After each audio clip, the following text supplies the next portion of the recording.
guess the places that I've been. You never guess the places that I've been. 'Cause everything is like a dream, yeah, but only in that dream that I live in. I'm never gonna let the day begin. Never gonna let the day begin. 'Cause everything is like a dream, yeah, but only in that dream that I live in. Oh, don't wake me up before you go, and I'll just make this bed my home. Oh, darling, please just let me sleep. Give me my dreams.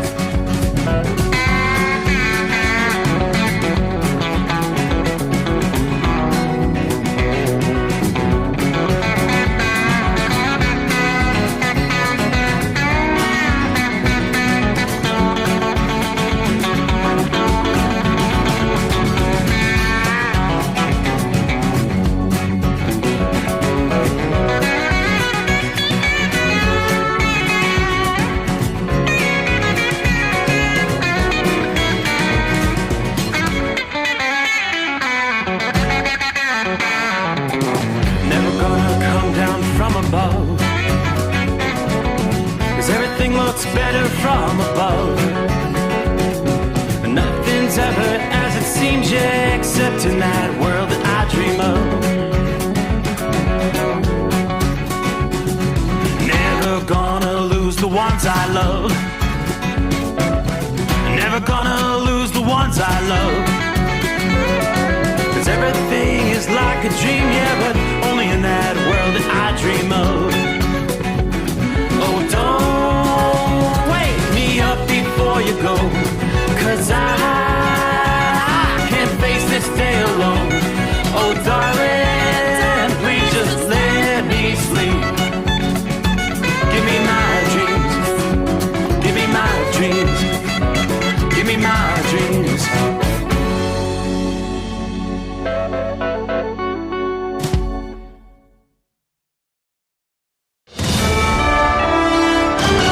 USA Radio News, I'm Anthony Lucero. Reporter czar Tom Homan is defending the immigration crackdown in Minneapolis, telling CNN's State of the Union the effort is not unfairly targeting Somali immigrants. There's numerous countries that President Trump, is looking at everybody that came from these countries, make sure they're vetted properly. Some of these countries don't have the proper systems in place to totally vet somebody, so we don't know who they really are. His comments follow the growing criticism of Somali communities and Congresswoman Ilhan Omar.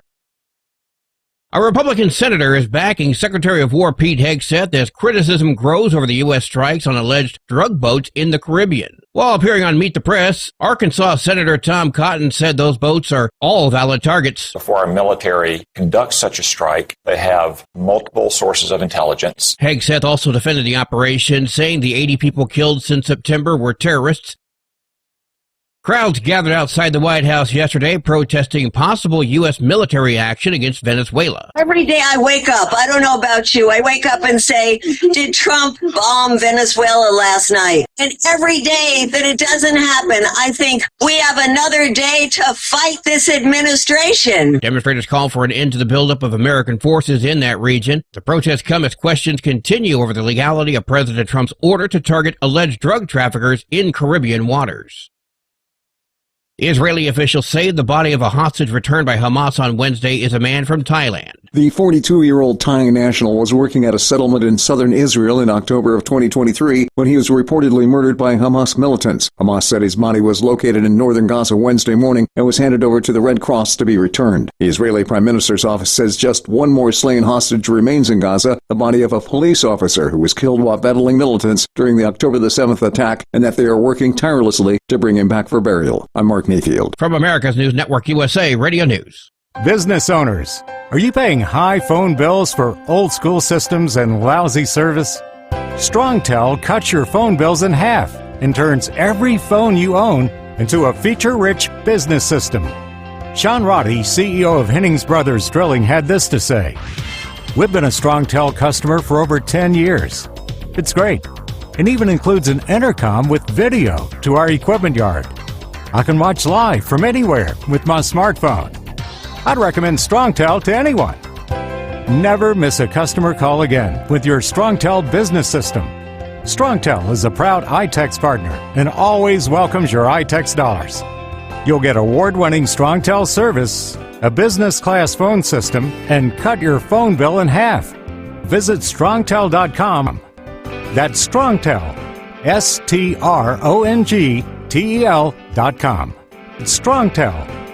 Democrats in Congress will get the vote they were promised on the Affordable Care Act tax credits later this week. These credits were the key issue that led to the longest government shutdown in U.S. history, which ended after Republican Senate Majority Leader John Thune promised Democrats would get a vote on the issue. Since then, Republicans admit they've been struggling to craft legislation that would get enough votes to fix the core issue of rising medical costs. A vote in the Senate's expected on Thursday. It's unlikely a proposal from Senate Minority Leader Chuck Schumer will get enough Republican support. I'm Scott Carr in Washington. A Utah father was charged with attempted murder after police say he stabbed a man 17 times, claiming the victim made comments about his young daughter. Officers say he admitted he intended to kill the man. Somber ceremonies were held around the nation to mark the 84th anniversary of the attack of Pearl Harbor. Somber ceremonies were held around the nation to mark the 84th anniversary of the attack on Pearl Harbor. A dozen World War II veterans and one survivor of the Japanese attack on December 7, 1941 on the U.S. Naval Base attended Sunday's event in Hawaii. Today we honor the 2,400 Americans who gave their lives at Pearl Harbor, their devotion to duty, their sacrifice, their heroism, and their valor. It is not forgotten. Along with speeches and wreath-laying ceremonies, American flags were flown at half-staff to honor the service members and civilians killed in the attack that sparked America's entry into World War II. I'm Lisa Carton. And I'm Anthony Lucero, USA Radio News. iLocal.net is offering a free website analysis to improve the online presence of your business. Business owners across the U.S. turn to iLocal.net to improve their search engine rankings. Search engines are constantly changing their algorithms. You need the professionals who know how to use those changes to benefit your business. Don't hope for new customers. Get found and be chosen. Visit iLocal.net/go for your free website analysis. iLocal.net/go. Did you miss an episode of the Steve Sommers Overnight Drive? Or just want to relive a little bit of the magic? Don't worry. You can download the Steve Sommers Overnight Drive wherever you get your podcasts. Don't miss a single second of the show that was recently named one of the best late-night shows in America. Make sure you like and subscribe to the Steve Sommers Overnight Drive so you don't miss a single episode. The Steve Sommers Overnight Drive. Available wherever you get your podcasts or online at overnightdriveradio.com. Your factory fuel filter is letting you down. AirDog heavy-duty diesel fuel systems don't just filter your fuel. The AirDog fully optimizes your truck's fuel system for peak efficiency. The factory-provided filter simply removes particulates and water from fuel. The AirDog system removes all contaminants, including entrained air, water, and particulates, and feeds the engine pump with optimal pressure. Check out AirDogDiesel.com to learn how you can capture every bit of performance and efficiency from your fuel system. Another dark night on the interstate. Another 100 miles in the pouring rain. These are worth all the time I've spent away. Another dark night on the interstate. I'm driving through the year, trying to make it right. My baby's at home, hope she's doing alright. Miss my dogs and I miss my girls. I'm 1,000 miles away from my old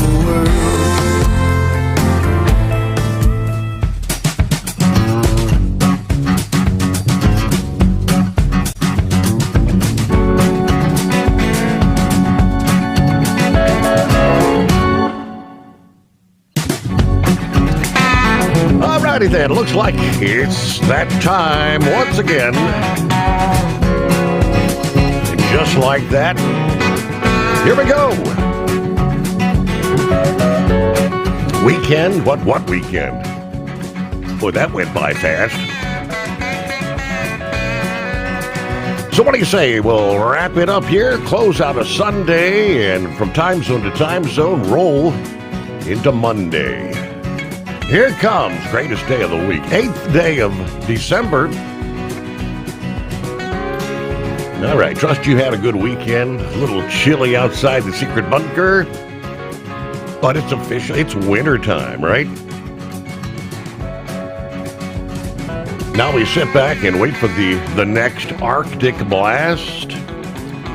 Here comes round number 2 of the polar vortex in the week ahead. It's already getting underway as one Arctic blast pushes off the eastern seaboard. Here comes the next breakdown, driven by the polar vortex, dropping in out of central Canada through the Midwest and the eastern U.S. as we get the new week underway. Now, these Arctic blasts aren't going to be slowing down. More waves are going to follow. Before these cold waves diminish, once we get to the second half of December, maybe, they're saying it may actually warm up a little bit just in time for Christmas. But here we've got the polar vortex, that large upper-level low-pressure circulation that it typically parks over the Arctic Circle. When this storm is strong, it keeps that cold air kind of locked in. But we've been watching weakening and stretching of the vortex, and as that occurs, we see that Arctic air pushing southward across the central and eastern U.S., and that's going to continue the next couple of weeks in waves, one after another. So our latest began moving in over the weekend, Saturday, to the Midwest, and moves into the east here as we progress into Monday. Temperatures, they tell us, across many areas in the Midwest will be dropping below zero this early Monday morning, 15 to 25 degrees below average. According to AccuWeather, we believe that 2 to 3 more rounds of intense cold are possible from the Midwest to much of the East, spanning the time frame from, say, December 10th to December the 19th. There's a chance for a frost or freeze later this week as far south as central Florida, they tell us. Now, with the long nights and weak sunshine this time of year, temperatures can indeed tumble quickly and remain low for an extended stretch of time. Each wave of cold air has the potential to be colder than the previous in many areas from the Midwest and Northeast, especially where you've got some fresh snow on the ground. For example, just last Thursday, New York City hit the season low mark of 24 degrees in Central Park. Even the Southeast may get a few episodes of cold air. Temperatures projected to dip into the teens this week, where the wind is blowing. Along with other factors, wind chills will be 10 to 20 degrees colder than the actual air temperature. Now, accompanying many of these waves of Arctic air will be patches of steady snow, episodes of flurries, snow showers, and in some cases some heavy snow squalls, all of which can lead to slippery road conditions as the temperatures drop behind each snow event, especially later in the day and overnight. Obviously, untreated wet areas will freeze into that thin sheet of ice. The fast movement of these cold waves will generally prevent any giant snowstorms from developing. The best chance for a rapidly intensifying storm on the East Coast is coming up about December the 12th or so. So toward the end of this week, an Alberta clipper could slow down just enough as it reaches the Atlantic to grab extra moisture there along the eastern seaboard. That would bring enough snow to break out the shovels and plowing operations to some of the heavily populated areas along the mid-Atlantic on up into New England. The long-range team is also concerned about a potential ice or a wintry mix event from the Great Lakes to the Ohio Valley and parts of the Appalachians about December 13, 14. AccuWeather added the cold may ease up a bit by the week of Christmas. That's going to depend on the next weakening of the polar vortex around the 14th of December. And then La Nina conditions over the last 10 days of the month are expected more wet, snowy weather for the Rockies and the Northwest. Maybe even a couple of storms reaching as far south as Southern California. All right, wintertime. The days continue to grow shorter.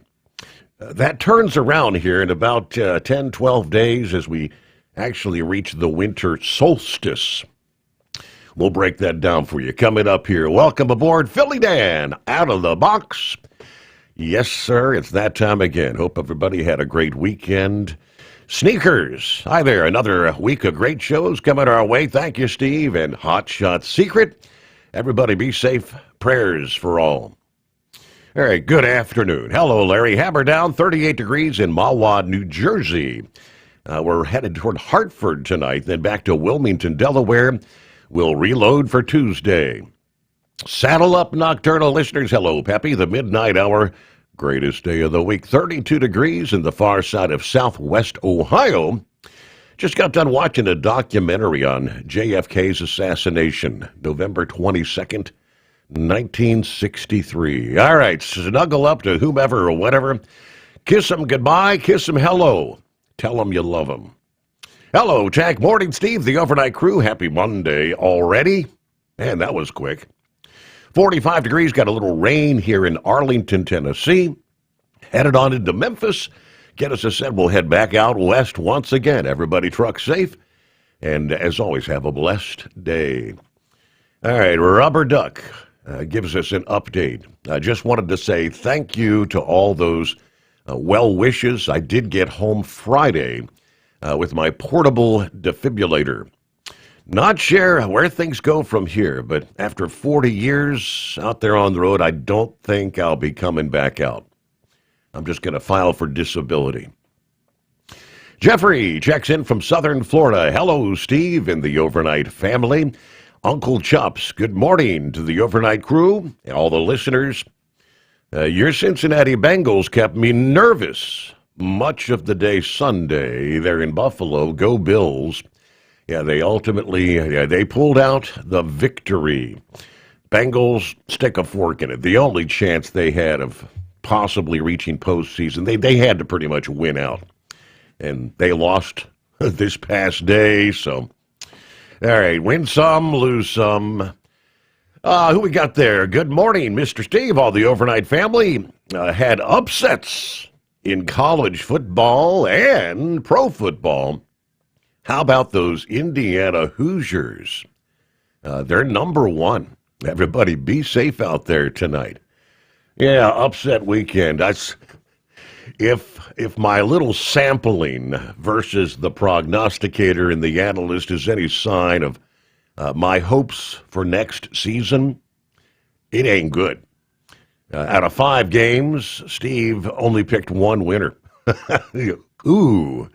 Nope, did not get the BYU. Grump and I had both picked North Texas. Tulane won that game. Big Ed. Of course, Georgia over Alabama. How about that? Indiana over Ohio State. And amazingly, and we're going to get their take on this, of course, all coming up here in just a bit. Alabama, even with that third loss we talked about Friday morning, I pretty much assumed they'd be out of the playoff picture. No, they're in it. Number 9 in the rankings, according to the selection committee this past evening. We've got the full breakdown. The playoff picture is set. Who's in, who's out? All that coming your way momentarily.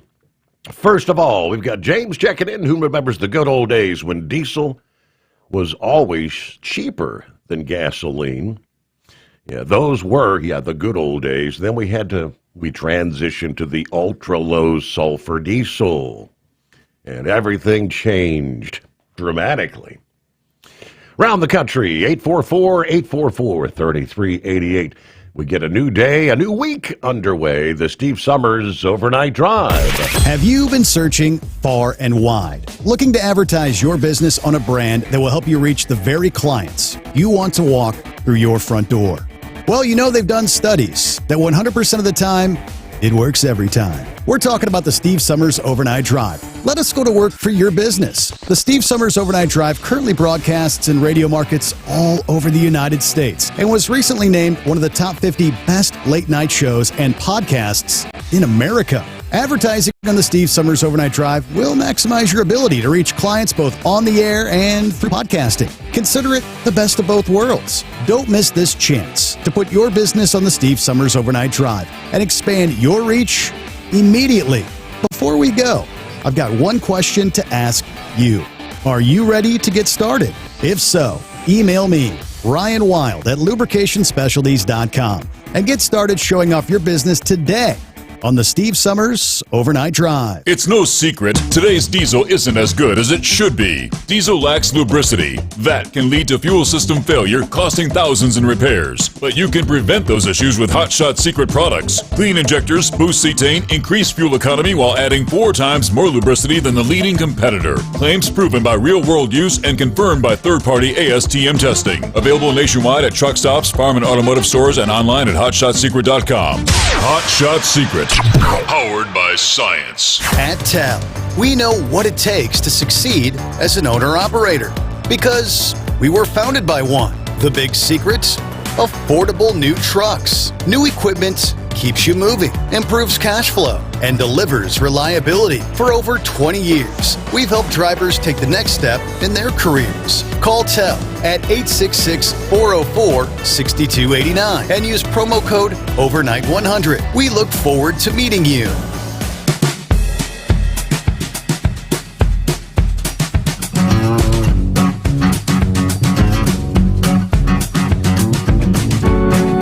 Oh, by the way, we are going to start the new week off with some ugly, wintry weather in parts of the East Coast. Looks like Virginia, you're going to be pretty much in the bullseye zone there. Yeah, much of the heart of Virginia with winter storm warnings.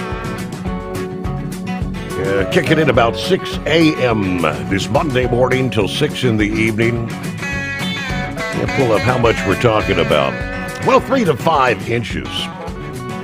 What they're anticipating there. In a much broader area. Extending down into northern portions of North Carolina, about the southern half of West Virginia, eastern Kentucky. Looking at some more slippery conditions there. A couple of inches of snow coming your way.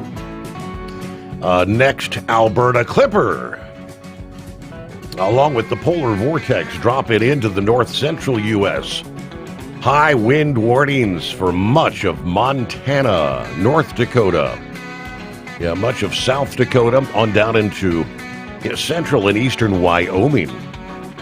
Windy. We're talking 40 to 50 mile an hour winds and then gusts reaching as high as 85 miles per hour, they tell us. For eastern Montana into parts of South Dakota, 85 mile an hour gust. So big time wind chills will be in play there.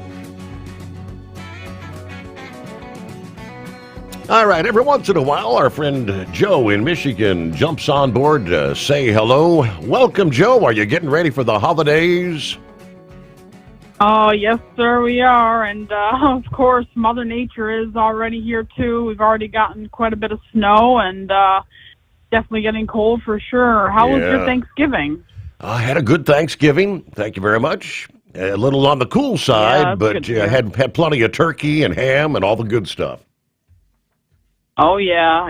It's been quite hectic over here. My dad and my dad was planning on calling you pretty soon. He's been busy, a lot of stuff going on with his wife.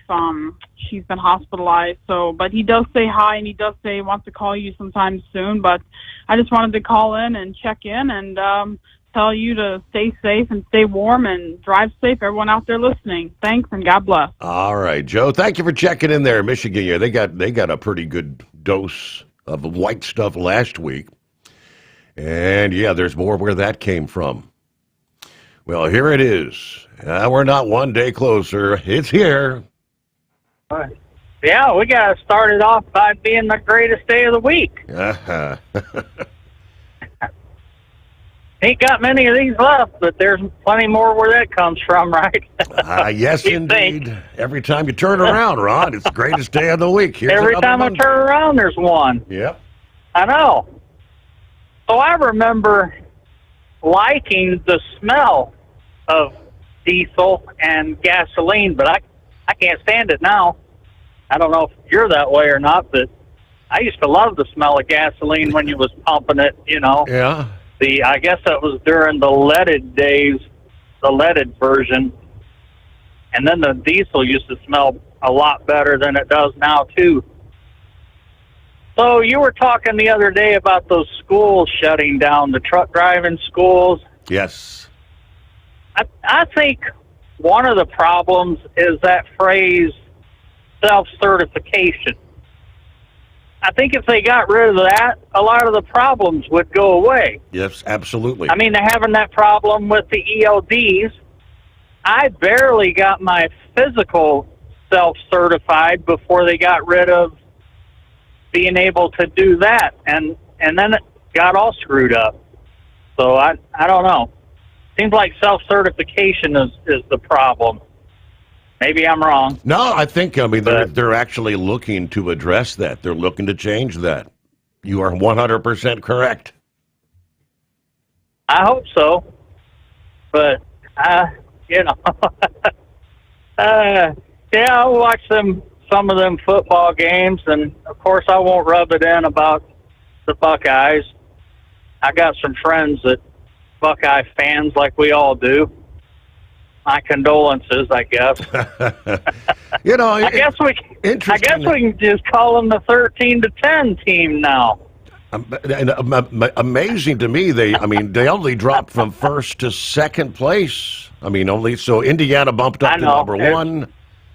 I thought they would have dropped more than Alabama was the one that one surprised me. Still in the top 10, even with 3 losses. Alabama's going to be there anyway just because the committee loves them. You got to follow the money, I think, on Alabama. They come out with, before there's even a snap of the ball in the first season, they're ranked number 1, and nobody's even snapped the ball. Mm-hmm. It's just, I think it's donators that rule all of that. Maybe I'm wrong, but it seems like you got to follow the money. They're year after year, they're number 1 in the polls and all of this power strength and all that. I don't know how they made it, to be honest with you. You know, and Notre Dame had a better record. You know, and they're the only team that lost 3 games in the playoffs, and yet they're in. I don't know. Seems awful fishy to me. Right. Obviously, that's where they go to that whole strength of schedule thing, right? I'm sure that's what Grump and Ed are going to break down here. Yeah, I can't wait to hear their take on it. I'm riding around in a bunch of fog here in northern Florida. I just went past I-10 a few minutes ago, but had a lot of rain down around Tampa, Clearwater tonight. We needed it, though. I think our rainfall for November was 0.07 inches for the whole month of November. This was the first rain we've gotten for December. But we had like 11.5 inches of rain in August. And that's it's crazy how that big variance. Yeah, and I'm looking at the radar here. So the wife took... there is still a lot of rain. I get some heavy rain down there in the central and moving. What is that? Lake Okeechobee, the big lake there. A lot of rain just north of the lake. Right, and it's a thin band where it's real heavy. Yep. Like they've got those, what is it, the Snowball Derby over in Pensacola? It's been raining for days and days there, and they've put it off till they were going to run it Monday. Now they've moved it to Tuesday because of the rains. But my wife took me for my birthday dinner Friday night. We went to Outback, and then we went down to Cletus McFarland's track. You know, he bought that track called the Freedom Factory. You know who Cletus McFarland is? Yeah, I do. He's a YouTube influencer, and he's starting to dabble into the Xfinity and ARCA ranks. They're having the Snowflake Winter Nationals at Bradenton Friday night when we were there. And I've never been to a drag race, but man, those cars sure did sound good. I couldn't see them, but I could hear them running. And I've never been to a drag race, so I'd like to go someday. But anyway, I appreciate you taking my call, and Semper Fi shout out to Knuckle Buster and Donut Man, and we'll talk at you later. All right, it's officially the greatest day of the week. All right, thank you. Cap and Ron, have a good week. Safe travels out there. All right, coming up, we'll check in with Buckeye Boy. Michael on board. What's up, people? Who we got checking in? JR, good morning to the Overnight Drive family. Country Bumpkin, that is, checking in from a cold Waterford, Michigan tonight. Good to have you with us, Country Bumpkin. Lease with Tell and enjoy affordable payments and support that keeps you running smooth anywhere in the continental U.S. Learn more at tell360.com. USA Radio News, I'm Anthony Lucero. Order czar Tom Homan is defending the immigration crackdown in Minneapolis, telling CNN's State of the Union the effort is not unfairly targeting Somali immigrants. There's in numerous countries that President Trump's, is looking at everybody that came from these countries, make sure they're vetted properly. Some of these countries don't have the proper systems in place to totally vet somebody, so we don't know who they really are. His comments follow the growing criticism of Somali communities and Congresswoman Ilhan Omar. A Republican senator is backing Secretary of War Pete Hegseth as criticism grows over the U.S. strikes on alleged drug boats in the Caribbean. While appearing on Meet the Press, Arkansas Senator Tom Cotton said those boats are all valid targets. Before our military conducts such a strike, they have multiple sources of intelligence. Hegseth also defended the operation, saying the 80 people killed since September were terrorists. From America's News Network USA Radio News. Business owners, are you paying high phone bills for old school systems and lousy service? StrongTel cuts your phone bills in half and turns every phone you own into a feature-rich business system. Sean Roddy, CEO of Hennings Brothers Drilling, had this to say: "We've been a StrongTel customer for over 10 years. It's great. It even includes an intercom with video to our equipment yard. I can watch live from anywhere with my smartphone. I'd recommend StrongTel to anyone. Never miss a customer call again with your StrongTel business system. StrongTel is a proud iTex partner and always welcomes your iTex dollars. You'll get award-winning StrongTel service, a business-class phone system, and cut your phone bill in half. Visit strongtel.com. That's StrongTel, StrongTel.com. It's StrongTel. Have you been searching far and wide, looking to advertise your business on a brand that will help you reach the very clients you want to walk through your front door?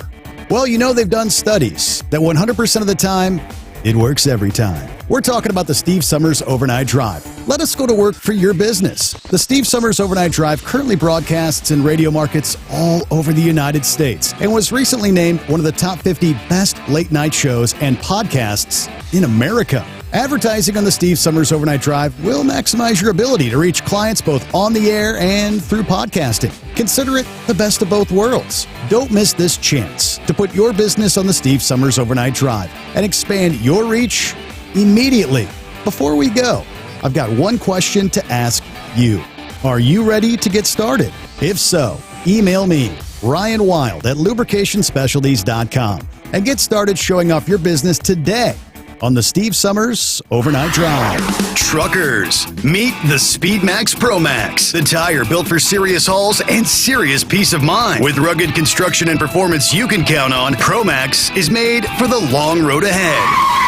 And here's the best part. It comes with an 8-year warranty. That's right, 8 years of confidence, mile after mile. Ask SpeedMax. Drive far, drive strong. For more info, call 860-436-4100 or buy online at digitire.com. Truck downtime costs you money. One hidden killer on Cummins ISX 15 engines is weak injector cups. When they leak, coolant gets into the cylinders and suddenly you're facing a big repair bill. Industrial Injection has the fix. Our Torque Lock Injector Cup Kit with a threaded Torque Lock design. These cups stay sealed for good. No more coolant leaks. No more surprise downtime. Keep your truck on the road. Ask your shop for Industrial Injection Torque Lock Injector Cups today. It's no secret, today's diesel isn't as good as it should be. Diesel lacks lubricity. That can lead to fuel system failure, costing thousands in repairs. But you can prevent those issues with Hot Shot Secret products. Clean injectors, boost cetane, increase fuel economy while adding 4 times more lubricity than the leading competitor. Claims proven by real-world use and confirmed by third-party ASTM testing. Available nationwide at truck stops, farm and automotive stores, and online at hotshotsecret.com. Hot Shot Secret, powered by science. Did you miss an episode of the Steve Summers Overnight Drive? Or just want to relive a little bit of the magic? Don't worry. You can download the Steve Summers Overnight Drive wherever you get your podcasts. Don't miss a single second of the show that was recently named one of the best late night shows in America. Make sure you like and subscribe to the Steve Summers Overnight Drive so you don't miss a single episode. The Steve Summers Overnight Drive. Available wherever you get your podcasts or online at overnightdriveradio.com. The Overnight Drive with Steve Summers. Live from the Hot Shot Secret Studios. Call Steve now. 844-844-3388. That's 844-844-3388.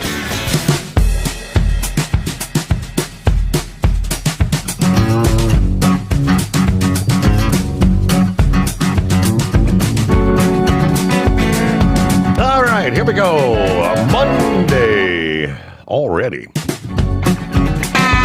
There he is, Buckeye Boy, checking in from Ackworth, Georgia, 42 degrees. Well, the Buckeyes really stunk up the field on offense. Poor play calling. Some offensive linemen who really couldn't block Indiana. Defense did very well for the most part, but gave up some big yardage plays. All right, it's good that we're now ranked number 2 in the college football playoff poll. So they'll face the winner of the Miami versus Texas A&M matchup. I still think OSU can win it all. Yeah, they're the best team, but they're going to have to focus. I'm not taking anything away from Indiana. They have a very good team. They wanted it more. I appreciate how they played. They deserve it. All right, have a local one to do later today. Then we're going to go help the stepson on his new house, doing some wiring, other stuff. It's going to be a nice place. They can't wait till it's finished. Everybody have a great night. Be careful out there. And then he also said Notre Dame, they're taking their toys and going home after being left out of the college football playoff. They said they're not going to participate in any bowl game. Miami beat them. They didn't deserve to be in, and neither did Alabama, the way I see it. I'm happy with JMU, what they did. That's a huge accomplishment for that particular program. Now, Bradley, on the other hand, says Notre Dame got screwed.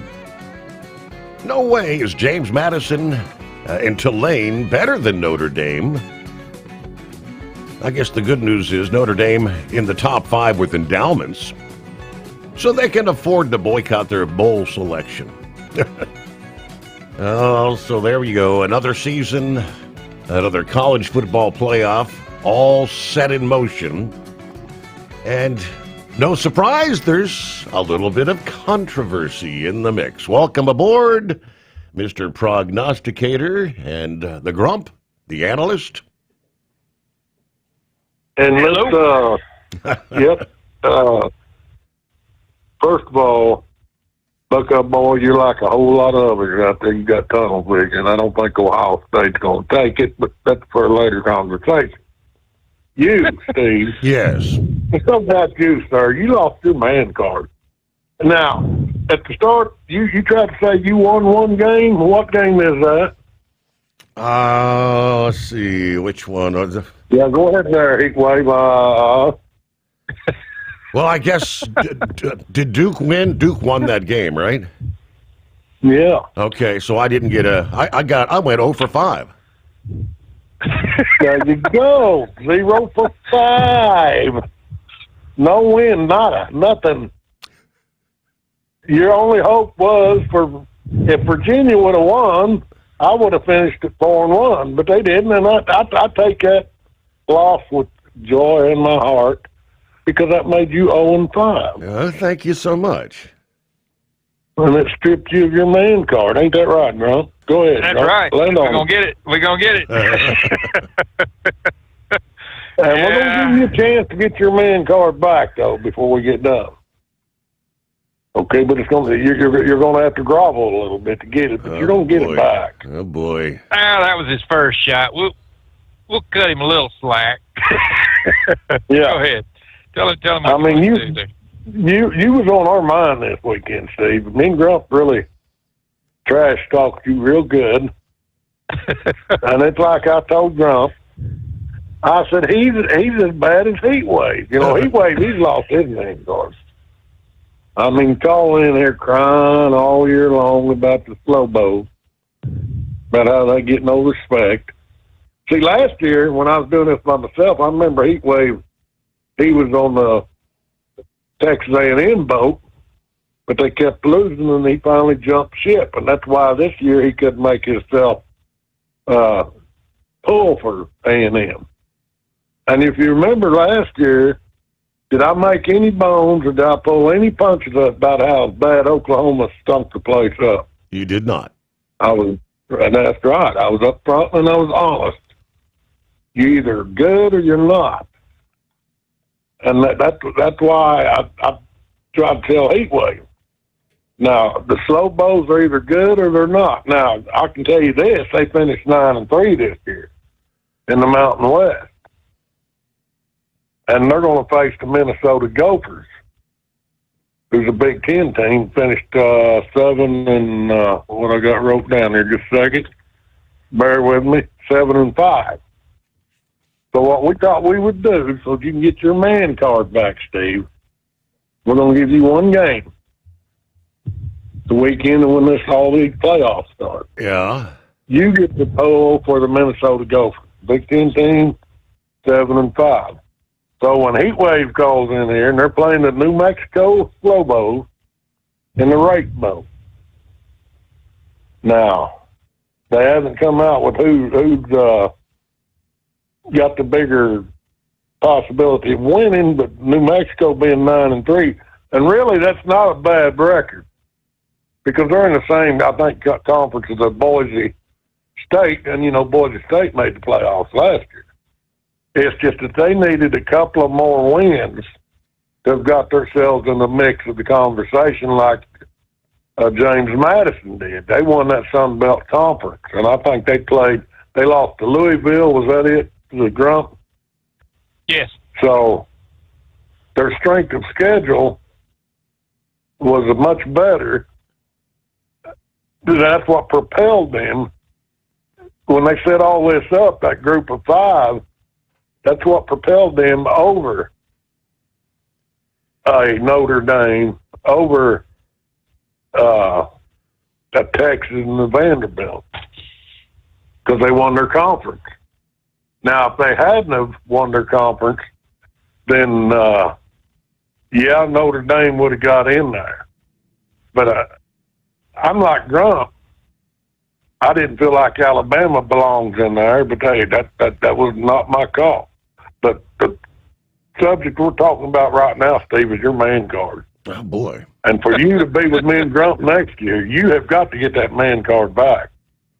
So when Heatwave calls in here crying, you smash mouth his New Mexico Slobo. Don't let him out. You bash him, Steve. Be a man about it. I mean, have you been watching football? Have you seen the Bud Light commercial? At least they're trying to get their man card back. Well, they're trying. Have you seen that commercial, Grump? That's right, buddy. Have you seen them commercials? And they're sitting there in the stadium, Bud Light here. Yeah. Bud Light here. Yeah, they're trying to get their man card back, Steve. Trying to. So, do you want to ever be associated with Bud Light? That's a Or do you want to negative. That's get a your man big card back? negative.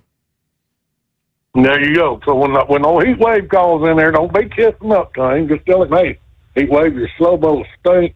My Minnesota Gophers are going to stomp a mud hole in them.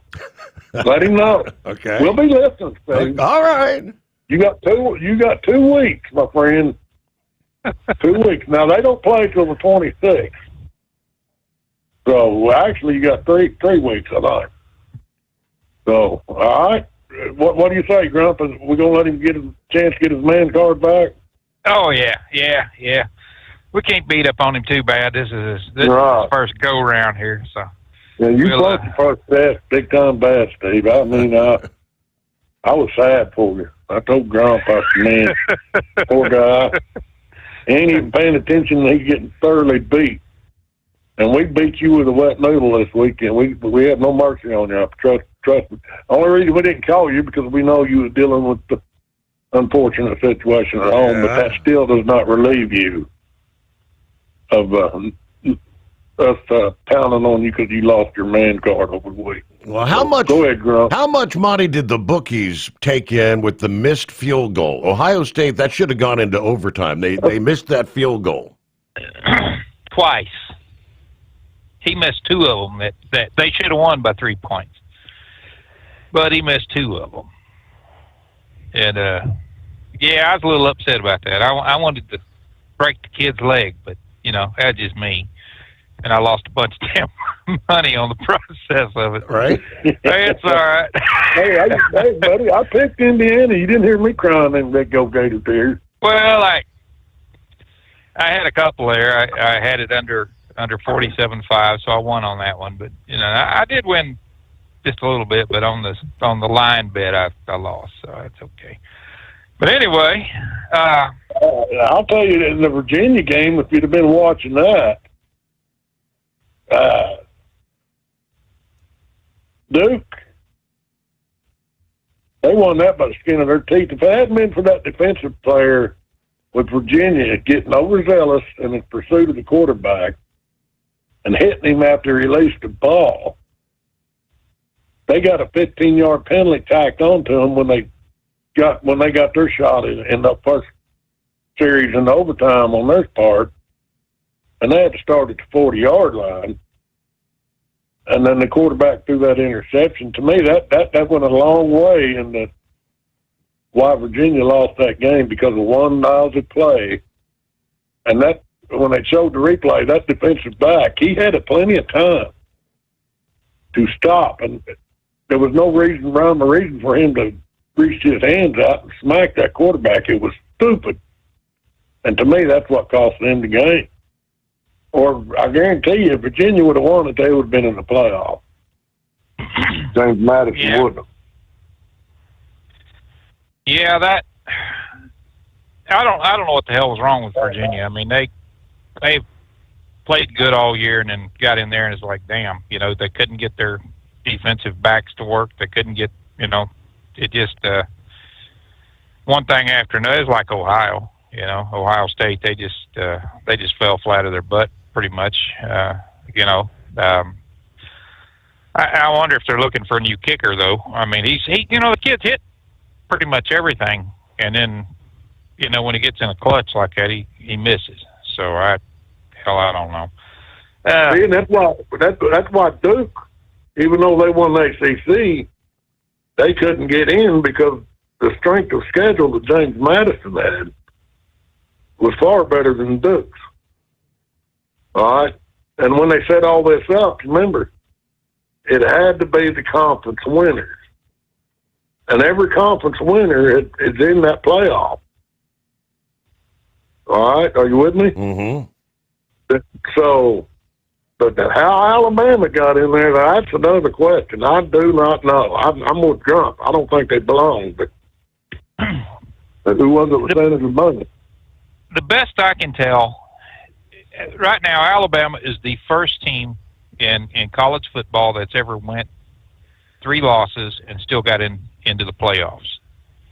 The best I can tell is that the conference or the committee, the playoff committee, actually looked at their losses, how much they lost by, is what they're saying. Now, to me, it don't make a damn. A loss is a loss is a loss. They shouldn't be there. You know, if 1 minute they're holding these standards up, but when you go back into it and you look at all the NIL money that Alabama's gotten, they're leading the way with that NIL money. I just wonder if that had anything to do with it. Between Texas and Alabama, that's where, you know, a lot of the damn NIL money's going. Did you see that article about that is going to surpass $2.2 billion this year and next year for NIL money? So, you know, you got to step back and ask the damn question here. Are they pro teams now or what? Or what are they doing? Are they playing for an education and you know, for their school? Or are they just there to get a couple $1 million and then jump over in the pros? I think this NIL crap, the more I look at it and the more I read on it and everything, when you see all the players that's losing, that's you know, how much money they're getting, average $2.5 million, and that was on the top 25. The top 25 players in college football averaged about $2.5 million each this year in NIL money, and then the schools averaged about $34 million. That's crazy. You know, what the hell is I know the Ducks had like they were a $700 million enterprise as far as the school budgets and everything that they had combined there, and then when you look at the amount of money that they brought in on top of that was another $100 and something million. And so they're saying, yeah, we're able to pay the NIL money. Well, hell yeah. You know, I mean, my God, when it's a $2.5 billion industry now, that's crazy. I mean, that's just NIL money. That's not ticket sales. That's not, you know, everything else. That's not looking at endowments. That's just straight money that come in from outside donations. So you gotta wonder how the hell Alabama got in when they're number 2 in the NIL money. You know, it just maybe some donors called up and said, hey, you know, we want to see them in there. We put all this money out. We want to see it.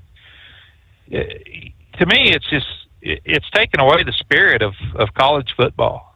You know, it used to be the school. It used to be, you know, all about the school and the players that, you know, stood up for their school. Now they're standing up for themselves, and it's you know, piss me off, and I'll drag up and go somewhere else where they pay me more. It's ridiculous, but you know, that's well, the way I'm reading. You go back before all this started. You go back before all this started. You could go to a game, you could go to the sports store, you could buy a jersey of your favorite player with his name on it,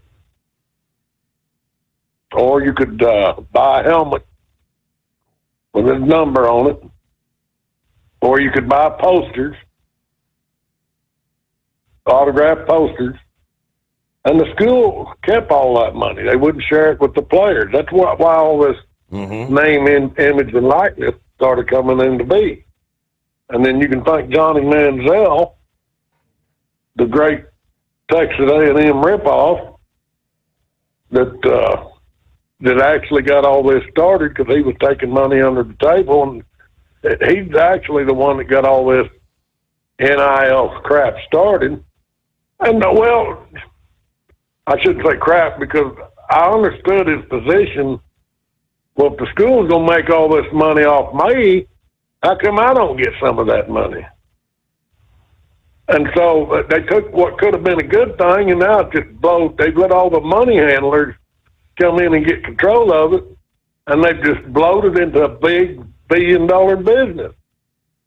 And it's about, if it's not by next year, the year after that, it's all going to be semi-pro, and you ain't even going to hear me promoting college football because it's like the pros. I don't, you know, I like to watch playoffs or Super Bowl, but I don't get into get into all that, and you look at how much money's invested in the pros, and the common working guy can't even afford to go to the damn game. So that's why I don't participate in it, because I don't have thousands of dollars to go buy a lousy ticket and sit out there for one game. Mm-hmm. It's just like the Oklahoma, Nebraska, or Alabama game. The cheapest those tickets are going to go for is $450 a pop. And multiply that by 80,000 screaming Budweiser Bobs out there. That's a lot of money. But old working Joe like myself, that's more money than I want to spend to go sit out there and watch a damn football game. When used to, I'd pay no more than $100 a ticket. See how that price has increased, and it's all because of this NIL, and it's getting out to the point where the old common guy can't afford to participate in it, and so it's actually going to get so big it's going to crave in on itself. What's going to happen? And then maybe somebody will get some damn common sense, and that's why you see these coaches all of a sudden jumping ship like Lane Kiffin. Well, he's going to get his share of that pie where he's got the chance. You can't blame him, because there in a few years they're going to put a stop to that. It's just like North Texas coach. He's going to Oklahoma State. His contract's for $3.5 million for 5 years. To me, that's reasonable. But everything that Grump's sitting there saying, the way it's all gone, it's not reasonable. And I think Congress has talked about that. They're going to step in and try to take control of this, put a cap on all this craziness. I'm just kind of curious how all the tax structure's set up. Somebody's got to pay taxes on that money. You know, they shouldn't get a damn nickel of tax dollars anymore. I mean, schools shouldn't. If they got, you know, if you look at Harvard, you know, hell, they're still getting, you know, $4 billion a year from tax dollars, you know, and stuff, and that's a private college. But if you look at their endowment, they've got, you know, $180 billion endowment or something like that, or somewhere around it. You know, it's just an astronomical amount of money. But look at like Paramount, you know, and Disney and places like that. You know, the networks and stuff that are buying these games. You know, they're actually, you know, paying, you know, millions and millions of dollars just for the rights to have one game on their, you know, on these off channels and stuff. It's, you know, it's no more about the, you know, the cable channels and the commitment and all this other stuff to, you know, sitting there and watching it for free. You know, hell, you got to pay that. And it's turned into a racket, man. It really has. It's my wife is somebody that she loves TV. I hate it. You know, I watch football. The rest of it, I'd shoot the damn thing with a shotgun. That's about how much I care for it. I'd rather sit and read a book than watch some damn goofy ass show on there anymore. But when you look at the amount of things, you know, bless her heart, you know, I got rid of all that cable. I said, you did? Yeah, I cut it down to nothing. And I said, all right, what you got now? And I got Paramount. I got that. I got this. I got that. I got you ESPN. I got you all. And I'm looking at it. I'm thinking, honey, my God, get cable back. It'll save me $1,000 a freaking month. You know, by the time you get everything, and this is the way that sports is going. I mean, it's just, you know, they're looking at who's the highest bidder now on who gets the control of their games, you know, like their rival games and things like that, you know, hell, and then they split it between the schools, and it's a you know, buttload of money. But man, I tell you, it's getting to the point where it's a racket, and it's no longer going to be fun, and you know, when it keeps happening and stuff, it just, I don't know. I'll be out of it. Well, after that, I won't. You take ESPN. They put these sports bundles together, these packages, and they want to sell them for $250 a month. Well, hell, I ain't gonna pay $250 a month to sit around and watch what I can watch for free. Mm-hmm. That's where I draw the line. You're not gonna rip into my pocket. But I mean, I love football. I love college football. I love college sports, but I'm not going to sit there and spend my life savings just to sit around on my large marge and watch football. You know, just ain't going to do it. So I can get up and go do something useful with my time, like listen to the Steve Summers Overnight Drive radio. I mean, I'm looking at ESPN here, and I mean, it says that matchup between Alabama and Oklahoma there, that's going to be in your neck of the woods in Norman. It says tickets as low as $297. So as low as, so that's going to be the cheapest seats in the house for $300 a pop? Yep. And I think they'll go up before the game goes off. Wow, that's astounding. All right, well, let's pause there as we close out hour number one, but Tell will get you into a factory warranted truck with the maintenance support you need to stay on the road and out of the shop. Visit tell360.com.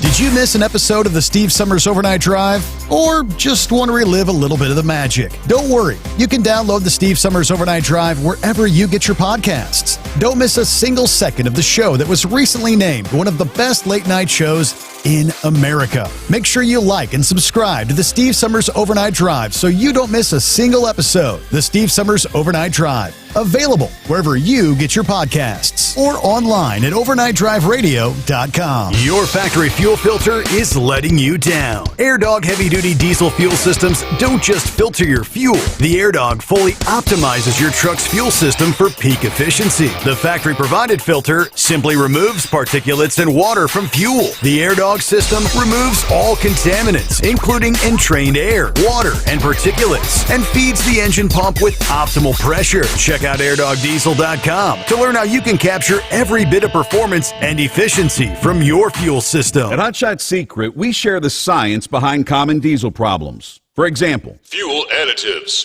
Most fuel additives either impact performance or provide protection. Hotshot Secret Everyday Diesel Treatment provides both performance enhancement and fuel system protection. Everyday Diesel Treatment delivers a 6-in-1 premium fuel treatment for every fill-up, every time. Everyday Diesel Treatment is available at truck stops, Tractor Supply, O'Reilly's Auto Parts, and online at hotshotsecret.com. We know being over the road isn't easy, but getting parts for your truck can be. Rainey's offers over 100,000 parts and accessories, from chrome to cab comforts, watermelon lights to necessary replacement parts. It's all available on our website. Got questions? Our team of experts has your back from start to finish with unmatched customer service you won't get anywhere else. Head to Rainey's.com to get $25 off any order over $250 with code DRIVE25 at checkout. USA Radio News, I'm Anthony Lucero. Senator Adam Schiff is urging a full investigation into U.S. strikes on suspected drug against women and girls, things like appalling sex crimes like rapes carried out by illegal migrants. She blames appalling sex crimes like rapes carried out by illegal migrants. She blames Britain's Human Rights Act for making removals nearly impossible. Truss argues the system protects offenders over victims and needs major reform. A British man says he endured months of police scrutiny after posting a photo of himself holding a legal gun taken in the U.S. West Yorkshire police arrested him after a complaint claimed the image felt threatening. The case was eventually dropped, but he's calling the experience an Orwellian overreach as questions now swirl about the department's response. President Trump says soccer should be called football in the U.S. and suggests the NFL should change their name. The president making those comments Friday during the FIFA World Cup draw. He says, this is football, there's no question about it, and that we have to come up with another name for the NFL. Soccer is called football outside the U.S. The NFL got its name in 1922, changing from the American Professional Football Association to the National Football League. The World Cup begins June 11th. It'll be played in stadiums across the U.S., Canada, and Mexico. I'm Jim Roop. From America's News Network USA Radio News. No matter who we are or where we come from, we all experience difficulties in life. Military veterans know that sometimes it takes strength and determination to make it through. Whether it's obvious physical challenges or struggles on the inside, it takes strength to ask for help when you need it. I knew that I had to get support, not just for me, but for the sake of my wife and kids. Talking about it has helped me feel more like myself again. Honestly, it was hard to open up at first, but it's changed my life for the better. Learn how veterans like us have reached out for help And hear stories of strength and recovery at MakeTheConnection.net.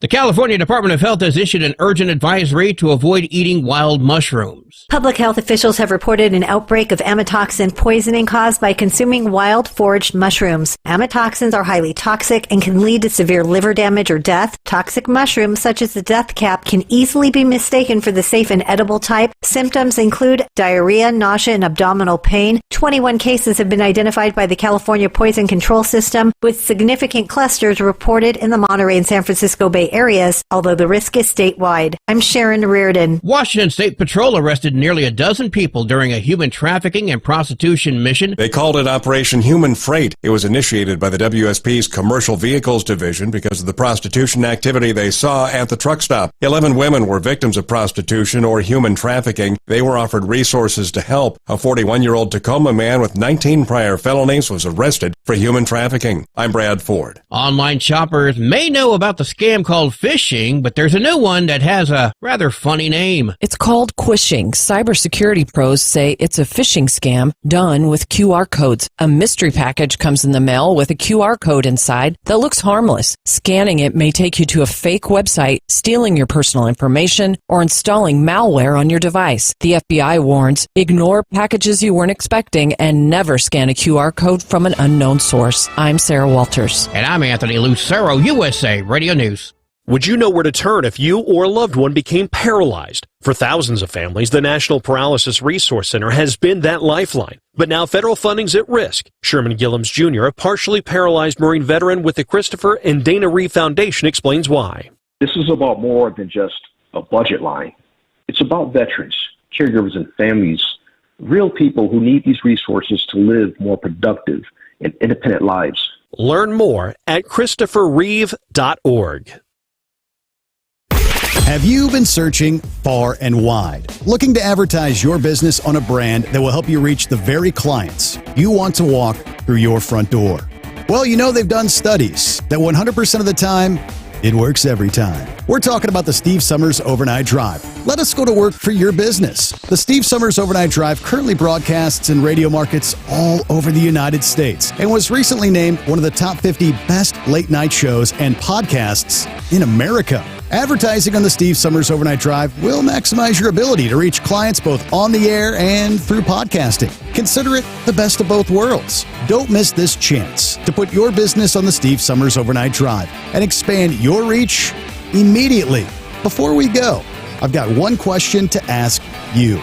Are you ready to get started? If so, email me, Ryan Wild at lubricationspecialties.com, and get started showing off your business today on the Steve Sommers Overnight Drive. Keep the bugs off your glass and the smokies off your ass. This is the Overnight Drive with Steve Sommers.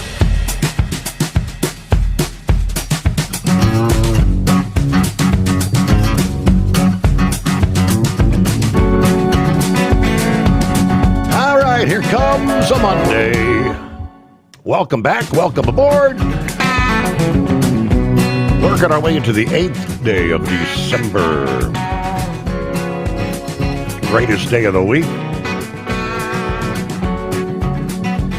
All right, just like that, we close out the weekend. Another one in the books.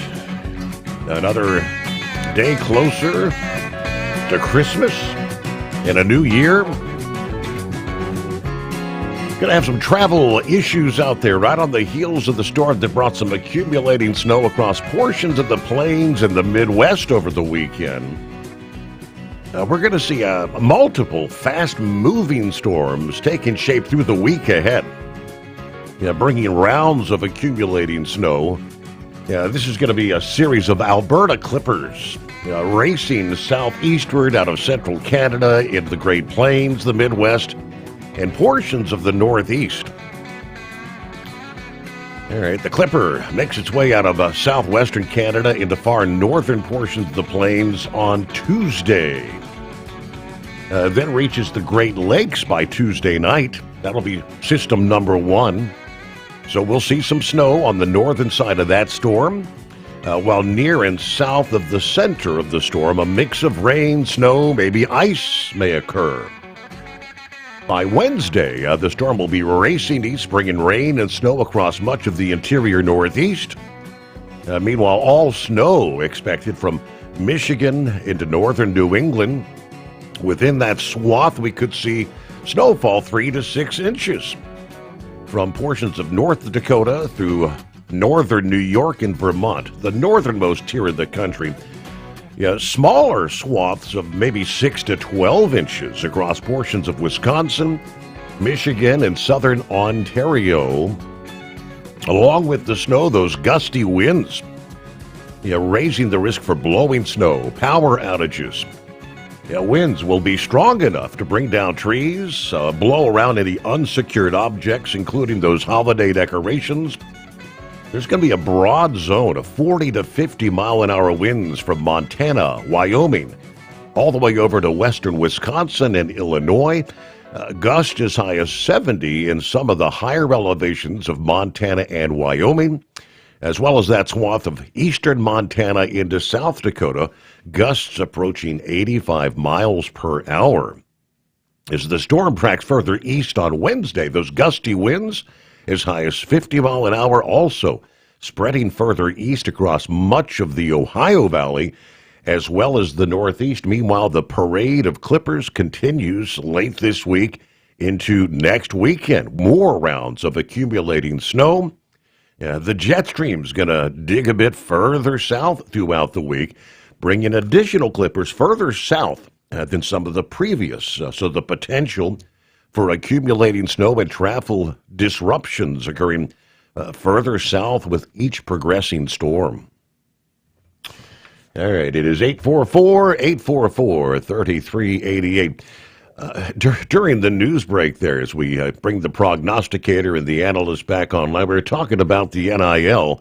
Knucklebuster sent me a little email link, and I hadn't really seen or heard anything about it yet. I mean, he said, but the NIL stuff is actually coming to high schools. Did you heard that? I've heard a rumor to that effect, but I think the high schools are going to try to put a quash to that. Because that just, I've heard it. Like I say, it's been a grapevine rumor, but I've heard it out there. There's been some rumblings about it, but I don't think your state legislature is going to let that happen. I'm looking at the one of the links he sent me. He said including your state of Ohio, and I said so. I did a quick search, and of course I got the link that he sent me. But there was a lawsuit against the Ohio High School Athletic Association that led to an emergency vote. They say allowing the NIL, aligning Ohio with most other states, like 35 states, they say. Athletes can profit, but cannot use the school names or mascots. They cannot get paid for performance, cannot use school uniforms in ads, and they have to report deals. Typically, local marketing for business offices, often in basketball, football, and wrestling, would be the common deals they're saying. Jesus. When's it going to stop? Hell, they're going to get a hold of Pop Warner football now, and stuff like that. I mean, they're just going overboard with this crap, and it needs to stop.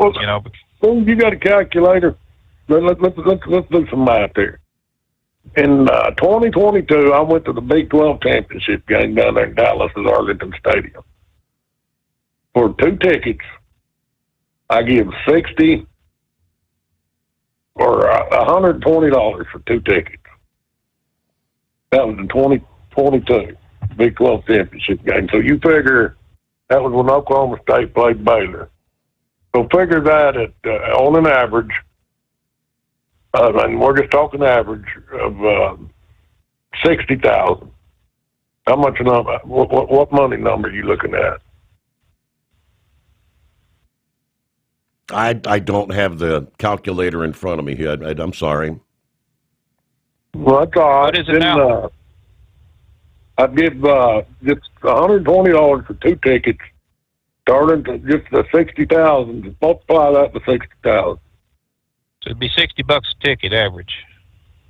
Right. All right, you're looking at $3,600,000. All right. Then I went in January 2023. This when right before all this started, I went out to the Rose Bowl parade, and Utah was playing Penn State. All right, and the average getting in price was $140 a ticket to $200 on the low end, and the high end was $300, or about the mid end price was averaging about $300. And then the premium seating was running at $800 to $1,000 a head. So divide that by two, just figure $500 a head at $60,000. How much money you talking? That's about $60,000. Yep, at $500 a head. Yeah, $30 million. Damn. There you go. And then, so if you go out there this year, and let's say Indiana and Oklahoma's playing, I guarantee you the cheap seat's going to be $1,000. Oh, yeah. And when I went out to that Rose Bowl game, I waited till kickoff and got my tickets, and I had to give $120, $240 for just to get two seats. And that's when they had oversold the seating. And then they tried to run me out of my seats. And I said, well, I've got two tickets here. And the usher said, well, you're going to have to move. I said, no, you all sold the tickets right here. Here's the number. I said, you got the choice. You can run them people out, or you can put me down there on the sideline. You're the ones that oversold. I'll let them have my seat, but you're going to escort me down to the sideline. And they let me keep my seats because they didn't want me to go to the sidelines. But just look how much money the difference. Yeah. So now here we're in 2026, and I can guarantee you, and you said that was what, 30 million grump? So now it's $1,000 a pop. You're getting up there just for a football game, just for watch one football game. What, $75 million or better? Yeah. Yep. It's went up that much. It's ridiculous.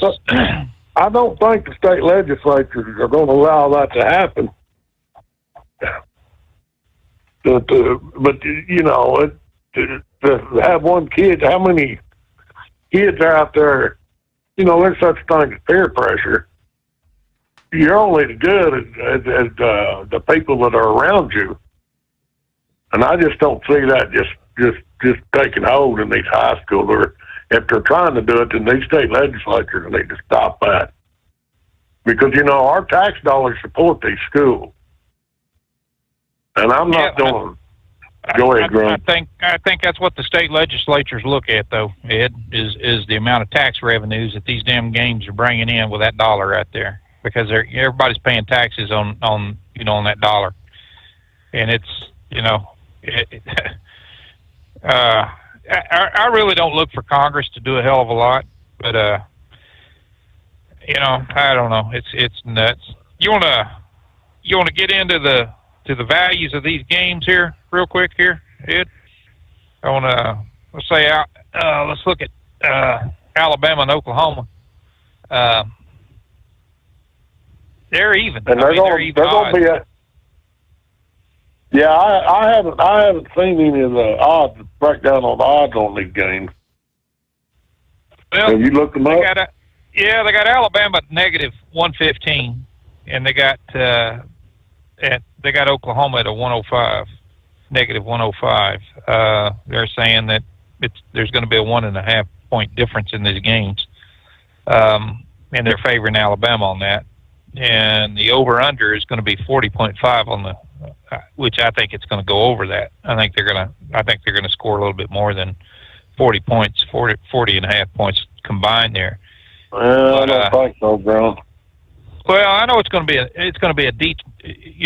a game of defense, but you know, when you look at it, 20 points, I think, 3 touchdowns each. That's what I looked at, and it may come down to field goals or whatever. Getting into the red zone and doing some field goals, and it don't take much to rack up 40 points. Between the two teams there. I think it's going to be about a 46 to 48 point game because it's, you know, you got two defenses here, especially Oklahoma. They got an outstanding defense, but they also got a quarterback that can move and throw ball, and and he can get it done. So I think we're looking at some points here on the board for both these teams.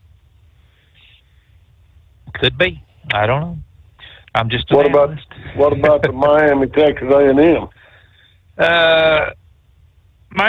Texas A&M's favored by 4.5 points on this. They got a over and under by 51.5, and they got a 185 on the money money line. So when you look at that negative 185, that's how much you could get off $100. Basically 185 off 100. So you'd take in $85 pretty much. But they're looking at A&M, Miami, Alabama, and OU have got the tougher game to try to get to the next level. Where Oregon and Ole Miss, I mean, to me, they got sleepwalking games. Oregon playing James Madison and Ole Miss playing Tulane. They got a pretty good sized spread between Ole Miss and Tulane. They got a 16.5 point spread there and then they got a round of over and under of 56.5, and then they got a negative 1,000 for Ole Miss to win this game, which is meaning they're going to walk away with it. I don't really see them walking away with it. I think it's the over and under. I think it's going to be a little bit much. I think it's going to be under that. I just can't see that kind of points being put on the board by the two teams. I think Tulane's going to give them all they want, so that's going to be a problem. But Oregon and James Madison, they're looking at 20-point spread on 20.5 on of Oregon winning that game by. That very well could go over the over and under. It's 50.5 points, and we're looking at about negative 2,500 on Oregon winning that game. And the higher the negative number is, the higher percentage that they're going to win it by. And it's got to do with the money line and all this other stuff. So, but anytime you see a negative number like that, it means pretty much the analysts there think that they're just going to come in there and wipe the floor with them. So I don't know whether these going to be good games or not. I don't know. According to these fellows, I don't know if Tulane and Ole Miss or Oregon and James Madison is going to be up to par. When you go back over James Madison, how they've played this year. I mean, yeah, they played good. They made the playoffs, but they made it by default pretty much. I think they did. I know they won the Sun Belt West, and I don't know. I just don't see James Madison giving Oregon much of a game. Mm-hmm. I don't either. That's one reason why it's 2,500. I can see Tulane, kind of put a dent in Ole Miss, but I don't see him winning it. Yeah. So you just about know what direction I'm going to go, but it's the Miami A&M game and Alabama and OU where I'm undecided. I don't think that Ole Miss is going to win by 16.5 points. I don't see that. I do think that there's good possibility.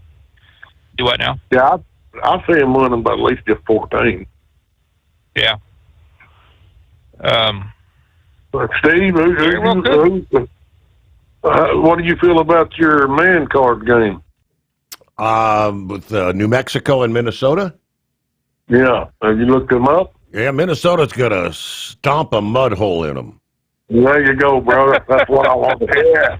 Yeah, Trey's talking already. Listen at him.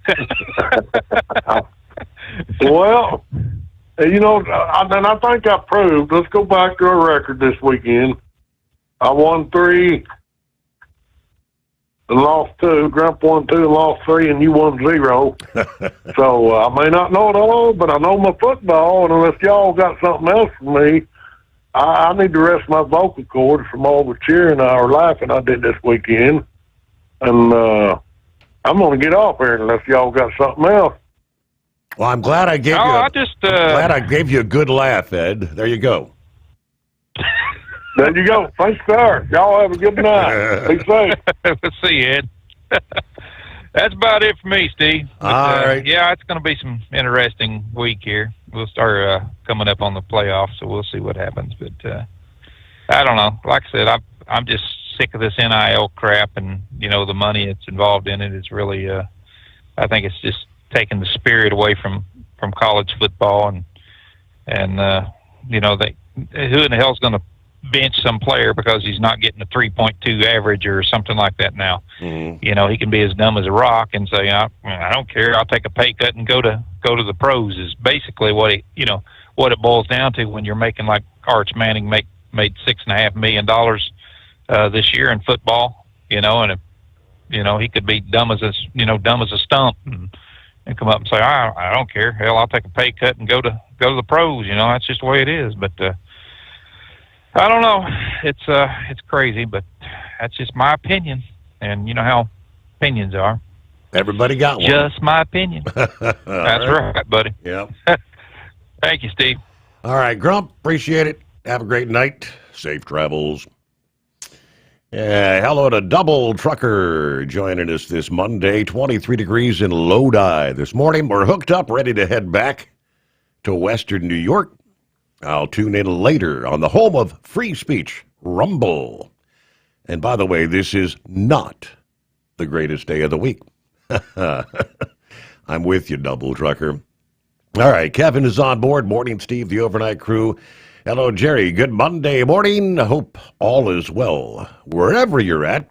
It's cold here in Kokomo, but April's just around the corner, right? We had a former Cup driver pass away over the weekend. Not many details, but his family was in the trucking business for years. Rest in peace. That was, I remember the name, Michael Arnett. Let me see if I can real quick pull up the email. Yeah, Michael Annett. Michael Annett was only 39 years old, and that was a post from JR Motorsports on social media that said, our thoughts and prayers with the entire Annett family with the passing of our friend Michael. Michael was a key member of JR Motorsports from 2017 until he retired in 2021. He was an important part in turning us into a four-car organization that we remain today. A veteran driver who retired from the sport in 21, not seeing any official cause of death released, but a fellow NASCAR driver, Brad Keselowski, made a statement sharing that he's glad Annett is not suffering any longer. So incredibly sad news for the racing world and beyond. That's all the details. So I'm not sure if he was battling some sort of cancer or what the case was, but they haven't released details that I've seen yet anyway. Hello to Billy. Good morning, Steve. The overnight drive, folks, headed up to Garysburg, North Carolina, then back down to Southport on this greatest day of the week. 37 degrees in Beulahville, North Carolina. And we've actually got a chance for some snow later today. Yeah, some of those winter weather advisories extending, into parts of North Carolina here later today. The heaviest swath, maybe up to 5 inches, supposed to be bullseye, kind of right there in the heart of Virginia. All right, Sneakers said, Steve, Grump, Big Ed had mercy on you. I think they called you amateur. Hee-haw. All right, I have to work on getting the man card back, right? But thanks for being with us. It is 844-844-3388. About a minute before news break, we'll get to the Plowboy, see what Horse Feathers has going on. And on down the line, we roll into a Monday. Under industry headlines, much more discussion about non-domiciled CDLs, the impact of the English language proficiency that dominates the headlines. Minnesota is the latest state hitting the pause button on issuing non-domiciled commercial driver's licenses after the DOT last week threatened to withhold tens of millions of dollars in funding from the state. Last week, Minnesota Driver and Vehicle Services announcing it has immediately paused issuing non-domiciled CDL. We're working on a plan to come into compliance with federal guidelines. We take our role in issuing commercial driver's licenses and keeping Minnesota's roads safe very seriously. So more on that as we get the new week underway. Get behind the wheel of a new truck with Tell's flexible lease options and full factory warranties. Visit tell360.com today. USA Radio News, I'm Anthony Lucero. Border Czar Tom Homan is defending the immigration crackdown in Minneapolis, telling CNN's State of the Union the effort is not unfairly targeting Somali immigrants. There's numerous countries that President Trump, is looking at everybody that came from these countries, make sure they're vetted properly. Some of these countries don't have the proper systems in place to totally vet somebody, so we don't know who they really are. His comments follow the growing criticism of Somali communities and Congresswoman Ilhan Omar. A Republican senator is backing Secretary of War Pete Hegseth as criticism grows over the U.S. strikes on alleged drug boats in the Caribbean. While appearing on Meet the Press, Arkansas Senator Tom Cotton said those boats are all valid targets. Before our military conducts such a strike, they have multiple sources of intelligence. Hegseth also defended the operation, saying the 80 people killed since September were terrorists. From America's News Network USA Radio News. Business owners, are you paying high phone bills for old school systems and lousy service? StrongTel cuts your phone bills in half and turns every phone you own into a feature-rich business system. Sean Roddy, CEO of Hennings Brothers Drilling, had this to say: "We've been a StrongTel customer for over 10 years. It's great, and even includes an intercom with video to our equipment yard. I can watch live from anywhere with my smartphone. I'd recommend StrongTel to anyone. Never miss a customer call again with your StrongTel business system. StrongTel is a proud iTex partner and always welcomes your iTex dollars. You'll get award-winning StrongTel service, a business-class phone system, and cut your phone bill in half. Visit StrongTel.com. That's StrongTel, StrongTel.com. It's StrongTel. Did you miss an episode of the Steve Summers Overnight Drive? Or just want to relive a little bit of the magic? Don't worry. You can download the Steve Summers Overnight Drive wherever you get your podcasts. Don't miss a single second of the show that was recently named one of the best late-night shows in America. Make sure you like and subscribe to the Steve Summers Overnight Drive so you don't miss a single episode. The Steve Summers Overnight Drive. Available wherever you get your podcasts or online at overnightdriveradio.com. Your factory fuel filter is letting you down. AirDog heavy-duty diesel fuel systems don't just filter your fuel. The AirDog fully optimizes your truck's fuel system for peak efficiency. The factory-provided filter simply removes particulates and water from fuel. The AirDog system removes all contaminants, including entrained air, water, and particulates, and feeds the engine pump with optimal pressure. Check out airdogdiesel.com to learn how you can capture every bit of performance and efficiency from your fuel system. At Hotshot Secret, we share the science behind common diesel problems. For example, fuel additives.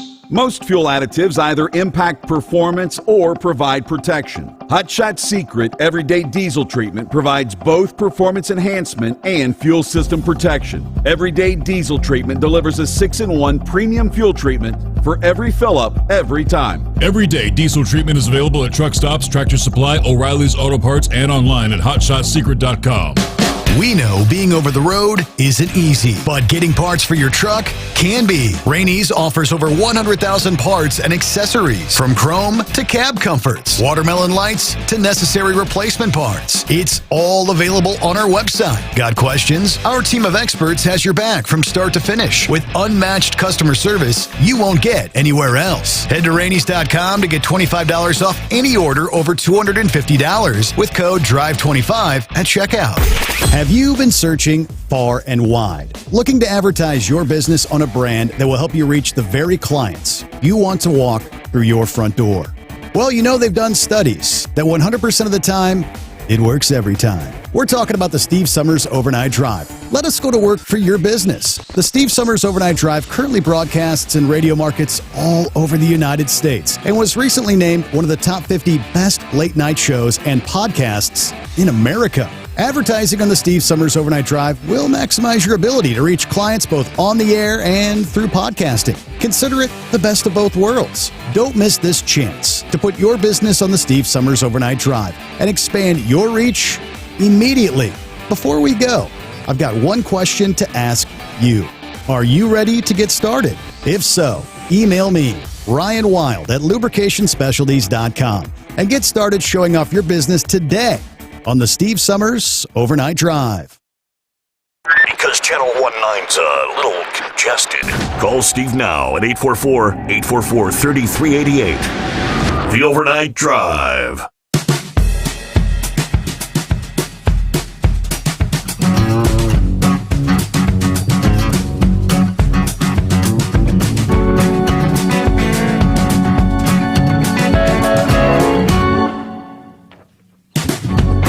A new day comes our way. Good to have you with us. Get the new week started here Monday. Trust you had a good weekend.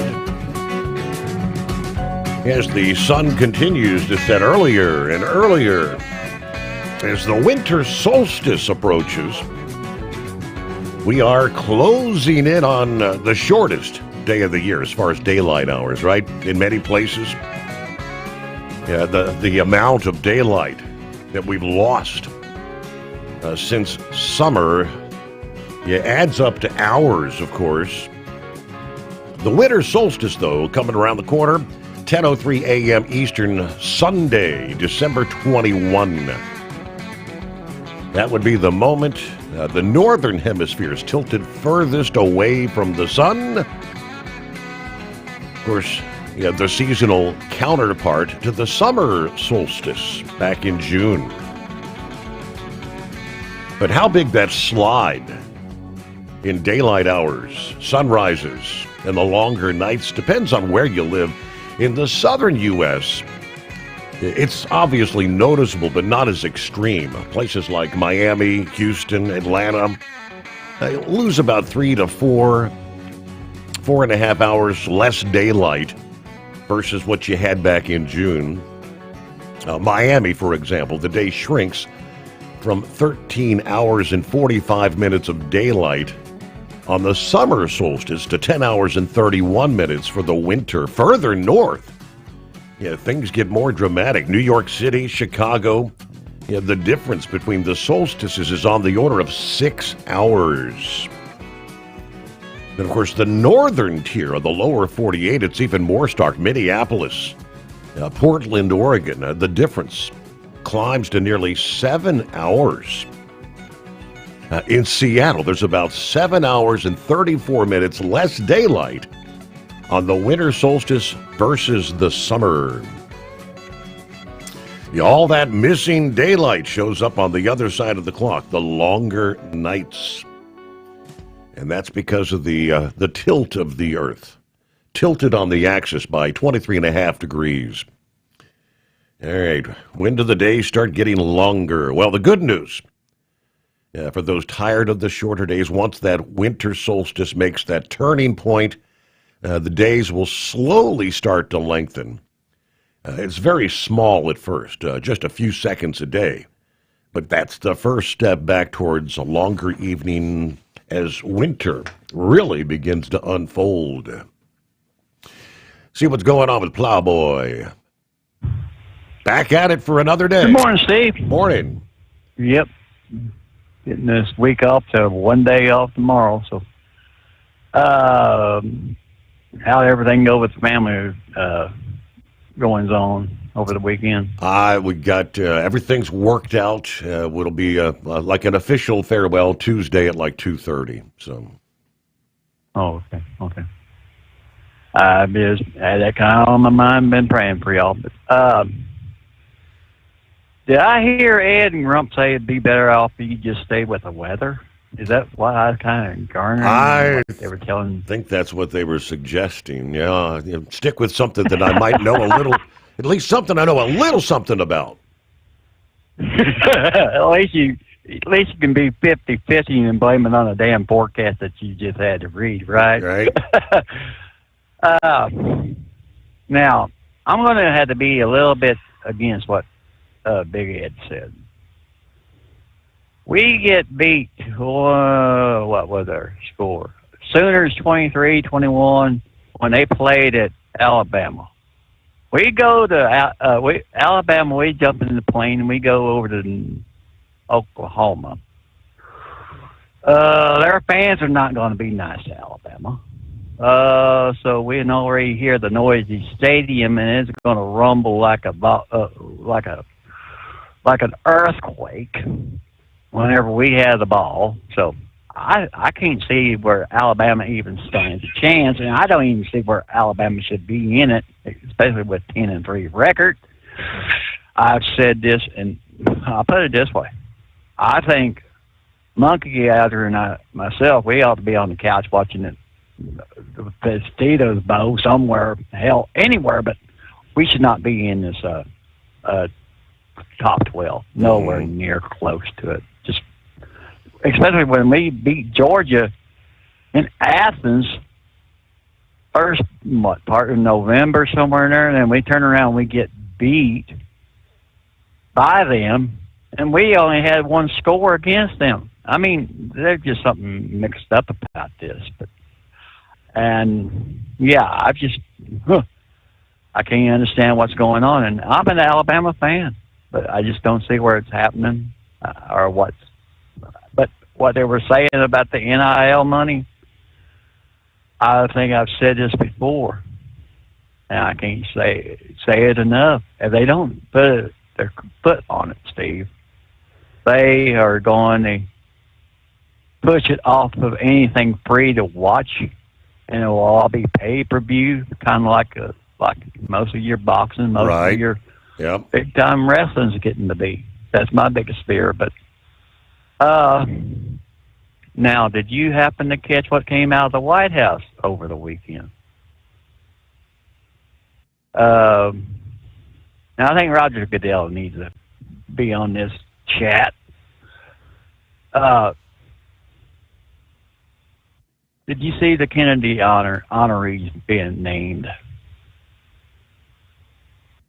I think that was. Did you happen to catch that, Steve? Was that last evening? No, I'm pretty sure I slept right through it. George Strait, which I've always been a fan of George Strait. Kiss, Gloria Gaynor, if I pronounce it right, I hope. And Michael Crawford, I believe, was the. But I'm just going off of what all been in honorees in years past, and I think it's finally the best timing, especially this year when the NFL is pushing down our throat. Bad Bunny. I think President Trump should have said Roger Goodell. Why couldn't you pick between these four versus that? But right. It's just amazing how what basically most of your listeners, my friends, and all of us has listened to finally got honored this year. I think it's going to be on tomorrow, Tuesday night, if I'm not mistaken. I know I can't watch it, but I'll be on Hulu the next day. But I don't know. It just seemed like it was a good time. But there was also something else I'd seen that Pappy may be getting replaced. Have you seen where it's coming out of China, where they're getting a whole bunch of their little bitty robots to learn how to be traffic cops, like directing traffic, garbage like that. and they're all going to be, I guess, AI powered. Mm-hmm. I mean, and then I turn around and now we're even going to start. I think they're even talking about our military could have an autonomous fighters when it comes down to it. There are 2 or 3 things like that coming out in electronics because I don't know. But other than that, and you were, kind of had a brain fart, so I'll have to call back later. But I appreciate it, Steve. Thanks. All right, thank you for chiming in. Yeah, I did see where, I guess, the Baseball Hall of Fame, right? Jeff Kent elected to baseball's Hall of Fame by the Contemporary Era Committee, while the steroids-tainted stars Barry Bonds and Roger Clemens were among 7 players falling short once again. Kent was on 14 of 16 ballots, 2 more than the 12 needed for that 75% minimum. Carlos Delgado received 9 votes, followed by Don Mattingly and Dale Murphy with 6 each. Bonds, Clemens, Gary Sheffield, Fernando Valenzuela each receiving less than 5 votes. Clemens' snub did not sit well with President Trump, though, apparently, as he took to Truth Social this past afternoon, saying it was the Obama Department of Justice, of course, that viciously went after the great Roger Clemens. Roger was fully acquitted of all charges. Trump's social media post over the weekend urging support for Clemens for the Hall of Fame. Roger Clemens, who won 354 games, went through his own witch hunt. He was acquitted of all charges. If he doesn't get into the Hall of Fame, he should sue the hell out of Major League Baseball, says the president. Either way, Kent will be inducted at the Hall in Cooperstown July 26, along with anyone chosen by the Baseball Writers Association, whose balloting will be announced on January 20th. Now, of course, a 5-time All-Star second baseman. He batted .290, 377 homers, 1,518 RBIs over 17 seasons with Toronto, the New York Mets from 92 to 96, Cleveland 96, San Francisco 1997 to 02. Then he also played for Houston and the LA Dodgers. 844-844-3388 here on the greatest day of the week. What do you say, Horse Feathers? How was your weekend? Oh, who had a weekend? Yeah, I kind of, we had the weather didn't really do what the prediction was supposed to have been done for Friday night, Saturday morning and all that. It looked like all the weather was supposed to stay south and to the D.C. area and down that way, and it ended up coming north and going all the way into Saturday. It lasted from Friday into Saturday, so I actually held off finishing my Friday work and my Saturday work, and I went out there Saturday evening there to do all that, and so I got done Sunday morning there and got my 10 hours off and back at it, and I've already got the first load of the Monday done, and I'm working on my second Monday load now. But wow. But anyways, so not much weekend in there. So I don't know, had a couple little things we did on the one day there, but as I say, we had kind of just a sloppy day all day long Saturday. Never warmed up like it was supposed to, and but Sunday morning did. By the time Saturday evening came around, it had warmed up a little bit, so that through the day Saturday and Saturday night there was good, and Sunday morning everything was pretty well gone that we had. So but yeah, we'd had freezing fog and all those other good things there as well. So kind of had a mix all the way from from a little bit of moisture to through the freezing stuff into a good coating of snow. And I guess over on the Eastern Shore they had somewhere around 3 inches. So, but anyways, at this point with the warm up through Sunday and everything there, that's all pretty well gone at this point, I guess. But the point is about now with the temperatures going back down, so if there's any moisture left on the highways, you can find some icy spots and just kind of be aware of that. And they're saying for Tuesday morning around here, we're supposed to be below 20 degrees, at least for Baltimore, so that makes the outskirts there down into the teens, well into the teens. Yeah. So we'll see how cold that is. They might even be pushing, single digits there. You get up into Pennsylvania a little bit, and they could be single digits up there, closer to like Harrisburg and everything. So we'll have to see how all that goes. But we caught a little bit of the news there last night, and they were showing some of the sports and showed the Steelers had beat the Ravens, so that pretty much takes the Ravens out of contention. And said that did you hear the Cincinnati Bengals lost, Your Honor? I don't know. Yes. I didn't know if you heard that. I did catch that. Yes, I did.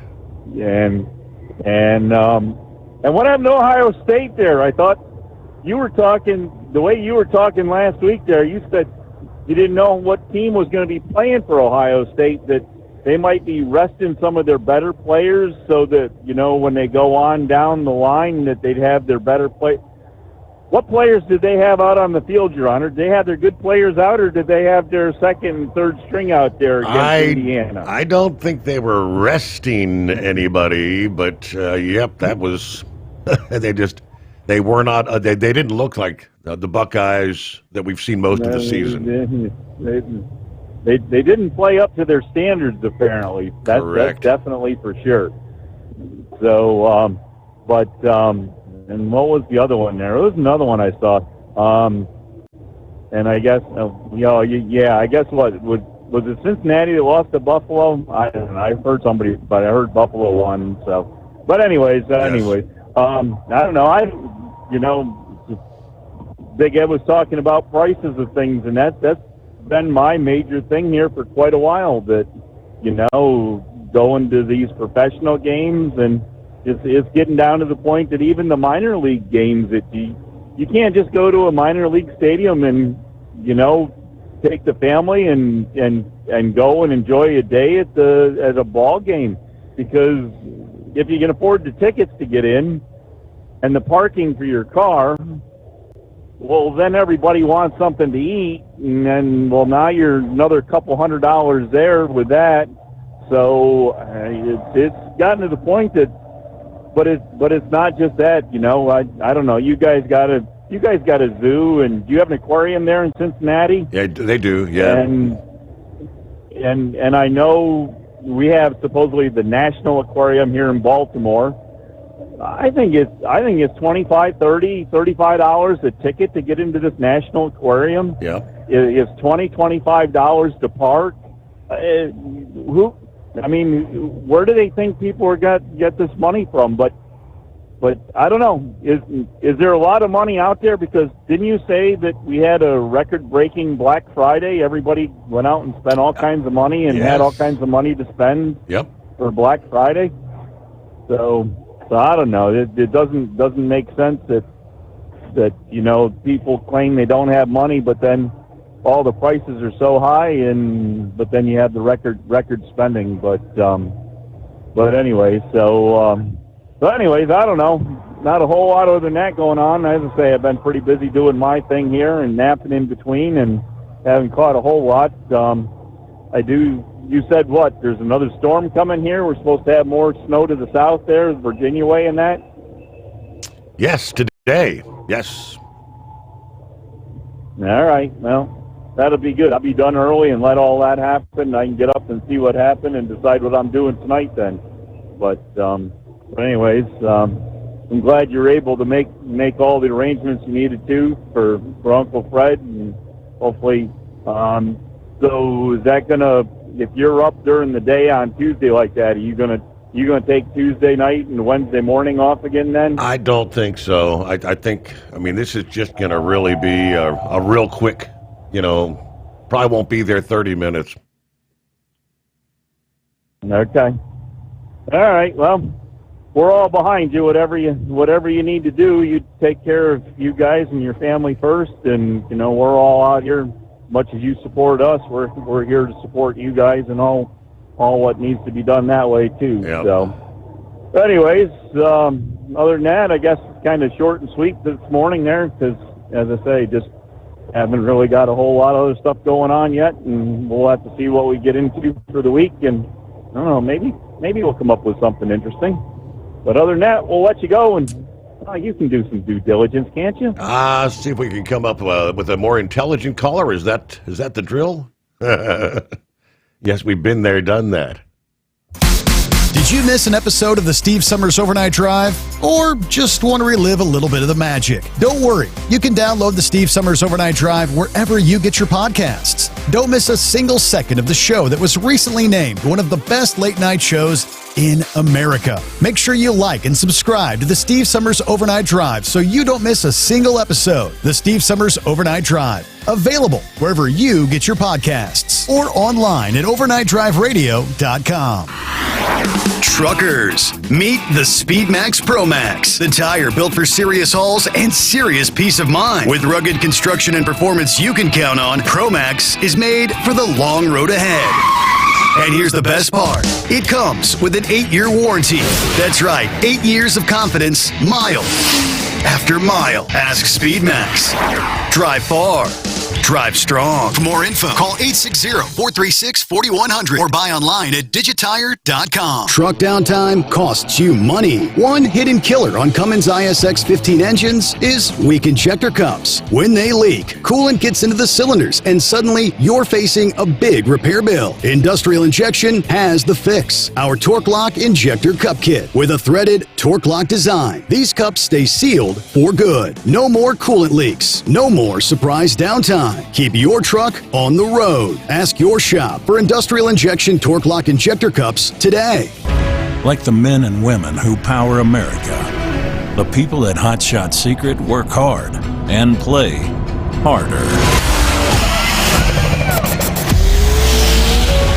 We're the fastest growing diesel and oil additive brand in the country. We solve problems. We protect engines. We save you money. And more importantly, time. Hot Shot Secret, powered by science.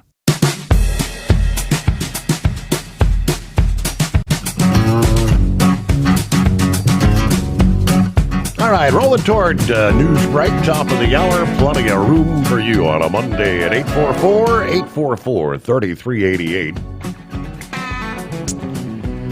Rest of the story, Minnesota, the latest to pause the issuance of non-domiciled CDLs after the Department of Transportation accused the state of illegally issuing 1 in 3 non-domiciled CDLs. Secretary Duffy said Minnesota stands to lose $30.4 million in highway funding following the federal audit that found 1/3 of their non-domiciled CDLs reviewed by the FMCSA were issued illegally. Minnesota DVS says the state currently has 2,117 non-domiciled CDL holders. The DOT gave Minnesota 30 days to pause issuance of non-domiciled CDLs and to identify all unexpired non-domiciled CDLs that fail to comply with the regulations if they want to avoid losing those federal funds.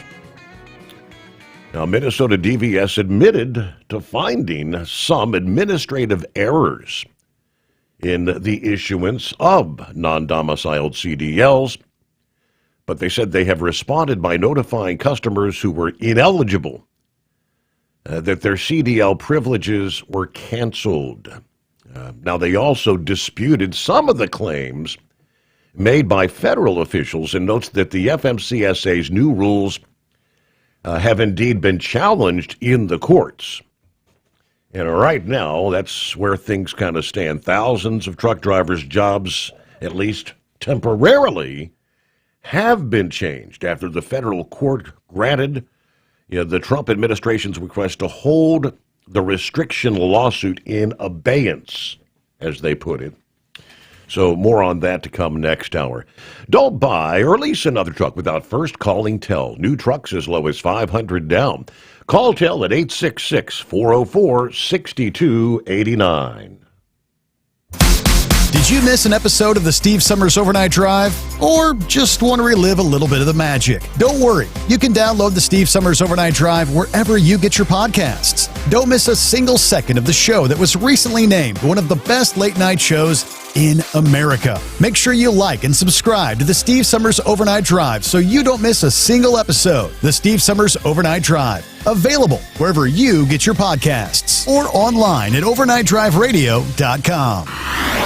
Truckers, meet the SpeedMax Pro Max, the tire built for serious hauls and serious peace of mind. With rugged construction and performance you can count on, Pro Max is made for the long road ahead. And here's the best part. It comes with an 8-year warranty. That's right, 8 years of confidence, mile after mile. Ask SpeedMax. Drive far.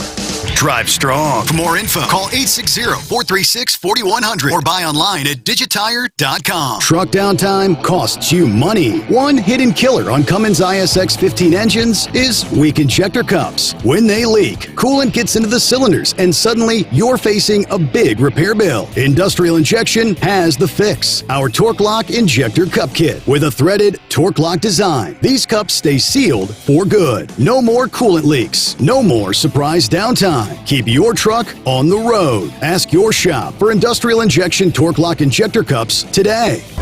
Like the men and women who power America, the people at Hot Shot Secret work hard and play harder.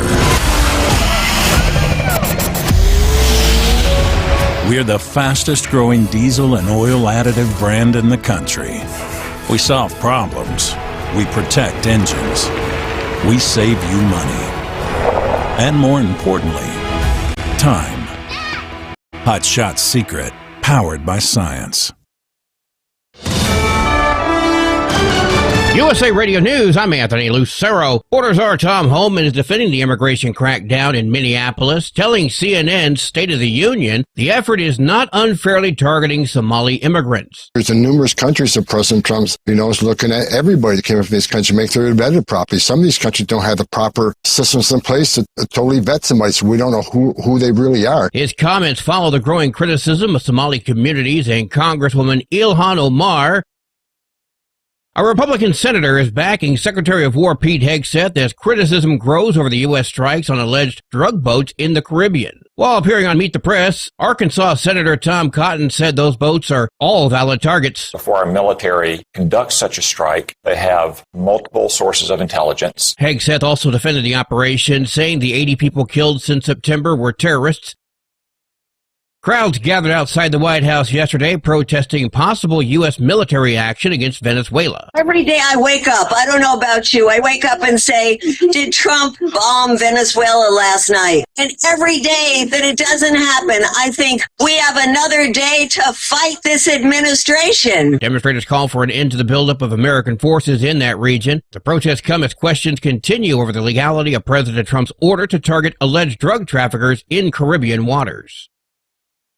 Israeli officials say the body of a hostage returned by Hamas on Wednesday is a man from Thailand. The 42-year-old Thai national was working at a settlement in southern Israel in October of 2023 when he was reportedly murdered by Hamas militants. Hamas said his body was located in northern Gaza Wednesday morning and was handed over to the Red Cross to be returned. The Israeli Prime Minister's office says just one more slain hostage remains in Gaza, the body of a police officer who was killed while battling militants during the October the 7th attack, and that they are working tirelessly to bring him back for burial. I'm Mark Mayfield. From America's News Network USA Radio News.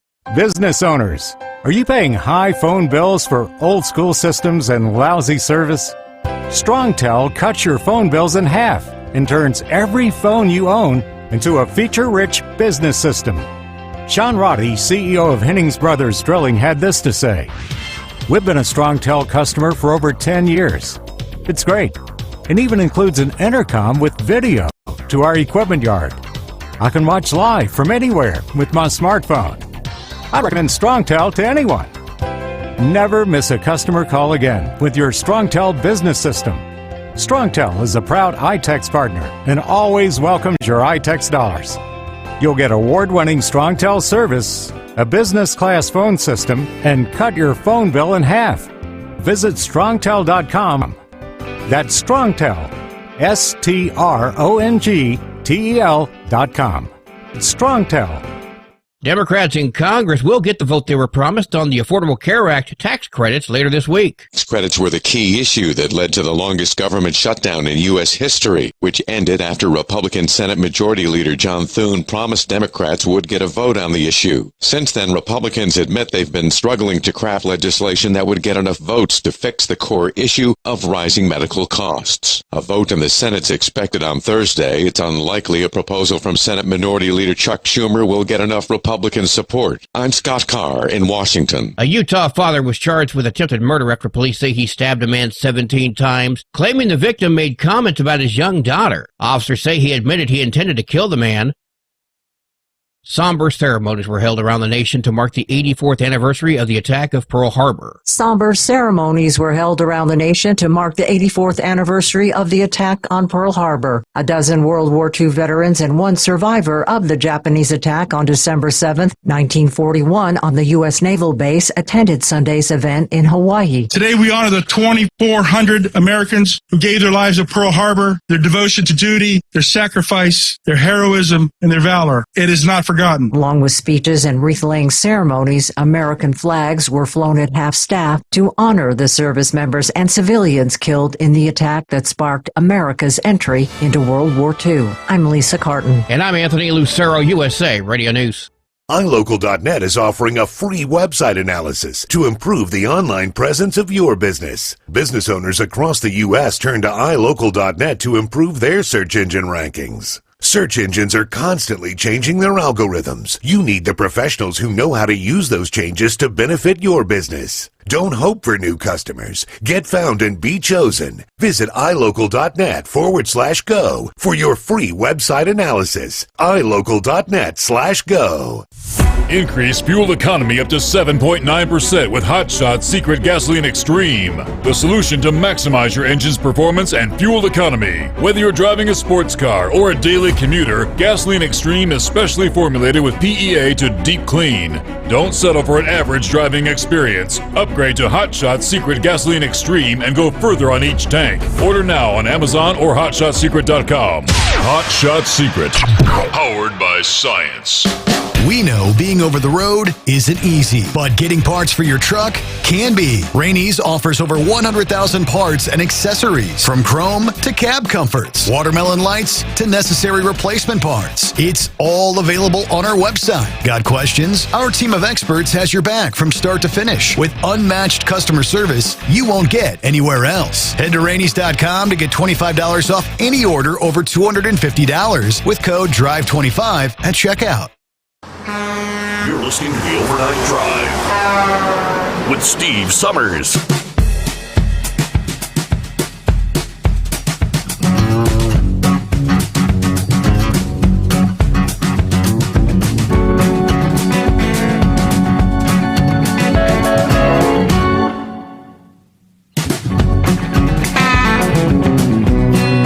All right, another hour comes our way as we get the new week off and rolling.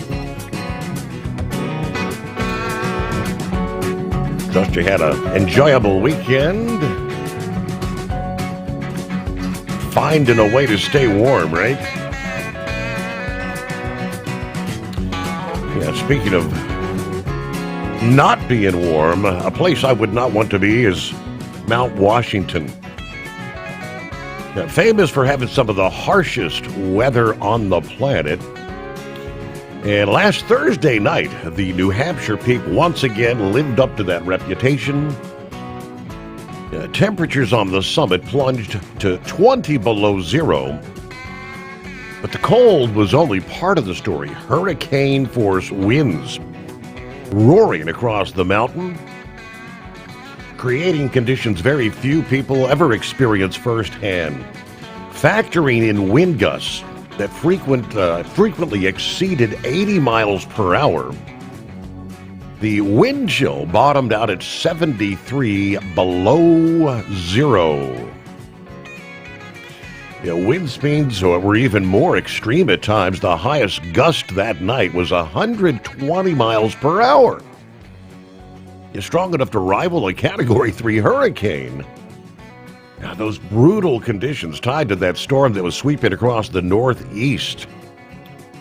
Mount Washington sits higher than any other peak across New England, so there's nothing that can slow down the powerful winds in the middle and upper levels of the atmosphere. And when storms pass overhead, they frequently feature very strong winds there.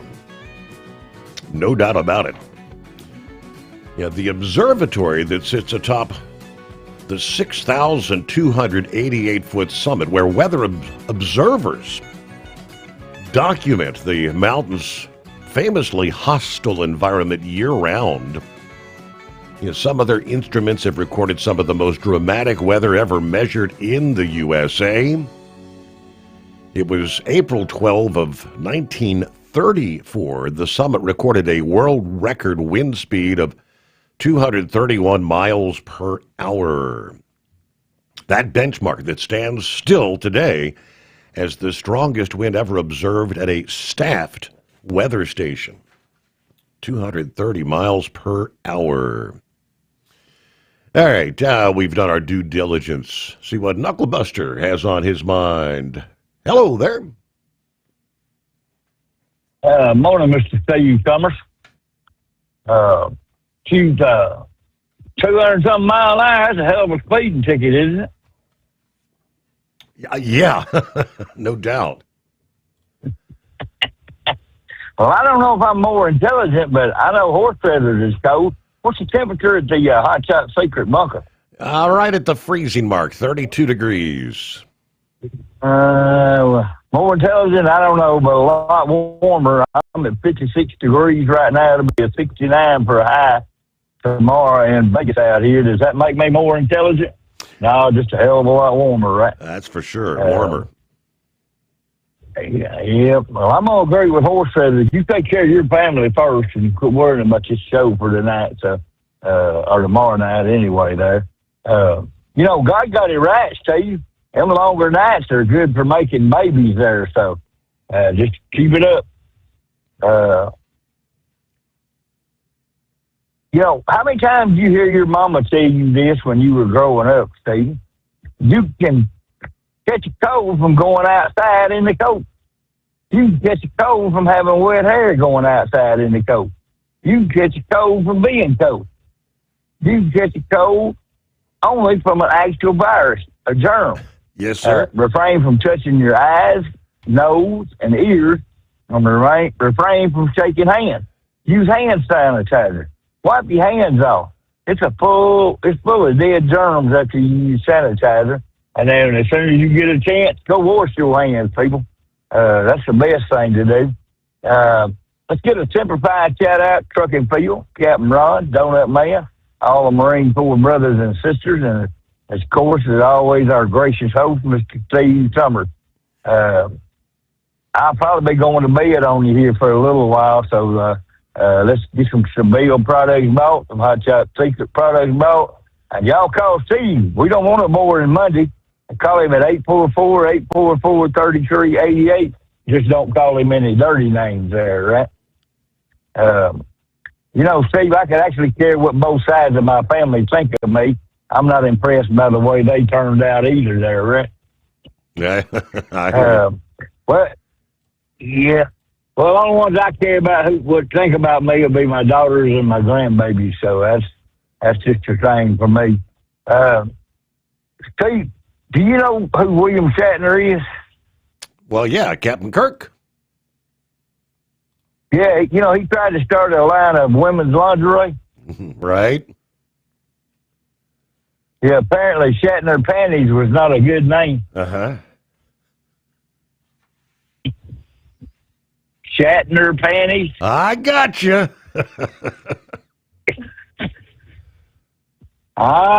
Steve, you got a good show going on, brother, there, and condolences to your family there, and we'll keep listening for as long as I can stay awake anyway, right? All right, have a great morning, brother. All right, thanks for checking in there. Enjoy those warmer temperatures. I'd much rather have 59 degrees outside the secret bunker. All right, a couple of other, let me see. We were talking earlier about, obviously, the NIL, and I guess, indeed, there is at least some NIL money that will be coming into high school sports. And what I was seeing as far as, Ohio joining a number of other states, there's going to be a lot of restrictions compared to college, but when they say the positive side is, we're getting like high school seniors ready for what they will deal with when they get into their college, with, I guess, trying to get them an early start, knowing how the ins and outs and all this stuff works. But let me see. Karina and Eric said, as far as Grump's concerned, he said, why is it okay for him to make money on these college games, but the players who play the game shouldn't? I believe sports betting has actually affected the game more than the NIL. Then I also wish we could find out some way where some of the listeners can maybe do their picks next season. Well, that would be something I'm pretty sure that wouldn't be very difficult to set up a page, whether it's, my Facebook page or, we could set up our own, kind of a Facebook college football picks for the overnight drive listening audience kind of thing. That could be done. Not a bad suggestion. See who's the true prognosticator of prognosticators. Hello to Spinnerbait. There's a name I haven't heard in quite some time. He said, I haven't spoke with you since you've been sitting in this new chair, but also I haven't missed a show. I think we mentioned about losing our friends in the past. Some of our regulars had passed away. That's the problem with getting old, Steve. You outlive your friends. I shook hands with a friend just last week, and I see where he's gone now. Fuzzy Zeller's gone. Now, there was a good man. But as far as the show goes, keep it up. I appreciate it. I used to drive by listening to you. Now I kind of use your program to put me to bed. But I love the show. Thank you so much. Have a good night. All right, thank you, Spinnerbait. So I talk you to sleep, huh? High school NIL. Dale said, yes, Alea Chavez, which I'm not real familiar, had significant NIL deals while still in high school at Monterey High, most notably a major shoe deal with Nike announced in October of this year, making her one of the first top recruits to secure such a deal before going to college. Monterey High School is Lubbock, Texas, he says. All right. Like Grump said, where does it end? Do we need to start training them at Pee Wee camp? This is the way it works. Hello, Gary. Good Monday, 32 degrees, Southwest Ohio. Drummer Girl. Good morning. It snowed as far north as Quakertown, PA. Great Monday. I just broke down. Had a lightning bolt come on, and the motor won't go over 1,000 RPMs. It's a 2016 Mack Pinnacle. The automatic transmission would not go into neutral. Great way to start your week there, huh? All right, quickly, and Grump responding to Katrina and Eric on the whole NIL thing. He said, my bets are normally like $5. I parlay several teams together. If I win, it's more luck than knowledge and sports betting. Yeah, it's been around forever, as has other games of chance, which is what it is. But the problem with the NIL money is it's limitless. Little to no structure on how it's distributed or the influence that it buys. Now, yes, there has been instances of someone throwing a game or a fight because of bets. That's completely different, though, when a financial entity can actually offer to sponsor a player or players to play at a certain school or pay them to leave mid-season, play at a different school. Yeah, championships are going to go to the highest bidder. Players could care less about an education. Yeah, they're caring more about a paycheck. There we break it down. The Steve Sommers Overnight Drive, live from the Hot Shot Secret Studios. Did you miss an episode of the Steve Sommers Overnight Drive? Or just want to relive a little bit of the magic? Don't worry. You can download the Steve Sommers Overnight Drive wherever you get your podcasts. Don't miss a single second of the show that was recently named one of the best late-night shows in America. Make sure you like and subscribe to the Steve Sommers Overnight Drive so you don't miss a single episode. The Steve Sommers Overnight Drive, available wherever you get your podcasts or online at overnightdriveradio.com. Truckers, meet the Speedmax Pro Max, the tire built for serious hauls and serious peace of mind. With rugged construction and performance you can count on, Pro Max is made for the long road ahead. And here's the best part. It comes with an 8-year warranty. That's right, 8 years of confidence, mile after mile. Ask Speedmax. Drive far. Drive strong. For more info, call 860-436-4100 or buy online at digitire.com. Your factory fuel filter is letting you down. AirDog heavy-duty diesel fuel systems don't just filter your fuel. The AirDog fully optimizes your truck's fuel system for peak efficiency. The factory-provided filter simply removes particulates and water from fuel. The AirDog system removes all contaminants, including entrained air, water, and particulates, and feeds the engine pump with optimal pressure. Check out airdogdiesel.com to learn how you can capture every bit of performance and efficiency from your fuel system. Like the men and women who power America, the people at Hot Shot Secret work hard and play harder. We're the fastest growing diesel and oil additive brand in the country. We solve problems. We protect engines. We save you money. And more importantly, time. Hot Shot Secret, powered by science.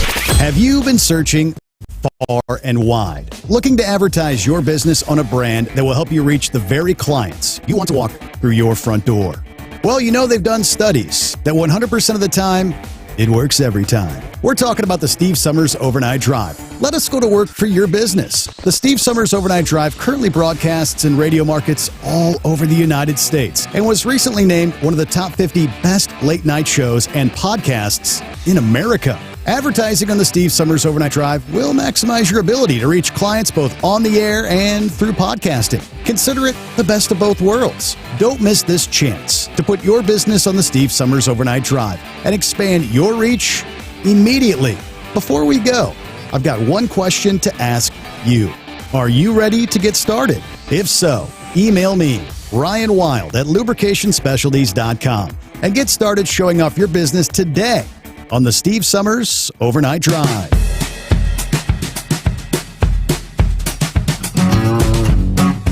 Meanwhile, what was home to one of the largest nuclear disasters in history, the Chernobyl meltdown. Word from the New York Post over the weekend saying the protective shield that they had built, this dome over Chernobyl to contain the radioactive material, can no longer contain the radioactive material after being crippled in a drone strike. The shield, called the New Safe Confinement at Chernobyl, was severely damaged by a February 14th drone strike, according to the International Atomic Energy Agency. Ukraine accused Russia of carrying out the strike, which the Kremlin denied. But the NSC, the confinement dome, has lost its primary safety functions, including confinement capability.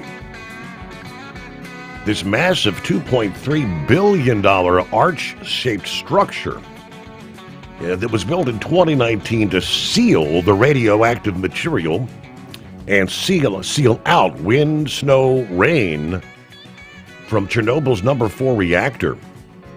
Weighs some 36,000 tons, 345 feet tall, 540 feet long. It's named one of the 50 most influential projects of the past 50 years by the Project Management Institute. It was built to last 100 years. The drone strike also caused a major fire, which damaged the outer coating of the steel structure that was constructed to contain the radioactive remains. I guess they did an inspection, found that the shield's load-bearing structures and monitoring systems were not damaged. Not clear at this point how much of a threat this is going to be to the surrounding environment or the Ukrainian capital of Kyiv, which is about 80 miles away. Now, a major issue, they say, does not appear imminent, but one of the worst nuclear accidents in history, the reactor meltdown in April of 1986 in what was then the Soviet Union, that was caused by a flawed design and inadequately trained personnel that led to a steam explosion and resulting fires that released at least 5% of the radioactive core into the surrounding environment there. 2 Chernobyl plant workers were killed in the immediate impact of the explosion. 28 more died in the coming weeks.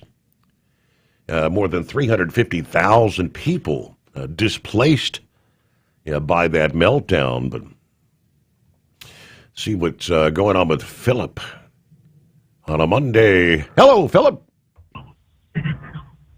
Hey, buddy. How you doing today?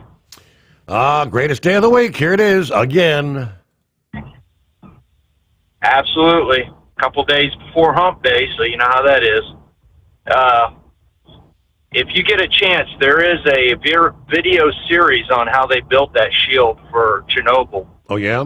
And just let everybody know, 3 days after that happened, some of that radioactive stuff that was in the air ended up over here. I don't think too many people understood that one, but it was here. And, it took a lot to build that piece, and they literally built it on tracks and rolled it over top of that reactor. It's a pretty interesting video. If anybody just look that up about that containment building being built. They've got video of it, and it was time-lapsed and everything, how they did it. And, it's pretty interesting if you're into that kind of stuff.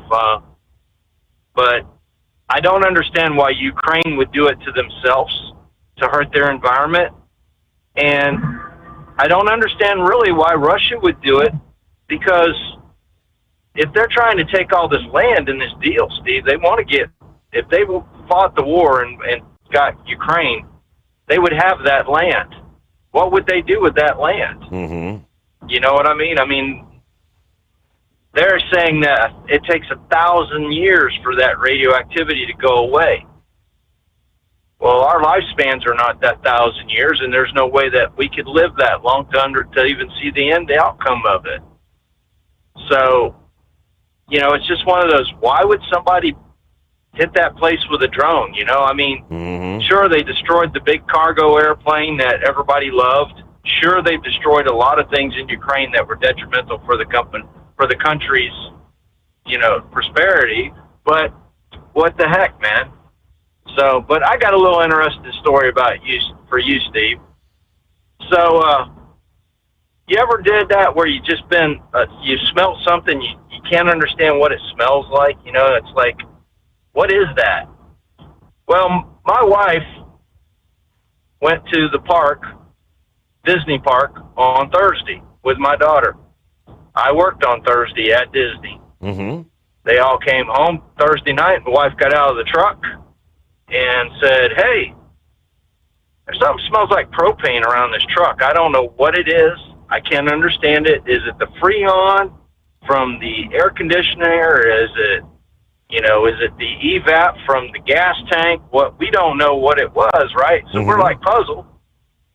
Well, we're all tired, so we just go to bed. No big deal. Get up Friday morning, go to work at the store, normal day at the store, end that off.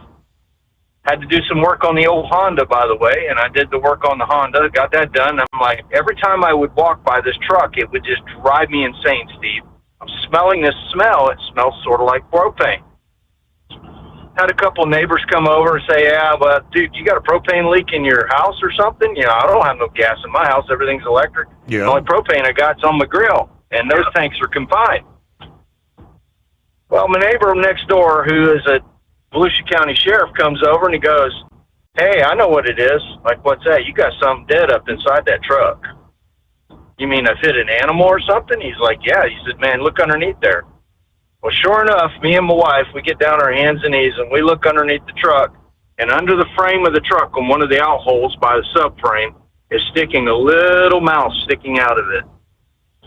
So look underneath there, and I thought it was a possum. Yeah. Okay. Well, hold the thought, because we got to take care of our bottom of the hour break here. For 2 decades, Transport Enterprise Leasing has helped owner-operators grow their business with trusted leasing and financing options. Learn more at tell360.com. USA Radio News, I'm Anthony Lucero. Border Czar Tom Homan is defending the immigration crackdown in Minneapolis, telling CNN's State of the Union the effort is not unfairly targeting Somali immigrants. There's in numerous countries that President Trump's, is looking at everybody that came from these countries, make sure they're vetted properly. Some of these countries don't have the proper systems in place to totally vet somebody, so we don't know who they really are. His comments follow the growing criticism of Somali communities and Congresswoman Ilhan Omar. A Republican senator is backing Secretary of War Pete Hegseth as criticism grows over the U.S. strikes on alleged drug boats in the Caribbean. While appearing on Meet the Press, Arkansas Senator Tom Cotton said those boats are all valid targets. Before our military conducts such a strike, they have multiple sources of intelligence. Hegseth also defended the operation, saying the 80 people killed since September were terrorists. From America's News Network USA Radio News. So right now may be the perfect time for you to rethink how you pay for health care, and here's why. This time of year is decision time for a lot of people, but it's also when you can join Medi-Share and save even more than usual. For many families, joining Medi-Share means saving about $500 a month, which is a game changer for a lot of people. More than 1 million people are part of healthcare sharing now because it just makes so much sense right now. And Medi-Share is the gold standard. Members like it a lot. We know this from member surveys. Medi-Share has been around for over 30 years. It is a proven thing. And if you join before December 15th and you mention the promo code SHARE, they'll waive your application fee. So you save $100 right off the bat. I'll give you the number here in a second, but just call. You'll get a price within 2 minutes. And again, the deadline's December 15th. Call now. You'll save even more. Here's the number. It's 855-SHARE-40. That's 855-SHARE 40. 855-SHARE-40. Have you been searching far and wide, looking to advertise your business on a brand that will help you reach the very clients you want to walk through your front door? Well, they've done studies that 100% of the time, it works every time. We're talking about the Steve Sommers Overnight Drive. Let us go to work for your business. The Steve Sommers Overnight Drive currently broadcasts in radio markets all over the United States and was recently named one of the top 50 best late-night shows and podcasts in America. Advertising on the Steve Sommers Overnight Drive will maximize your ability to reach clients both on the air and through podcasting. Consider it the best of both worlds. Don't miss this chance to put your business on the Steve Sommers Overnight Drive and expand your reach immediately. Before we go, I've got one question to ask you. Are you ready to get started? If so, email me, Ryan Wild at lubricationspecialties.com, and get started showing off your business today on the Steve Sommers Overnight Drive. TEL's independent owner-operator program gives you the power to operate under your own authority or choose the carrier you want to run for. Drive a new truck with full factory warranties, solo or team. TEL has a lease that fits your business. Call us at 866-404-6289 or visit tel360.com and use promo code overnight100. Winter is here. When the temperature drops, so does your truck's performance. Avoid fuel gelling by using Hot Shot Secret's EDT Plus Winter Defense, a 7-in-1 fuel booster and anti-gel that improves cold weather performance. The 7-point cetane boost decreases DPF regens and increases fuel economy. Be confident that your engine is running smoothly and trouble-free, even in the coldest temperatures. Hot Shot Secret EDT Plus Winter Defense, available at Pilot Flying J, Amazon, O'Reilly Auto Parts, and HotShotSecret.com. Hot Shot Secret, powered by science. Truck downtime costs you money. One hidden killer on Cummins ISX 15 engines is weak injector cups. When they leak, coolant gets into the cylinders and suddenly you're facing a big repair bill. Industrial Injection has the fix. Our Torque Lock Injector Cup Kit with a threaded Torque Lock design. These cups stay sealed for good. No more coolant leaks. No more surprise downtime. Keep your truck on the road. Ask your shop for Industrial Injection Torque Lock Injector Cups today. Did you miss an episode of the Steve Summers Overnight Drive? Or just want to relive a little bit of the magic? Don't worry. You can download the Steve Summers Overnight Drive wherever you get your podcasts. Don't miss a single second of the show that was recently named one of the best late night shows in America. Make sure you like and subscribe to the Steve Summers Overnight Drive so you don't miss a single episode. The Steve Summers Overnight Drive. Available wherever you get your podcasts or online at overnightdriveradio.com. The Overnight Drive with Steve Summers. Live from the Hot Shot Secret Studios. Call Steve now. 844-844-3388. That's 844-844-3388.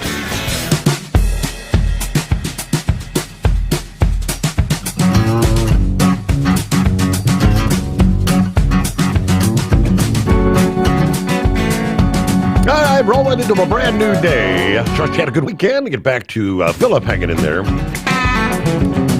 So, yeah, indeed, you had a dead critter under the frame of the vehicle. Yes, it did. And seen this little mouse sticking out of the frame, and put the truck up on the ramps. It took me an hour, Steve, to get this little guy out. And with a screwdriver, pair of pliers, a couple other things, try to get him out, and then I disposed of him and cleaned the vehicle up. And we don't know whether she picked it up off the road or she picked it up when she went to the park, where she picked it up at. There's no telling where this guy hopped on at. But the point I want to make about it is when you smell an unusual smell around your vehicle that is not typical, you're going to get on your hands and knees and you're going to check it out. Because I tell you what, if it hadn't have been for my neighbor who was a cop next door telling me, he's like, dude, I've smelled enough dead in my time, 30 years in the sheriff's department. Right. He said, that is something dead underneath there. And it was funny. It smelled like it had that hint of like propane. Mm-hmm. And I'm thinking to myself, there is no propane on this truck. Nothing's propane powered on this truck. It's just a Chevy Trailblazer. It's nothing crazy, but let me tell you what, this thing was maybe about 6 to 8 inches long, and getting it out of that frame, it was insane. And then it was getting dark on me too, so I had to get underneath there with flashlight and do everything with a flashlight. And it was, I tell you what, I've done a lot of things for my wife over the 30 plus years I've been married to her, but I told her, I said, I ain't digging no more rats out of your car now. This ain't going to happen. Right. So I said, next time you're going to have to dig the rat out, not me. So, but it was a crazy situation. I kept walking by this thing all day with that when I was working on my Honda, because I had to do some intake work on my Honda. And I was like, man, what in the hell is that smell? I mean, that's what I kept saying to myself. What is that smell? Mm-hmm. So it just drives you nuts. And then took one person 2 seconds to figure out what it was. And he didn't even get underneath there and look at it. He said, look underneath there. You'll find something, I'll bet you. And sure enough, we did, and I tell you what, I had some crazy things, but in semis, I fit deer with my Honda. I hit a deer with it, wiped the front end out. They completely rebuilt the front on the car. I hit a deer one time in a semi in a Volvo, and I had deer felt from the front of the truck all the way back to the back axle on the 48-foot trailer. And I had never ever seen anything. It is funny when stuff dies, how it gives like a smell. It's it's a gas smell, comes out. So, but that's all I got tonight, buddy. And you have a good one, and thanks for having me. All right, Philip, thank you for checking in. Very interesting. There you go. All right, it is that time once again. The search for the 42nd Goodyear Highway Hero has begun. Goodyear started their annual recognition of professional drivers who go beyond their daily responsibilities to protect others in 1983. So I guess now through January 31st, Goodyear is accepting nominations for drivers who've demonstrated exceptional courage while on the job. Eligible nominees must hold a valid commercial driver's license, operate qualifying commercial vehicles, including long-haul trucks, vocational vehicles, infrastructure trucks, and non-life-saving emergency vehicles with rim sizes greater than 19 inches. The heroic act must have occurred between January 1 and December 31 of this year, while the driver was on duty in the U.S. or Canada. Submissions will be reviewed and approved by Goodyear before a panel of judges then select the winner and up to 2 finalists. They said they will announce the winner, who will receive a cash prize and ride aboard the iconic Goodyear blimp early next year. Finalists will also receive cash prizes for their courageous actions. A J.B. Hunt driver, Adam Medley of Wisconsin, was named Goodyear's Highway Hero for 2025. He was on a county road in Green Lake, Wisconsin, when he noticed something on the road in the distance. It was about 2 a.m, so he thought it could have been anything, from wildlife to garbage. I knew something was wrong, but it was dark. So I wasn't sure if someone lost a trash bag or something fell out of someone's boat or something like that.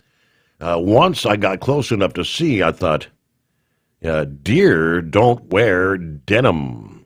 I realized what he'd seen was actually a person lying in the road. He safely pulled over, helped the individual off the road. He also called local police, who took control of the situation upon arrival. In a moment where every second counted, Adam put the safety and well-being of others first. According to the chief operating officer at JB, his actions exemplified integrity, selflessness, and we're excited that Goodyear recognized him as this year's Highway Hero Award winner. So there you go, 42 years now and counting. Well, good morning, Pappy. What's happening? What's going on, Steve? Rolling squares, man. Getting ready for the next couple nights. Yep. Hey, man, I'll tell you what. I got one up there on Phillip there, going back a few years. I was walking around in the house, I'm like, man, what the hell is that damn smell? And couldn't figure it out. It was like coming from the kitchen area. I thought, maybe, man, I don't know, cook something. It wasn't like it was just a smell, right? Yeah. Well, then it was getting worse. I'm like, man, somebody got a dead mouse somewhere, And looked and couldn't find it. And one day, man, I'm like, what the hell is going on in my kitchen? Steve, there was a raccoon that got up in my attic, and this is a big coon. Got up in my attic and got all the way down in the corner. I guess he couldn't get out, and died up there. Yeah. And man, Steve, it was so bad. I went up in the attic to try to get it, and as soon as I cracked that hatch to get up there, you could just smell it, and it was bad. I mean, it was bad. And so I couldn't crawl on my belly far enough down there to get my hands on this thing to try to drag it out because it was way down, like almost in the soffit. Steve, I had to go out and cut a hole in the damn roof, man, to get that thing out. Wow. That's how bad it was. I should have called somebody, I guess, but man, it was bad. The thing was, half of it was just melted in the liquid. Yeah. Ugh, yuck. Yeah. I guess I can say this now. Yesterday, December 7th, 1941, Steve, I thought I heard something in the news that the last Pearl Harbor survivor just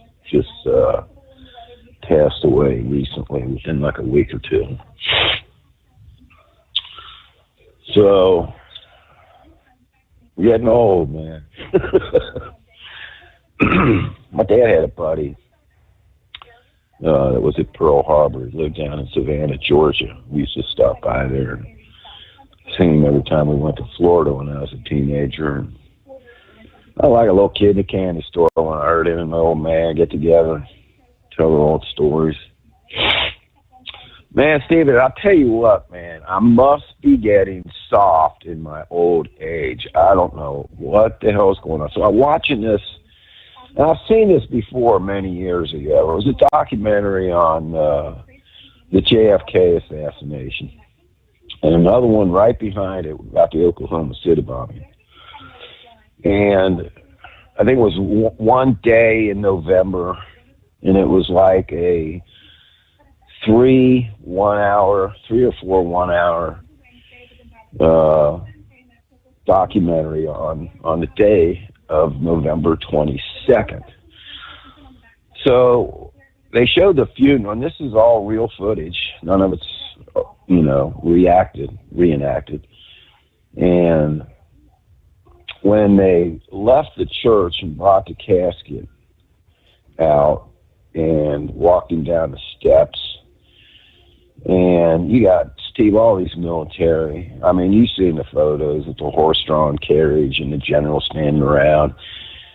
And Jacqueline comes down the stairs, and she's standing at the bottom of the steps, and she whispers something to little Johnny there, and he reaches out and pops a salute to his dad as they're loading him up on that horse-drawn carriage, man.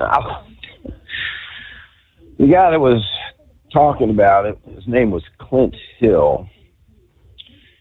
He was a Secret Service agent responsible for protecting the Mrs. First Lady.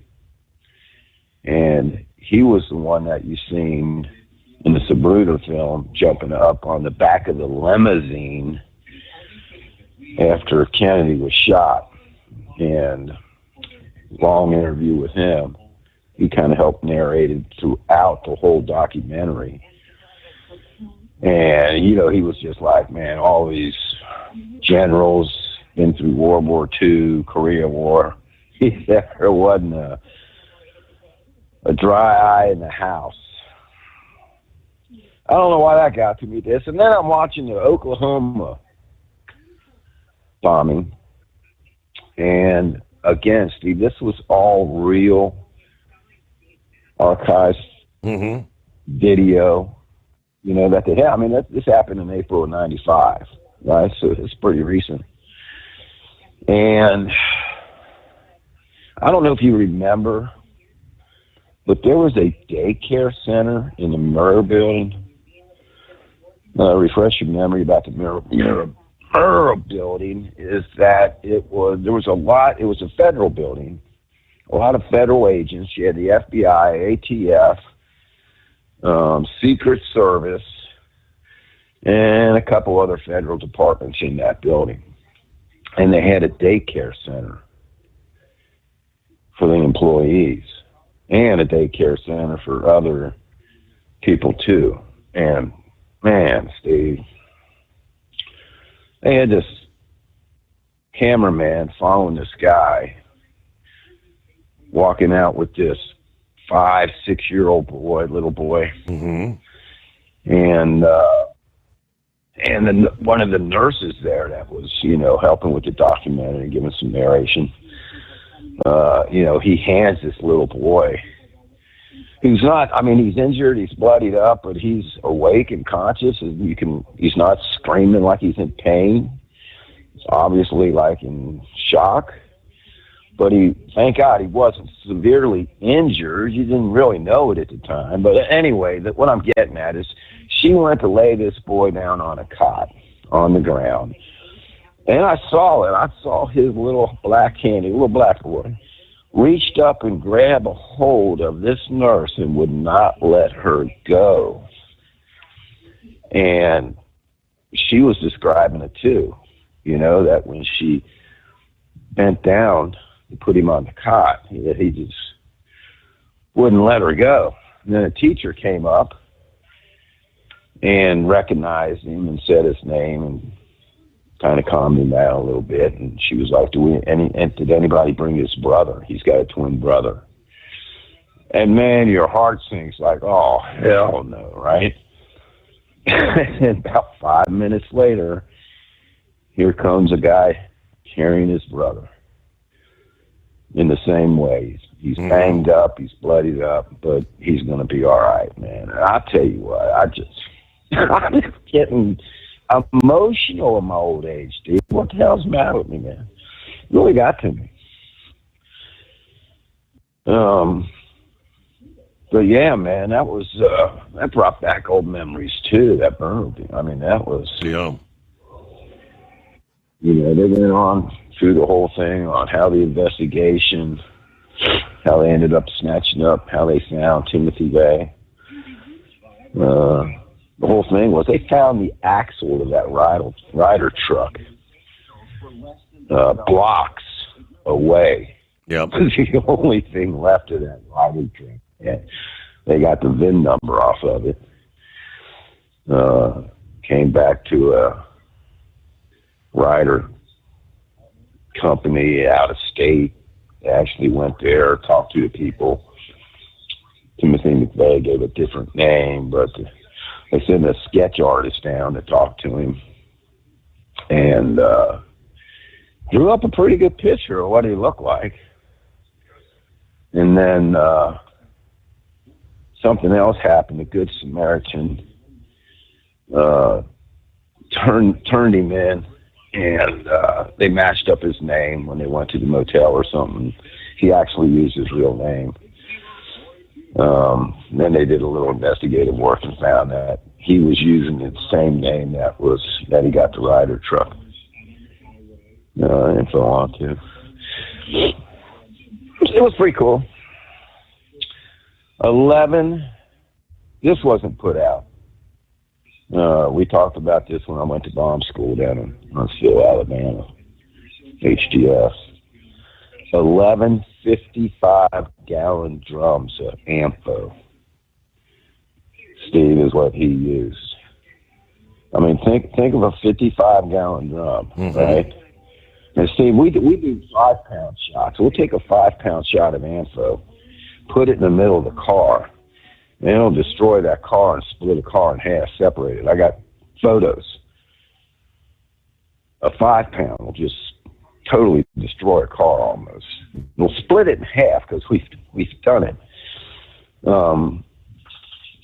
So a 55-gallon drum of that stuff, and he took 11 of them and had them in that rider truck.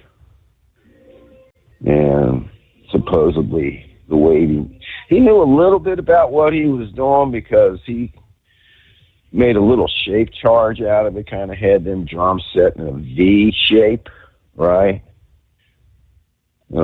Facing towards the front of the building, which created a shape charge, so to speak, kind of directed the charge towards the front of that building. And took dynamite. I think he used det cord and dynamite as a booster to get that AFO to go off. And supposedly, I guess, when he was captured, he told him that he used a time fuse, like in the old cowboy days where you see him holding a stick of dynamite and they light the fuse, right, and then throw it. He used time fuse to set it off, and he figured out how many feet of time fuse he needed to light it and get several blocks away before it went off. The one thing he wasn't thinking about, he lit that time fuse about a block away before he even got to the Murr building and hit a traffic light. Now he's freaking out because he got this traffic light, and smoke from the time fuse is building up in the cab of this rider truck. Now he's freaking out, thinking people are going to see the smoke coming out of the windows. It's pretty crazy. And it was a civilian that actually was able to capture Lee Harvey Oswald. If it wasn't for this guy stepping up and calling the police, what they did is there was people that said, hey, man, these shots came from the 6th floor of the school book depository building, right? So the police went in there, searched the place, and then they rounded up all the employees of everybody that was there that day. Well, guess who was missing? Oswald worked there. He was the only one missing. So Oswald was like 5'7" and 150 pounds. It's soaking wet, maybe. So he was kind of a smaller guy. That's how they were able to put out that description of him as a possible suspect. Well, then J.D. Tippit was a Dallas police officer who came across him several blocks away. And when he went to approach him and say, hey, man, Oswald pulled out a revolver and shot him 6 times and killed him. Oswald took off, went about a couple blocks. Obviously now all the police, Dallas Police Department's heading towards this scene. There's a shoe store owner. Said this kid comes walking into his shop. He's out of breath. You could tell he was running. Just didn't seem right. He's only in there for a second, maybe more a second. You know, he's only in there for maybe a minute or two, acting weird. He leaves the shop. The owner of that shop watches him walk across the street and go into the Ford Theater, whatever that theater that was down there where he went in. And he went over to the theater, said something to the lady that sells the tickets, and she goes, he didn't buy no ticket. And he's like, man, there's something up with this dude. You need to call the police.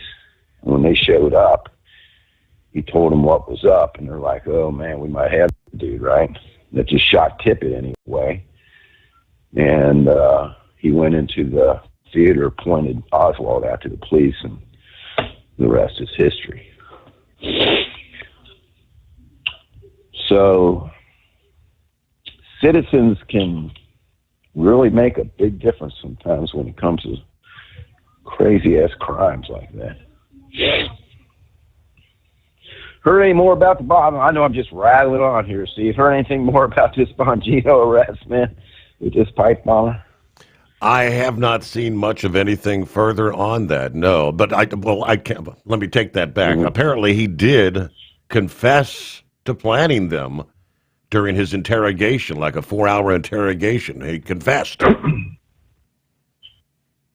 See, something weird's going on here, man. Now, you might not remember, because I know I send you a lot of emails. And I didn't want to say this out over the air. At least 6 months ago. Do you remember me sending you that email saying, hey, this person is autistic? Yes, it was in regards to the officer, the female. Yes. There was information that the pipe bomber was autistic.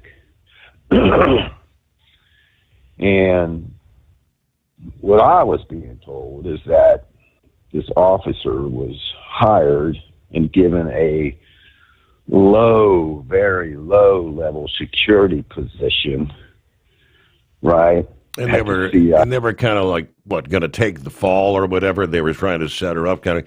And we got to pause there as we roll up on the midnight hour on the West Coast, the Steve Sommers Overnight Drive.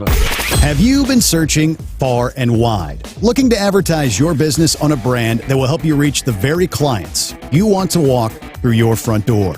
Well, they've done studies that 100% of the time, it works every time. We're talking about the Steve Sommers Overnight Drive. Let us go to work for your business. The Steve Sommers Overnight Drive currently broadcasts in radio markets all over the United States and was recently named one of the top 50 best late night shows and podcasts in America. Advertising on the Steve Sommers Overnight Drive will maximize your ability to reach clients both on the air and through podcasting. Consider it the best of both worlds. Don't miss this chance to put your business on the Steve Sommers Overnight Drive and expand your reach immediately. Before we go, I've got one question to ask you. Are you ready to get started? If so, email me, Ryan Wild at lubricationspecialties.com, and get started showing off your business today on the Steve Sommers Overnight Drive. It's no secret, today's diesel isn't as good as it should be. Diesel lacks lubricity. That can lead to fuel system failure, costing thousands in repairs. But you can prevent those issues with Hot Shot Secret products. Clean injectors, boost cetane, increase fuel economy while adding 4 times more lubricity than the leading competitor. Claims proven by real-world use and confirmed by third-party ASTM testing. Available nationwide at truck stops, farm and automotive stores, and online at hotshotsecret.com. Hot Shot Secret. Powered by science. At TEL, we know what it takes to succeed as an owner-operator because we were founded by one. The big secret? Affordable new trucks. New equipment keeps you moving, improves cash flow, and delivers reliability. For over 20 years, we've helped drivers take the next step in their careers. Call TEL at 866-404-6289 and use promo code OVERNIGHT100. We look forward to meeting you. USA Radio News, I'm Anthony Lucero. Senator Adam Schiff is urging a full investigation into U.S. strikes on suspected drug boats in the Caribbean, calling those attacks unlawful while on Meet the Press. This is not at all lawful or constitutional. And frankly, if the Pentagon and our Defense Secretary is so proud of what they're doing, let the American people see that video. Meanwhile, Secretary of War Pete Hegseth defended the operation, saying 80 people killed since September were terrorists and the president can take military action as he sees fit. Former UK Prime Minister Liz Truss told Newsmax she wishes Britain had ICE-style powers to deport illegal aliens. People are so frustrated. There are protests outside migrant hotels. Migrants are being housed in 4-star accommodation. We've seen a rise in violent crime, particularly against women and girls. Things like appalling sex crimes like rapes carried out by illegal migrants. She blames Britain's Human Rights Act for making removals nearly impossible. Truss argues the system protects offenders over victims and needs major reform. A British man says he endured months of police scrutiny after posting a photo of himself holding a legal gun taken in the U.S. West Yorkshire police arrested him after a complaint claimed the image felt threatening. The case was eventually dropped, but he's calling the experience an Orwellian overreach as questions now swirl about the department's response. President Trump says soccer should be called football in the U.S. and suggests the NFL should change their name. The president making those comments Friday during the FIFA World Cup draw. He says, this is football, there's no question about it, and that we have to come up with another name for the NFL. Soccer is called football outside the U.S. The NFL got its name in 1922, changing from the American Professional Football Association to the National Football League. The World Cup begins June 11th. It'll be played in stadiums across the U.S., Canada, and Mexico. I'm Jim Roop. From America's News Network USA, Radio News. No matter who we are or where we come from, we all experience difficulties in life. Military veterans know that sometimes it takes strength and determination to make it through. Whether there's obvious physical challenges or struggles on the inside, it takes strength to ask for help when you need it. I knew that I had to get support, not just for me, but for the sake of my wife and kids. Talking about it has helped me feel more like myself again. Honestly, it was hard to open up at first, but it's changed my life for the better. Learn how veterans like us have reached out for help. And hear stories of strength and recovery at MakeTheConnection.net. The California Department of Health has issued an urgent advisory to avoid eating wild mushrooms. Public health officials have reported an outbreak of amatoxin poisoning caused by consuming wild foraged mushrooms. Amatoxins are highly toxic and can lead to severe liver damage or death. Toxic mushrooms, such as the death cap, can easily be mistaken for the safe and edible type. Symptoms include diarrhea, nausea, and abdominal pain. 21 cases have been identified by the California Poison Control System, with significant clusters reported in the Monterey and San Francisco Bay areas, although the risk is statewide. I'm Sharon Reardon. Washington State Patrol arrested nearly a dozen people during a human trafficking and prostitution mission. They called it Operation Human Freight. It was initiated by the WSP's Commercial Vehicles Division because of the prostitution activity they saw at the truck stop. 11 women were victims of prostitution or human trafficking. They were offered resources to help. A 41-year-old Tacoma man with 19 prior felonies was arrested for human trafficking. I'm Brad Ford. Online shoppers may know about the scam called phishing, but there's a new one that has a rather funny name. It's called quishing. Cybersecurity pros say it's a phishing scam done with QR codes. A mystery package comes in the mail with a QR code inside that looks harmless. Scanning it may take you to a fake website, stealing your personal information, or installing malware on your device. The FBI warns, ignore packages you weren't expecting and never scan a QR code from an unknown source. I'm Sarah Walters. And I'm Anthony Lucero, USA Radio News. Would you know where to turn if you or a loved one became paralyzed? For thousands of families, the National Paralysis Resource Center has been that lifeline. But now federal funding's at risk. Sherman Gillums Jr., a partially paralyzed Marine veteran with the Christopher and Dana Reeve Foundation, explains why. This is about more than just a budget line. It's about veterans, caregivers, and families, real people who need these resources to live more productive and independent lives. Learn more at ChristopherReeve.org. Truck downtime costs you money. One hidden killer on Cummins ISX 15 engines is weak injector cups. When they leak, coolant gets into the cylinders and suddenly you're facing a big repair bill. Industrial Injection has the fix. Our Torque Lock Injector Cup Kit with a threaded Torque Lock design. These cups stay sealed for good. No more coolant leaks. No more surprise downtime. Keep your truck on the road. Ask your shop for Industrial Injection Torque Lock Injector Cups today. At Hot Shot Secret, we share the science behind common diesel problems and their solutions. For example, Hot Shot Secret Diesel Extreme. Today's ultra-low sulfur fuels leave injector deposits causing frequent DPF regens and low throttle response. Diesel Extreme is a once every 6-month treatment that will clean your entire fuel system, including the tank, lines, pump, and the injectors. Hot Shot Secret Diesel Extreme is available nationwide at truck stops, fine farm and auto stores, and online at hotshotsecret.com. Because Channel 19's a little congested. Call Steve now at 844-844-3388. The Overnight Drive.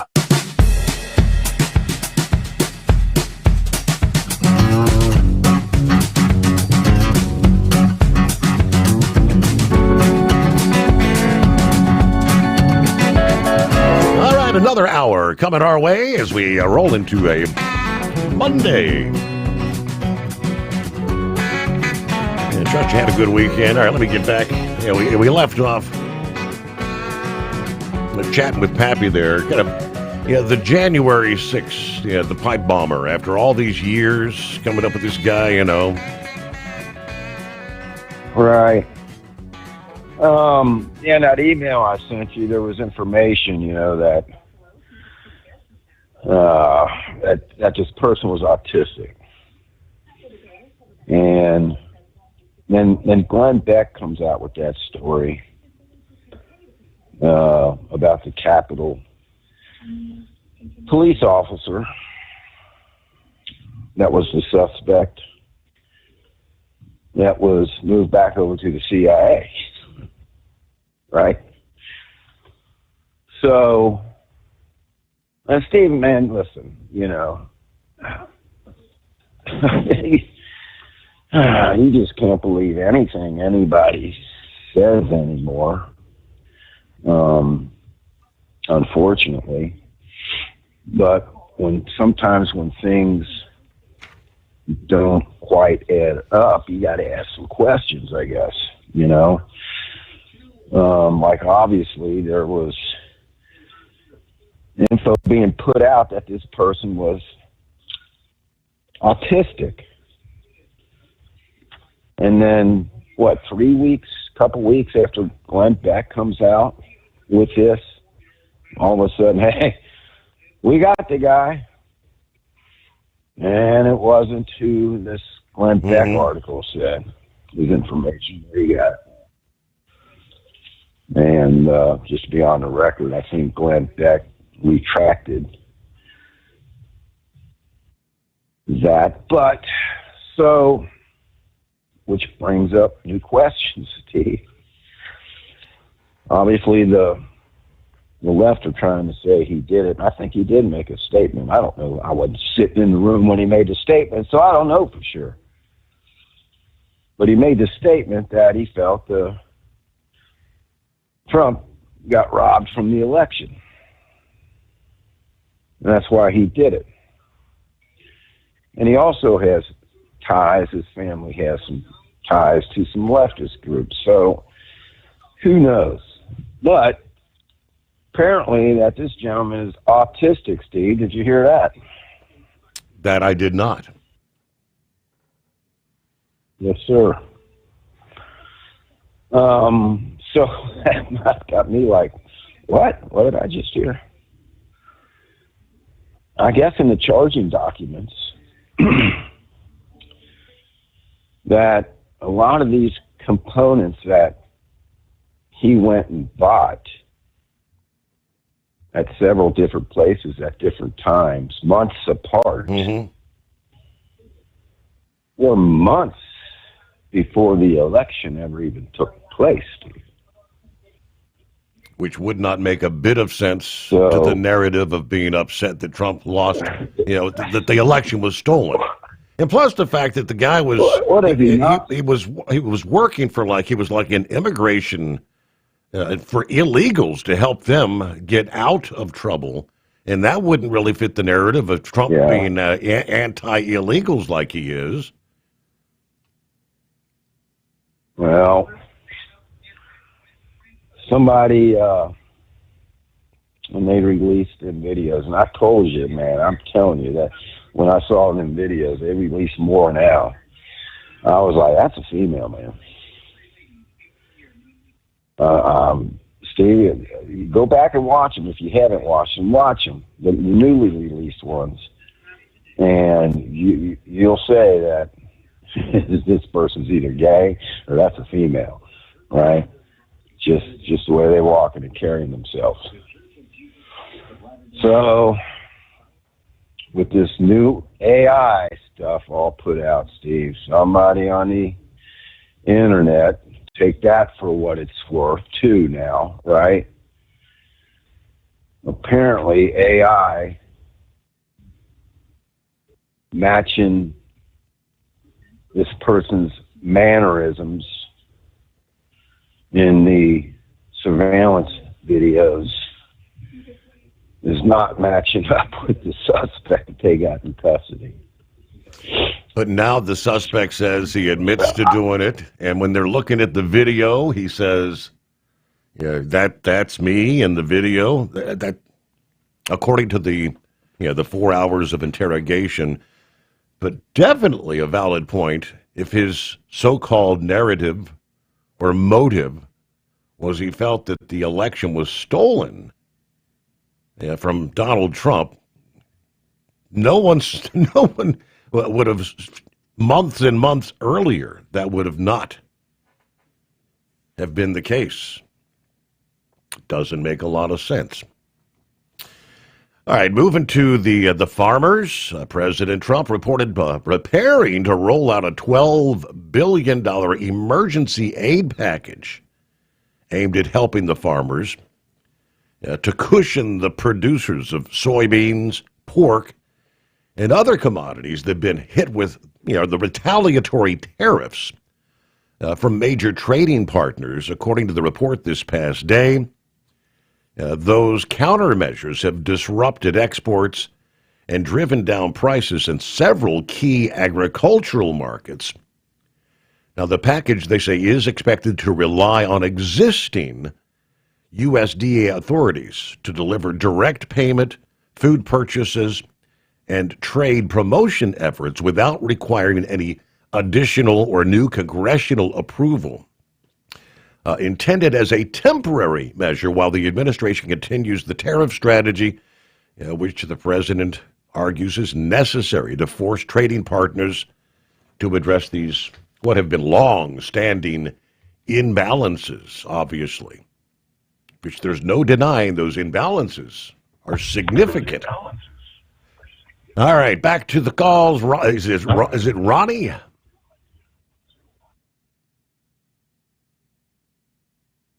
Hello, Ronnie. Who we got on board? All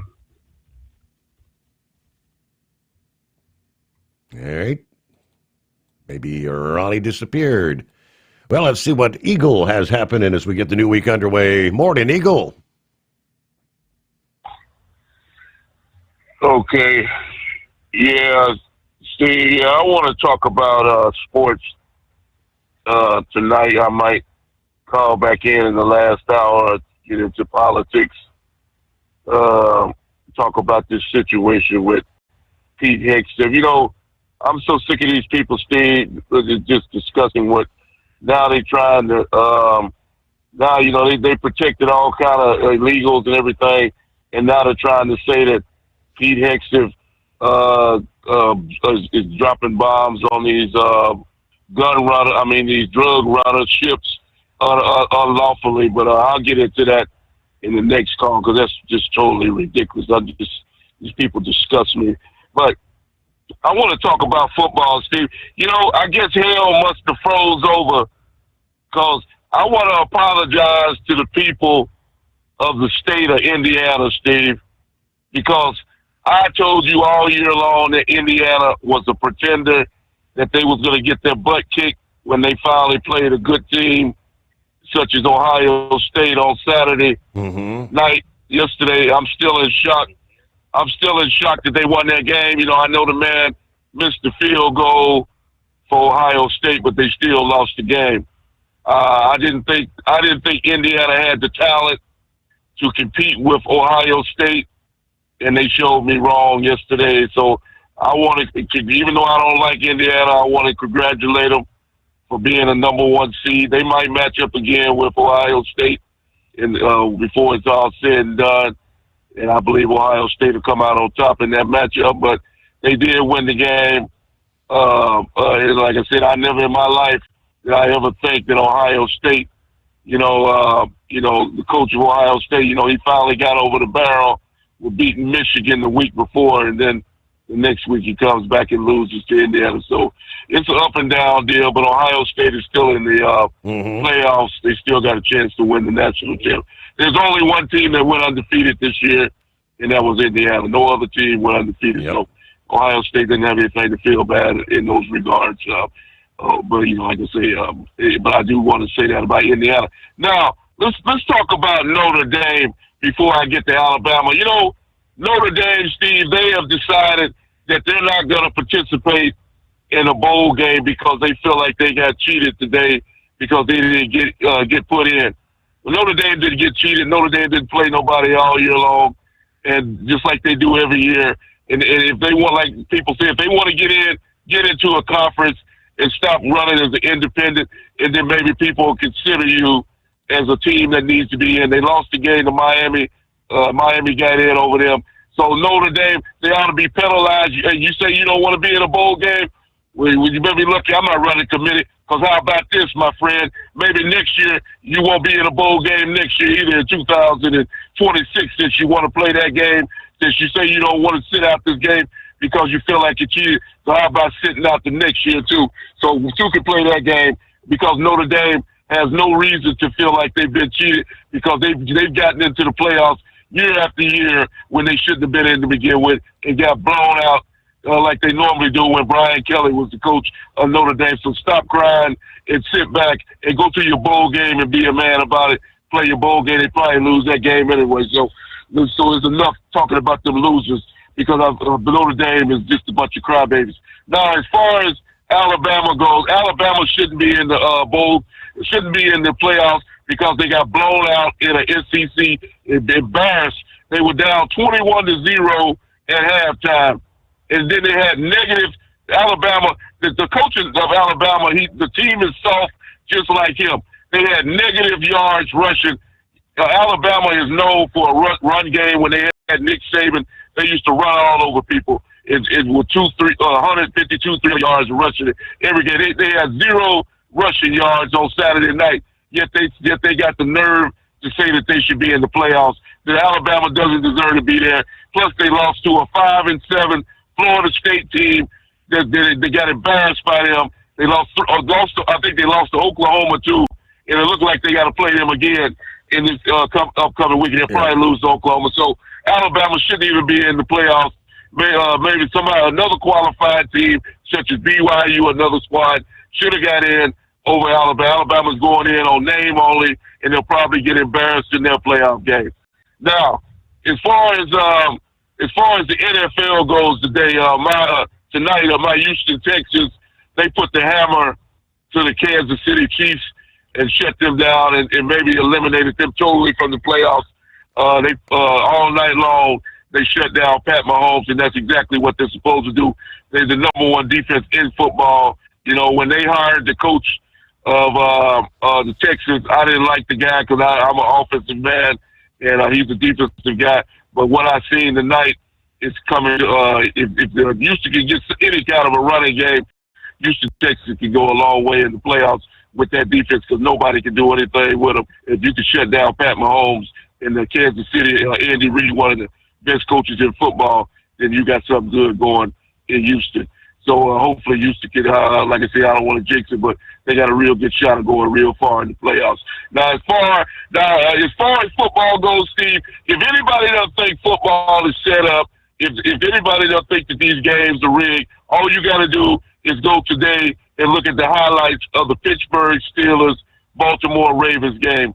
There's a receiver who clearly caught the ball in the end zone, had 2 feet down in the end zone, and yet they still took the points off the board and robbed Baltimore of a game and maybe even the playoffs because Pittsburgh is now number one in that division.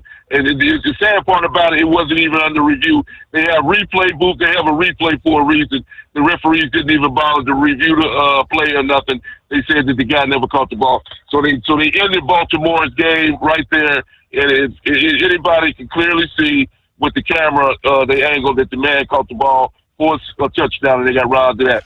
Now, one other thing right quick before I hang out with you, I might as well go ahead and get to this politics thing right quick. Now, tonight, this MJG was on 60 Minutes. I didn't get a chance to look at the whole interview because I was watching the football game. But she's back running her mouth again with sour grapes towards Donald Trump and the Republican Party because she's be moving on in January.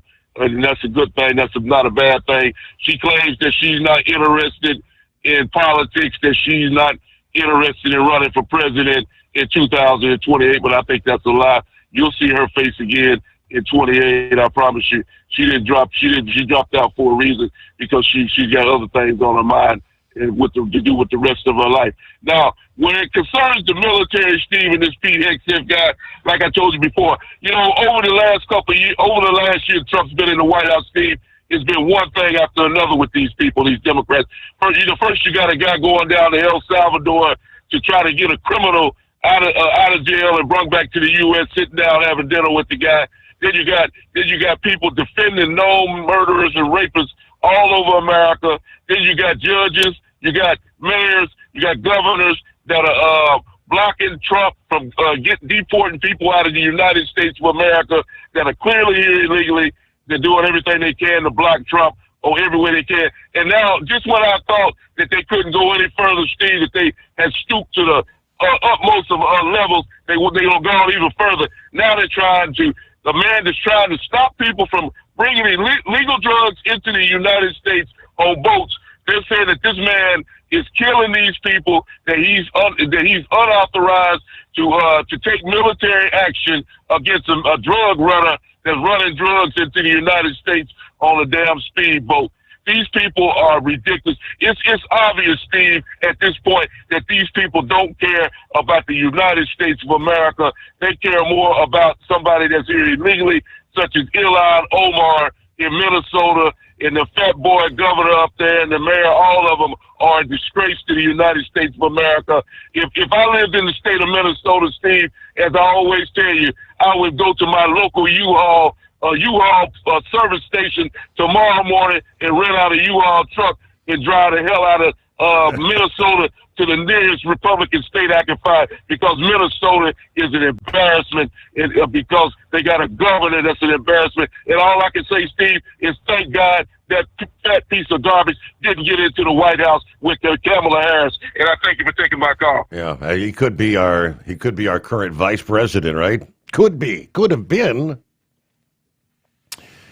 All right, thousands of truck driver jobs saved, well, temporarily at least,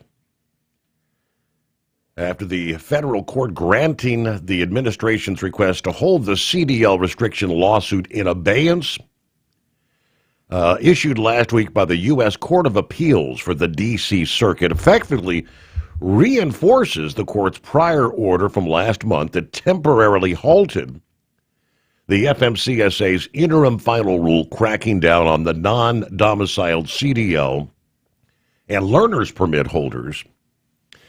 FMCSA sought the abeyance, which was unopposed by the petitioners filing the lawsuit, so the agency could review the 8,000 comments that have been filed to potentially make changes before issuing a final rule.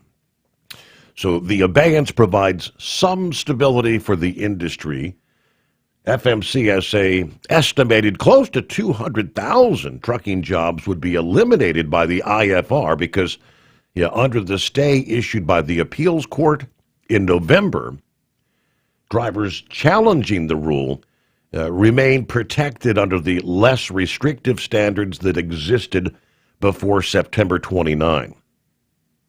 So while the FMCSA can continue efforts to implement the new restrictions, state driver's licensing agencies are generally permitted to resume issuing and renewing those non-domiciled CDLs. The lawsuit challenging the rule was filed by Public Citizen Litigation Group, together with the American Federation of Teachers, the American Federation of State, County, and Municipal Employees, on behalf of a truck driver, a guy by the name of George Luan, who was a longtime CDL holder, they say. Luan reportedly lived in the U.S. since the age of 2, has held a commercial driver's license for over a decade. His lawsuit claims he was unable to renew his CDL due to this new interim final rule. Depending on the details of the FMCSA's final rule, Luan, along with thousands of other truck drivers, is at risk of losing his trucking business despite, they say, having complied with all the legal and licensing requirements prior to that rule change. Every case is going to have its separate circumstances, but all right, John, we've got news break just ahead. Uber Ed will be checking in as we head to the second half of the hour. Meanwhile, just enough time to give you an update. Last week, the news of CRST's over-the-road operations, the headline that said that shutting down sent the industry into a bit of a frenzy and a lot of confusion. FreightWaves over the weekend breaks down what's really going on with the mega carrier. The December 3rd, FreightWaves posted a story with the headline, CRST to shut down over-the-road trucking operations, right? More than 4,000 truck drivers, not including owner-operators, the carrier hires. That was big, if true, news. Shortly after the story was published, FreightWaves CEO Craig Fuller began to walk it back. He explained where and how the wires got crossed. The story, he says, has been updated, and he apologized. So what exactly is going on at CRST? Is it shutting down the over-the-road operations? The company says this could not be further from the truth. All right, so in a blog published December 4th, CRST said it made an internal announcement the previous day about its plan to redeploy a portion of its capacity solutions over-the-road fleet to other divisions. What does that mean?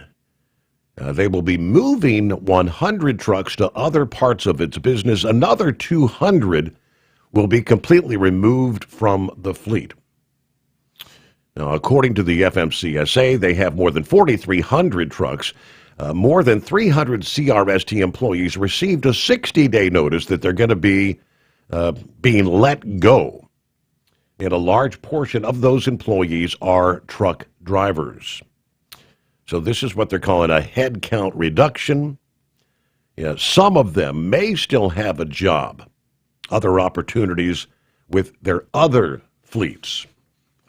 We'll get more to come after this. USA Radio News, I'm Anthony Lucero. Reporter Czar Tom Homan is defending the immigration crackdown in Minneapolis, telling CNN's State of the Union the effort is not unfairly targeting Somali immigrants. There's in numerous countries that President Trump's, is looking at everybody that came from these countries, make sure they're vetted properly. Some of these countries don't have the proper systems in place to totally vet somebody, so we don't know who they really are. His comments follow the growing criticism of Somali communities and Congresswoman Ilhan Omar. A Republican senator is backing Secretary of War Pete Hegseth as criticism grows over the U.S. strikes on alleged drug boats in the Caribbean. While appearing on Meet the Press, Arkansas Senator Tom Cotton said those boats are all valid targets. Before our military conducts such a strike, they have multiple sources of intelligence. Hegseth also defended the operation, saying the 80 people killed since September were terrorists. From America's News Network USA Radio News. So right now may be the perfect time for you to rethink how you pay for health care, and here's why. This time of year is decision time for a lot of people, but it's also when you can join Medi-Share and save even more than usual. For many families, joining Medi-Share means saving about $500 a month, which is a game changer for a lot of people. More than 1 million people are part of healthcare sharing now because it just makes so much sense right now. And Medi-Share is the gold standard. Members like it a lot. We know this from member surveys. Medi-Share has been around for over 30 years. It is a proven thing. And if you join before December 15th and you mention the promo code SHARE, they'll waive your application fee. So you save $100 right off the bat. I'll give you the number here in a second, but just call. You'll get a price within 2 minutes. And again, the deadline's December 15th. Call now. You'll save even more. Here's the number. It's 855-SHARE-40. That's 855-SHARE-40. 855-SHARE-40. Have you been searching far and wide, looking to advertise your business on a brand that will help you reach the very clients you want to walk through your front door?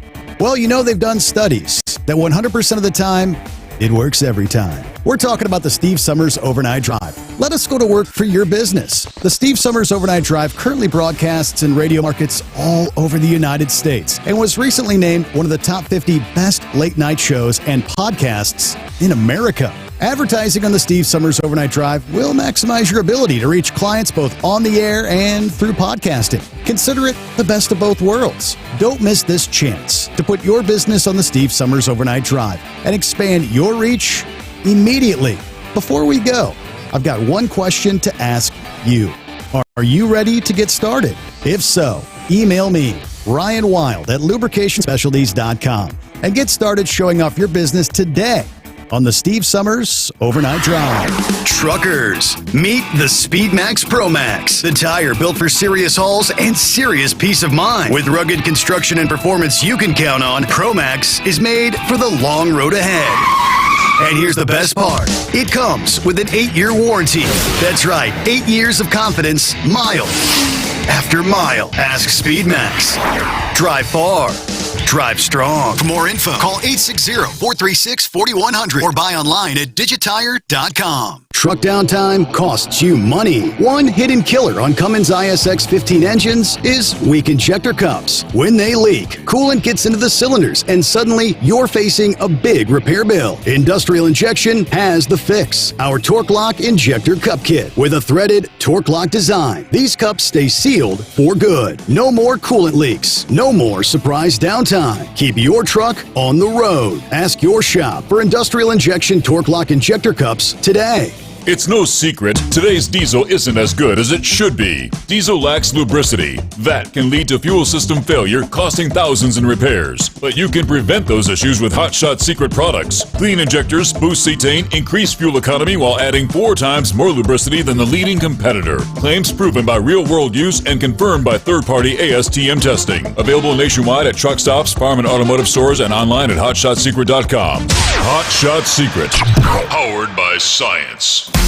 Did you miss an episode of the Steve Summers Overnight Drive? Or just want to relive a little bit of the magic? Don't worry. You can download the Steve Summers Overnight Drive wherever you get your podcasts. Don't miss a single second of the show that was recently named one of the best late night shows in America. Make sure you like and subscribe to the Steve Summers Overnight Drive so you don't miss a single episode. The Steve Summers Overnight Drive. Available wherever you get your podcasts or online at overnightdriveradio.com. And now, back to the Steve Summers Overnight Drive, live from the Hot Shot Secret Studios.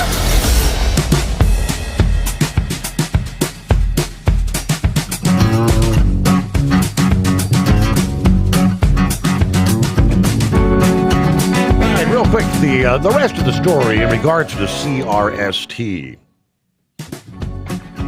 Their statement says, this decision is intended to strengthen our ability to serve customers through the solutions that drive the most value, reliability, and long-term stability. Although many companies have folded over one of the longest freight recessions in recent memory, CRST claims they're doing just fine. Their dedicated solutions president said that their third quarter was their strongest third quarter in 3 years, outperforming many competitors in today's challenging freight environment. Apparently, CRST is not a publicly traded company. They do not publish a quarterly report like many others. All right, with 70 proud years in trucking, we're committed to evolve with our customers' needs and industry changes. We look forward to a bright future ahead. So while it is true, a small percentage of drivers receive some walking papers, they may not be out of a job with the company for long. Meanwhile, the company claims they're starting to rebound from this now 3-year freight recession in the industry. Hey, set the record straight, as they say. What's been happening, Uber Ed? Not much, Steve. Hey, I just want to check in. You know, it's been a year since Minister's been dead. I didn't realize. No, 1 year has already come and gone, huh? Yeah, it was 1 year this week he was found dead. Wow. And Pappy, well, I had two things that Pappy was talking about. Have you reported on the raccoon that fell out of the ceiling in the liquor store and got drunk and they finally passed out in the bathroom? I think it happened Friday. I had not talked. I saw it on social media in the news. Yeah, he knocked some liquor bottles off the shelf, and it was. I get passed out drunk in the bathroom. All the liquor, and they finally drunk in the bathroom. Yep. And Pappy was talking about the Oklahoma City bombing. And that was during the Clinton years, and he needs to go watch the episode on the Branch Dominion, the Waco. The Waco it's thing. on Hulu, and the Waco. It's a documentary on Waco, and in there you realize the whole thing in that, but. Him being a bomb expert, he ought to know a bomb blows up in 360 degrees. It don't blow up in 180 degrees.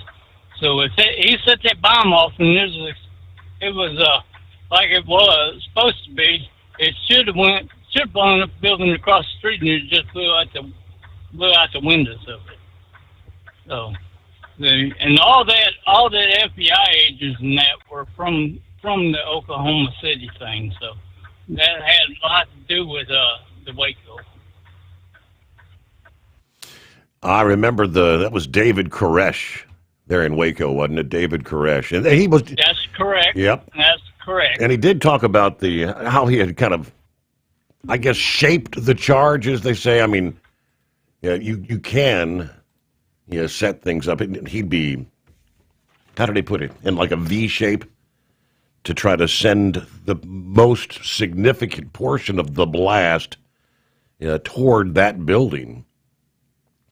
I am not a demolition expert, so I wouldn't be the one to break that down. But in other trucking headlines, there's a member of Congress who's been a true friend of the truckers out there, advocating for efforts to grant truck drivers restroom access, overtime pay, will not be seeking re-election next year. Representative Troy Nehls of Texas issued the news through a statement.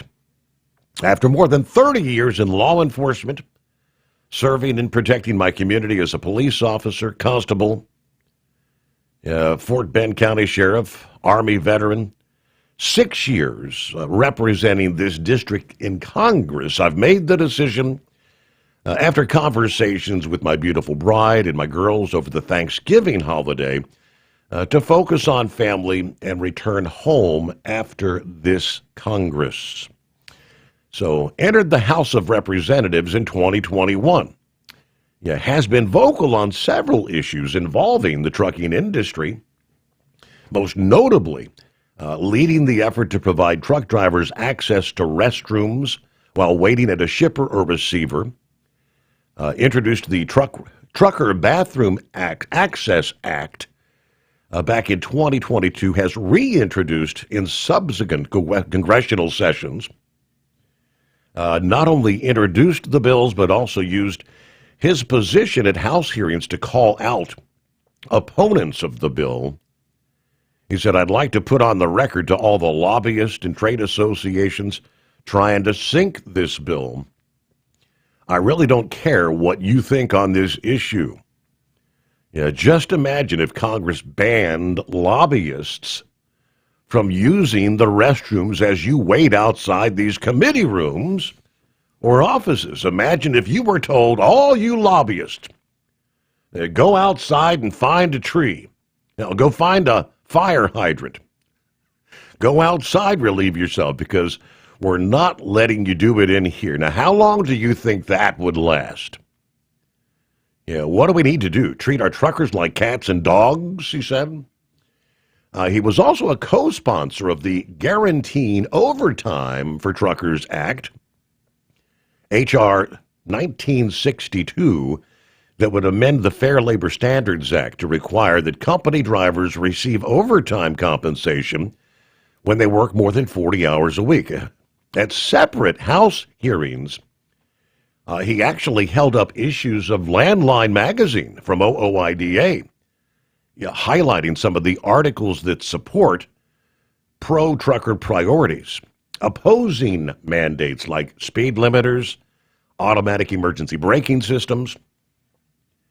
He has been a tireless advocate for truckers during his time in Congress, according to Louis Pugh with OOIDA. We'll miss his leadership at the end of this term.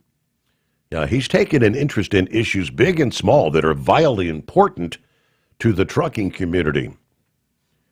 All right. So, but isn't that kind of the way, as many of us say, it was set up to be? Yeah, he's one of these that are actually, he's done his job. He served his community. He served time in Congress. And it's time to get back to, I guess, a different life. Whether it's total retirement, I'm not sure exactly what direction he's going. But he will not go down on the record books as one of those lifetime politicians sucking off the American taxpayers for decades. So for that, I thank him, and I think that's the way it should be. Congratulations, and enjoy your retirement, Representative Nels. Our number, 844-844-3388. I'm sure brain dead when he has an opportunity to chime in this week. He's probably been following the NASCAR in court, which NASCAR was in court all week last week. Some interesting things coming out from that courtroom testimony. Anybody remember the SRX racing series? Known as the Superstar Racing Experience. It never quite felt like a real challenger to NASCAR. It was different. It was fun. Lots of recognizable drivers. But it always had that vibe of a summer exhibition instead of a full-blown motorsports rival. But after 3 seasons, the series shut down quietly after 2024. Most fans assumed that's the end of it. But thanks to the ongoing charter lawsuit, SRX is suddenly back in the spotlight for reasons nobody expected. In court last week, NASCAR President Steve O'Donnell made a statement that stunned everybody that was following the case. While testifying, he said NASCAR had purchased SRX and even hinted that the series might return, according to motorsports reporter Matt Weaver. And within minutes, fans were reacting. There's just one problem. That claim does not match the publicly known facts. Weaver quickly clarified that SRX's physical equipment was sold to GMS Racing last year, not NASCAR. And according to documents already available, SRX's intellectual property, the brand, the rights, the name, was never part of the sale, which means NASCAR does not officially own SRX, at least not on paper. That mismatch has now become one of the most talked about moments of the trial.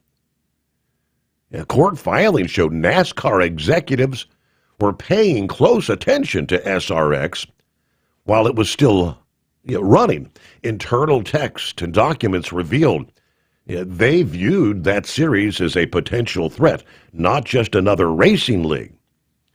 Some discussions even focused on how to control participation, track access, and their influence through NASCAR's charter and their sanctioning system.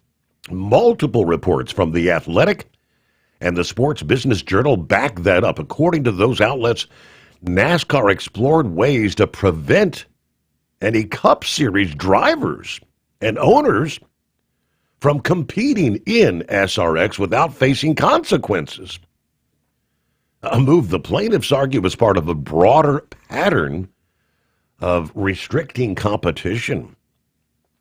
And that's where SRX now fits into the trial. Lawyers for 2311 Racing and Front Row Motorsports say NASCAR used their power to control the racing landscape, limit new business, keep any competitors or potential competitors in check. SRX, which once looked like a harmless side project, is now being used as an example of that behavior. So was Steve O'Donnell's comment simply a mistake, a loose interpretation, or something more intentional?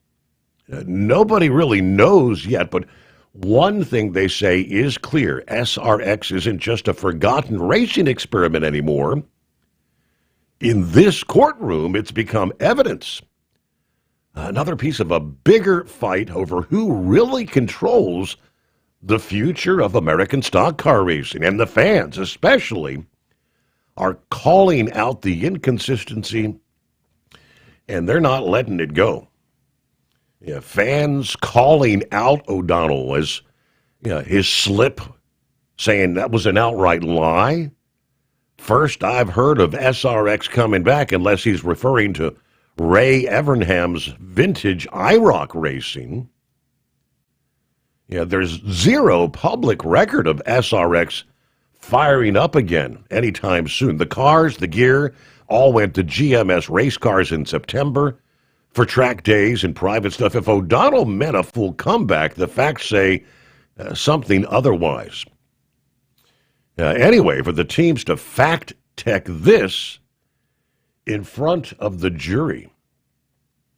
The plaintiffs have been stuffing the record with emails, text, and contracts that show exactly how NASCAR treated SRX like a ticking bomb. The GMS sale, that's public knowledge. And if O'Donnell's words don't match the paper trail, the jury gets to decide who's telling the truth. All right. Just more talking out of his derriere. I hope somebody calls him on it. If they do, he'll say he doesn't know or he can't remember. That's the frustrating talking, and it's hard to blame folks. Like I said, I'm sure Brain Dead will have some 2 cents on that when he gets back. Let's see, fire things up. Tuesday, Wednesday morning. It is 844-844-3388. The Steve Sommers Overnight Drive. Transport Enterprise Leasing, founded by a U.S. Army veteran, proudly supports those who've served. Veterans receive a $750 discount on their lease deposit with 24/7 maintenance support, national parts discounts, and interest-free financing. TEL is committed to your success. Call 866-404-6289 and use promo code OVERNIGHT100 or visit tel360.com. Your factory fuel filter is letting you down. AirDog heavy-duty diesel fuel systems don't just filter your fuel. The AirDog fully optimizes your truck's fuel system for peak efficiency. The factory-provided filter simply removes particulates and water from fuel. The AirDog system removes all contaminants, including entrained air, water, and particulates, and feeds the engine pump with optimal pressure. Check out airdogdiesel.com to learn how you can capture every bit of performance and efficiency from your fuel system. Have you been searching far and wide, looking to advertise your business on a brand that will help you reach the very clients you want to walk through your front door? Well, they've done studies that 100% of the time, it works every time. We're talking about the Steve Sommers Overnight Drive. Let us go to work for your business. The Steve Sommers Overnight Drive currently broadcasts in radio markets all over the United States and was recently named one of the top 50 best late night shows and podcasts in America. Advertising on the Steve Sommers Overnight Drive will maximize your ability to reach clients both on the air and through podcasting. Consider it the best of both worlds. Don't miss this chance to put your business on the Steve Sommers Overnight Drive and expand your reach immediately. Before we go, I've got one question to ask you. Are you ready to get started? If so, email me, Ryan Wild at lubricationspecialties.com, and get started showing off your business today on the Steve Sommers Overnight Drive.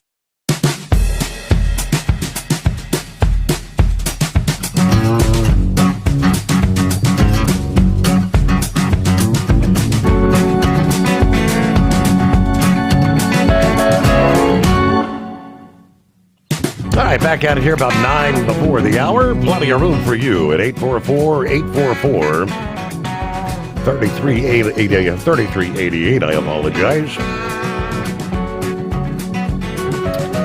Coming up in the final hour, Freightwaves did a deep dive, more discussion into the fraudulent CDLs, enforcement of the English language proficiency loopholes, what has changed. In the industry becoming, well, what the DOT Secretary Duffy last week called the Wild, Wild West. All right, what's changing? What's on the horizon? Again, coming up in our final hour. First, get back to the calls. And yeah, welcome back, Plowboy. Well, good morning. Thanks for being safe. I just had one thing I was going to touch on. I don't know how many y'all got listened to your great show, but there must have been some little Illinois Congress lady talking about our industry. I don't know whether you caught this one. But her name is Mary Miller. Yes. She's out of the 15th district. And boy, she sure nailed it on the head. The reason why I made this call, I had to bring Louis here a little while ago. I was wound up over the football. But District 15, she has been saying what everybody has been saying on this radio station. Can you imagine Miss Miller would go before Congress, and since we've got the Congress now, I think, nailed down for, what, a few more months, hopefully, God willing. She went in, what, 2 truck stops, if I remember the count right?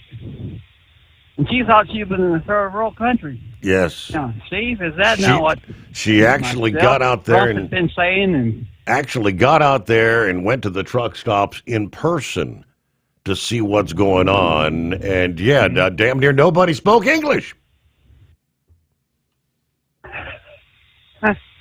I mean, now my question is this, a counter question to what this statement is about. Look at all these companies that we've lost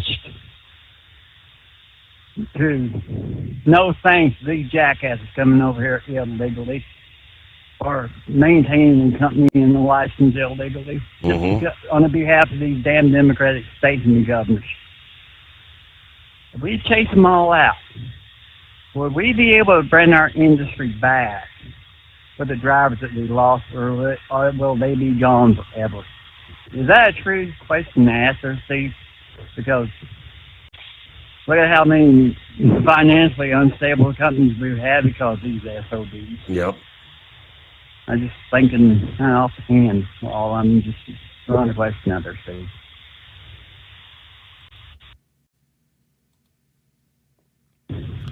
All right, sir. I appreciate it. All right. Thank you much, Plowboy. Yes, I did actually have the comments. Yeah, Mary Miller, Illinois. Yeah, her recent tour of truck stops, as she said, is what really reinforced her support for withholding federal funds from these states that are not complying with the CDL requirements. She said, quote, I've in plain clothes gone from truck stop to truck stop in my district. I go to the cashier and I ask him this question: how many of the truckers come in here speak no English? And every single time they've told me almost all of them. It's outrageous. Illinois State Police data shows almost 1 in 5 CDL holders with English language proficiency violations have CDLs issued by the state of Illinois. She said if the English proficiency violations don't get under control, she will advocate for the withholding of federal funds. If you don't stop the funding to these states that are flouting the laws, they're not going to change. Yeah, the Safe Driving Law Act that will rescind half the highway funding to states like Illinois that refuse to cooperate. Now, the Secretary of State's office says the state government already takes those standards seriously, will continue enforcing federal requirements, and working with our partners to ensure the CDL holders in Illinois meet the licensing and safety obligation. But, yeah, these used to be good jobs for people who didn't necessarily go to college. And we should restore the trucking industry back to the American people, says Miller. And I want to go after the trucking companies. That's another thing. I want to go after the companies that are actually hiring these people. So, not the typical sentiment you'd hear coming out of the likes of Illinois, of course, but in most cases. All right, so we'll close things out here for another hour.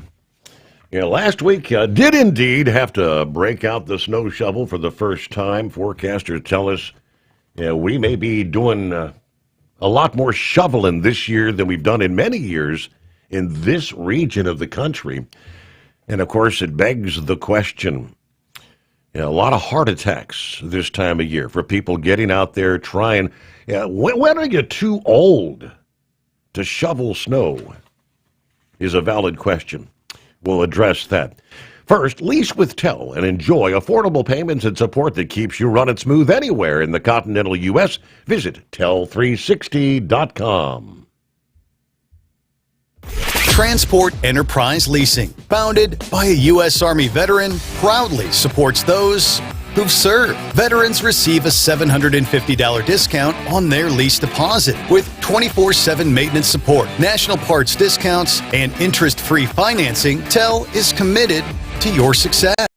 Call 866-404-6289 and use promo code overnight100 or visit tel360.com. Your factory fuel filter is letting you down. AirDog heavy-duty diesel fuel systems don't just filter your fuel. The AirDog fully optimizes your truck's fuel system for peak efficiency. The factory-provided filter simply removes particulates and water from fuel. The AirDog system removes all contaminants, including entrained air, water, and particulates, and feeds the engine pump with optimal pressure. Check out airdogdiesel.com to learn how you can capture every bit of performance and efficiency from your fuel system.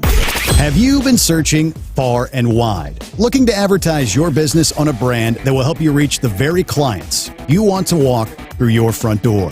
Well, they've done studies that 100% of the time, it works every time. We're talking about the Steve Sommers Overnight Drive. Let us go to work for your business. The Steve Sommers Overnight Drive currently broadcasts in radio markets all over the United States and was recently named one of the top 50 best late-night shows and podcasts in America. Advertising on the Steve Sommers Overnight Drive will maximize your ability to reach clients both on the air and through podcasting. Consider it the best of both worlds. Don't miss this chance to put your business on the Steve Sommers Overnight Drive and expand your reach immediately.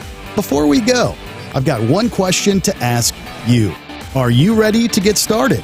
If so, email me, Ryan Wild at lubricationspecialties.com, and get started showing off your business today on the Steve Sommers Overnight Drive. USA Radio News, I'm Anthony Lucero. This level of dehumanizing can lead to dangerous actions. Minnesota Congresswoman Ilhan Omar is pushing back after President Trump sharply criticized Somali immigrants during the ongoing Minneapolis immigration crackdown. While appearing on CBS's Face the Nation, Omar called the president's remarks disgusting. These are Americans that he is calling garbage. And we feel like there is an unhealthy obsession that he has on the Somali community and an unhealthy and creepy obsession that he has. Speaking from the Oval Office this week, Trump said Somali immigrants have hurt the state and questioned whether Omar should have ever been elected to Congress. President Trump's first Kennedy Center honors as chairman shattered records, pulling in a massive $23 million, which is nearly double the last year under Biden. And the members of the incredible rock band KISS Paul Stanley, Gene Simmons, Peter Criss, and Ace Frehley, who now is resting in peace, and his beautiful daughter is here to accept the award. Also honored were George Strait, Michael Crawford, Gloria Gaynor, Sylvester Stallone. The star-studded Oval Office ceremony sparked unprecedented donor excitement, marking a new high point for America's premier art celebration.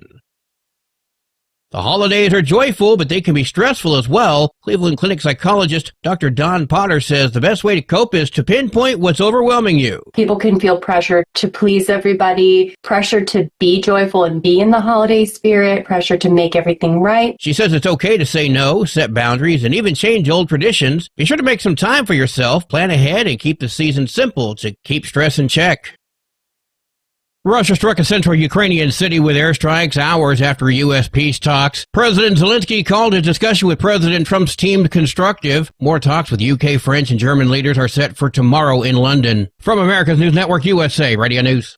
Commerce moves fast. Your business should too. If you're not on the first page of search results, you're losing customers. Out of sight, out of mind is true. Don't let that be you. iLocal.net has helped local businesses dominate search results since 2009. For a limited time, iLocal.net is offering a free website analysis to improve the online presence of your business. Local business owners across the U.S. turn to iLocal.net to improve their search engine rankings. Search engines are constantly changing their algorithms. You need the professionals who know how to use those changes to benefit your business.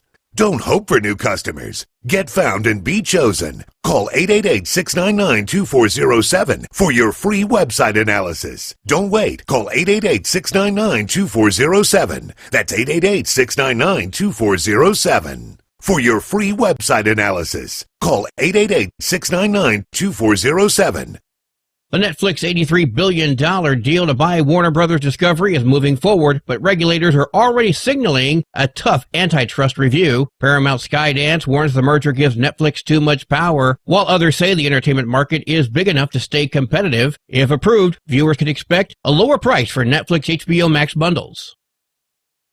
Americans are piling up credit card debt at a lower pace than last year. Wallet Hub says U.S. shoppers added $16 billion so far, which brings the total credit card debt to over $1 trillion. Still, the additional amount of credit card debt is 27% less than what was added last year. The average credit card debt per household tops $11,000 heading into the holidays. I'm Lisa Carton. You might need a Kleenex for this one. An 88-year-old grocery store employee in Michigan has received a check for nearly $2 million after his story went viral on social media. Ed Bambus of Brighton, Michigan met Australian social media influencer Sam Wiedenhofer during his grocery store shift about 2 weeks ago and told Wiedenhofer how he couldn't retire because his General Motors pension had been wiped out in 2012 following the company's bankruptcy. Wiedenhofer asked his millions of TikTok followers to help Bambus, a video that racked up more than 10 million views. Reports say Bambus wiped tears from his eyes as on Saturday, the 22-year-old influencer presented Bambus with a check for $1.7 million. I'm Scott Carr. And I'm Anthony Lucero, USA Radio News. What if the music stopped? If the familiar voices were silenced? If there were no breaking news updates? What if your companion and connection to your community came with a monthly fee? Don't worry, we're free local radio with you wherever you go, celebrating 100 years and looking forward to the next 100. We are broadcasters. Text radio to 52886 and let Congress know you depend on your local radio stations. By the National Association of Broadcasters. Did you miss an episode of the Steve Summers Overnight Drive? Or just want to relive a little bit of the magic? Don't worry. You can download the Steve Summers Overnight Drive wherever you get your podcasts. Don't miss a single second of the show that was recently named one of the best late night shows in America. Make sure you like and subscribe to the Steve Summers Overnight Drive so you don't miss a single episode. The Steve Summers Overnight Drive. Available wherever you get your podcasts or online at overnightdriveradio.com. Your factory fuel filter is letting you down. AirDog heavy-duty diesel fuel systems don't just filter your fuel. The AirDog fully optimizes your truck's fuel system for peak efficiency. The factory-provided filter simply removes particulates and water from fuel. The AirDog system removes all contaminants, including entrained air, water, and particulates, and feeds the engine pump with optimal pressure. Check out airdogdiesel.com to learn how you can capture every bit of performance and efficiency from your fuel system.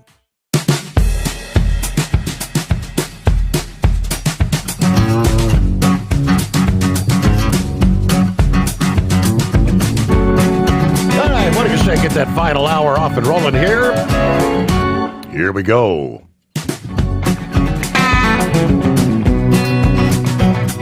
All right. All is quiet at the moment, but according to space weather, we could have another opportunity for folks that don't very often have an opportunity to get a glimpse of the northern lights. A coronal mass ejection is headed straight for Earth, according to NOAA forecasters, stating that a strong G3 class geomagnetic storm is possible when it arrives sometime Tuesday. They're expecting tomorrow, maybe early. The full Halo CME was launched on December the 6th by an M8 class solar flare from sunspot 4299. If it is as potent as NOAA thinks, this one could spark auroras from the Arctic Circle to the mid-latitudes here in the lower 48.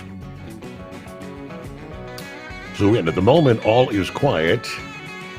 Obviously, you'll have to have those clear skies, get away from as much light pollution as possible. We'll see.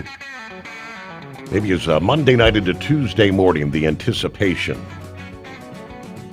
All right, promise this hour we delve into, as freight raves is breaking down, what they say is it's a totally new ecosystem in the trucking industry. A guy by the name of Cliff Bates, who stepped in to help turn around an Arkansas trucking company in late 2022, expected the familiar industry story. You have up cycles, down cycles. Obviously, things would eventually rebalance, but rather what he uncovered, he described as a new ecosystem of trucking, powered by fraudulent CDLs, English language proficiency loopholes, a massive wave of non-domiciled foreign drivers that he believes could permanently alter the economics of trucking in the country. He says you've got foreign companies bringing in drivers who live in their trucks, don't go home, make a fraction of what American drivers make, and undercut every rate. As the English proficiency enforcement makes national headlines, he and OTR Solutions Chief Operating Officer Grace Mayer spoke to FreightWaves, saying the real story is far more complicated and far more destabilizing than roadside officers asking truck drivers to read signs in English. She said her concern is that the national debate is fixed on Spanish-speaking or border state drivers, when the more impactful trend is actually the rise of transient drivers from Eastern Europe, Southern Asia, Central Asia. This isn't just about language. It's not just guys coming across the Mexican border. It's drivers flying into Kentucky from Uzbekistan or Serbia, or flying into Chicago. That's the part nobody's talking about, she says.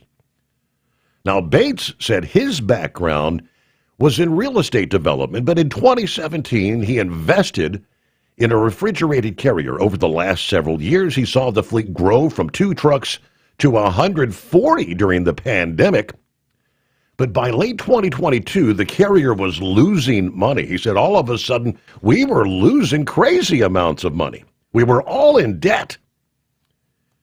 He became the de facto CEO of the refrigerated carrier about the end of 22, and said the deeper he dug, the clearer it became his company wasn't just struggling with low rates, we were competing against an entirely different labor model. When I got into this thing, I did not have any preconceived notions. I've never been through the roller coaster that's trucking, the ups and the downs. But once I got involved, I had people that continued to tell me, this isn't just a down cycle that we're going to come out of when carriers, or enough carriers, that came in during COVID burn out. By around 2023-24, trucking rates were worse than they've ever been. We used to run a trip from Georgia and back to Mississippi, paid $1,300. 2 years later, $750. I'm wondering what's going on. At what point do we hit equilibrium? Fast forward to today, rates are still where they are. I know volumes are down, but rates are still depressed, he says. After doing some research, he said he traces the problem back to a perfect storm of federal policies, including the 2016 FMCSA memorandum that told the states not to place English proficient drivers, non-proficient, out of service, as well as the White House's claim in 2021 and 22 of creating more than 870,000 new CDL holders without explaining who those drivers were, spending months combing through the FMCSA state-level data. I found huge, inexplicable waves of CDL issuances in a dozen states from 21 to 2024. The federal government's own website showed almost 500,000 new drivers were added during what's supposed to have been a recession. Doesn't make sense until you look at the non-domiciled CDLs. A recent DOT audit revealed at least 200,000 such licenses nationwide.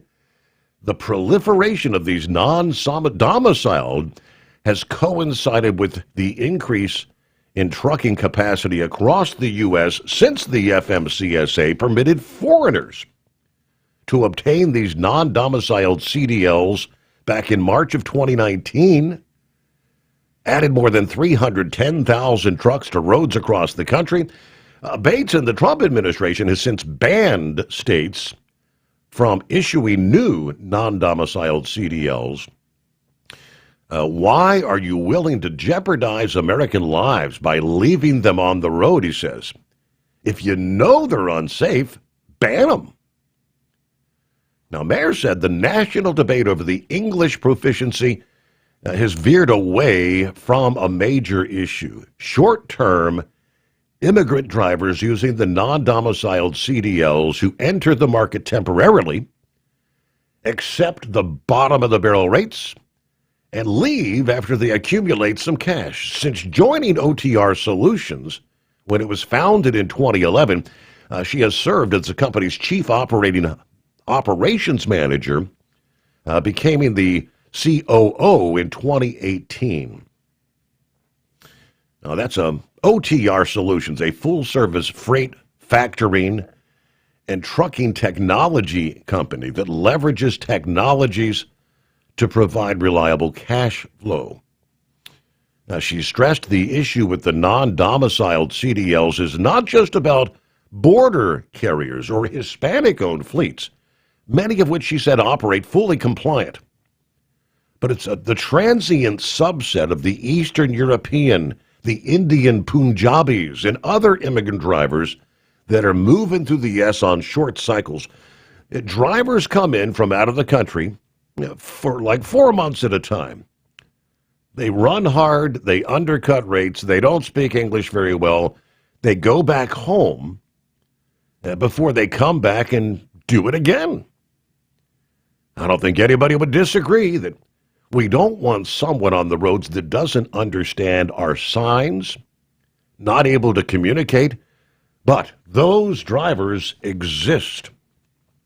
American truckers can't make a living in these carriers if they continue to take the freight because they just want to get loaded. When I say American truckers, I mean Hispanic American, Asian American, African American.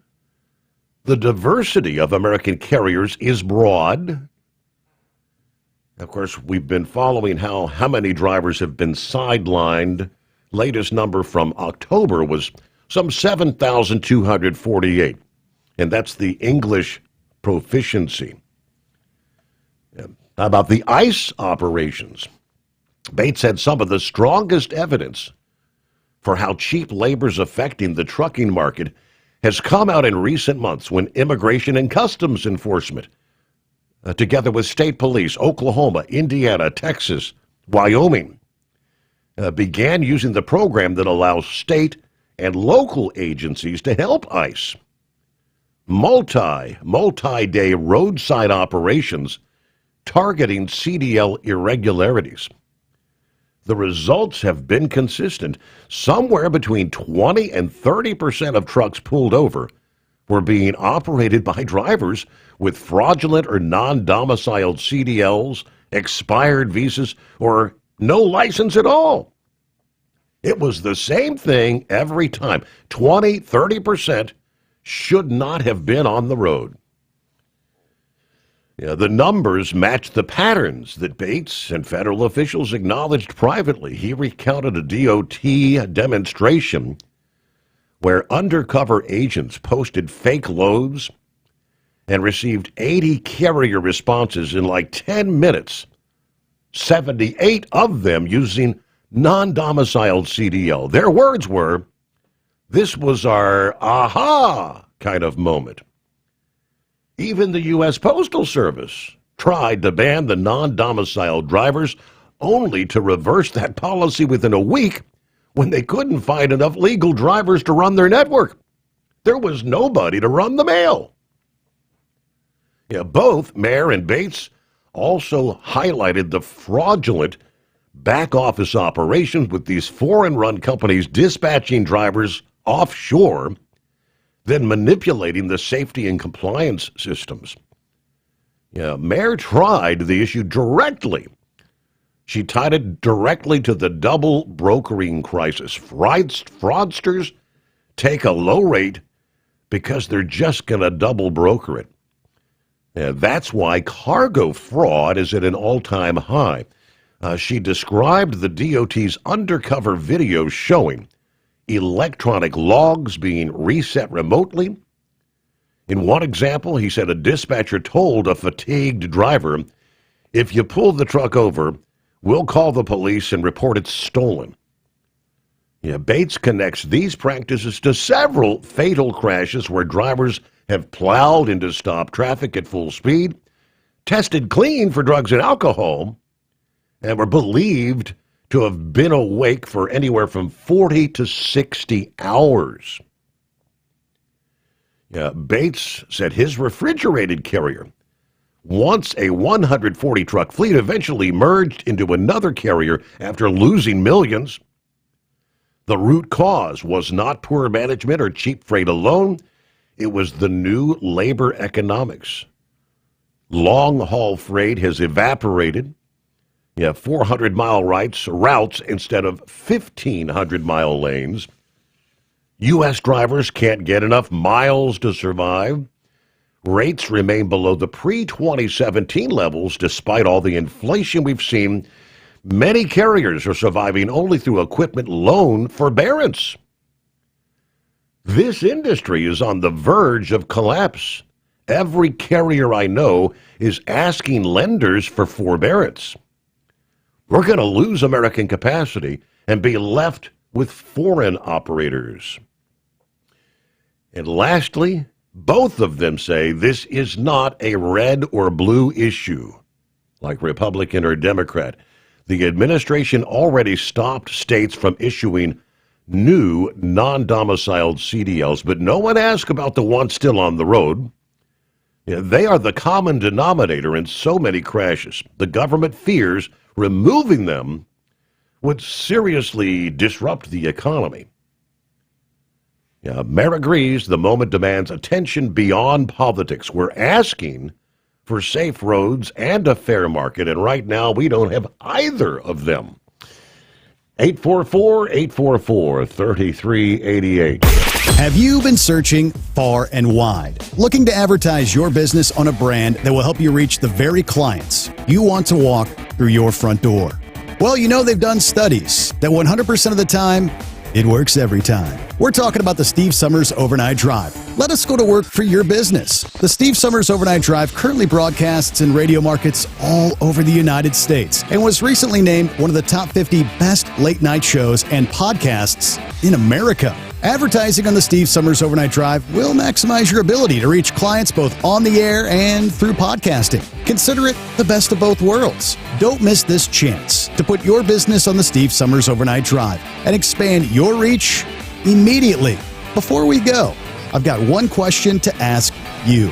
Are you ready to get started? If so, email me, Ryan Wild at lubricationspecialties.com, and get started showing off your business today on the Steve Sommers Overnight Drive. Truckers, meet the Speedmax Pro Max, the tire built for serious hauls and serious peace of mind. With rugged construction and performance you can count on, Pro Max is made for the long road ahead. And here's the best part. It comes with an 8-year warranty. That's right, 8 years of confidence, mile after mile. Ask Speedmax. Drive far. Drive strong. For more info, call 860-436-4100 or buy online at digitire.com. Truck downtime costs you money. One hidden killer on Cummins ISX 15 engines is weak injector cups. When they leak, coolant gets into the cylinders and suddenly you're facing a big repair bill. Industrial Injection has the fix. Our Torque Lock Injector Cup Kit with a threaded Torque Lock design. These cups stay sealed for good. No more coolant leaks. No more surprise downtime. Keep your truck on the road. Ask your shop for Industrial Injection Torque Lock Injector Cups today. It's no secret, today's diesel isn't as good as it should be. Diesel lacks lubricity. That can lead to fuel system failure, costing thousands in repairs. But you can prevent those issues with Hot Shot Secret products. Clean injectors boost cetane, increase fuel economy while adding 4 times more lubricity than the leading competitor. Claims proven by real-world use and confirmed by third-party ASTM testing. Available nationwide at truck stops, farm and automotive stores, and online at hotshotsecret.com. Hot Shot Secret. Powered by science. Did you miss an episode of the Steve Sommers Overnight Drive? Or just want to relive a little bit of the magic? Don't worry. You can download the Steve Sommers Overnight Drive wherever you get your podcasts. Don't miss a single second of the show that was recently named one of the best late night shows in America. Make sure you like and subscribe to the Steve Sommers Overnight Drive so you don't miss a single episode. The Steve Sommers Overnight Drive. Available wherever you get your podcasts or online at overnightdriveradio.com.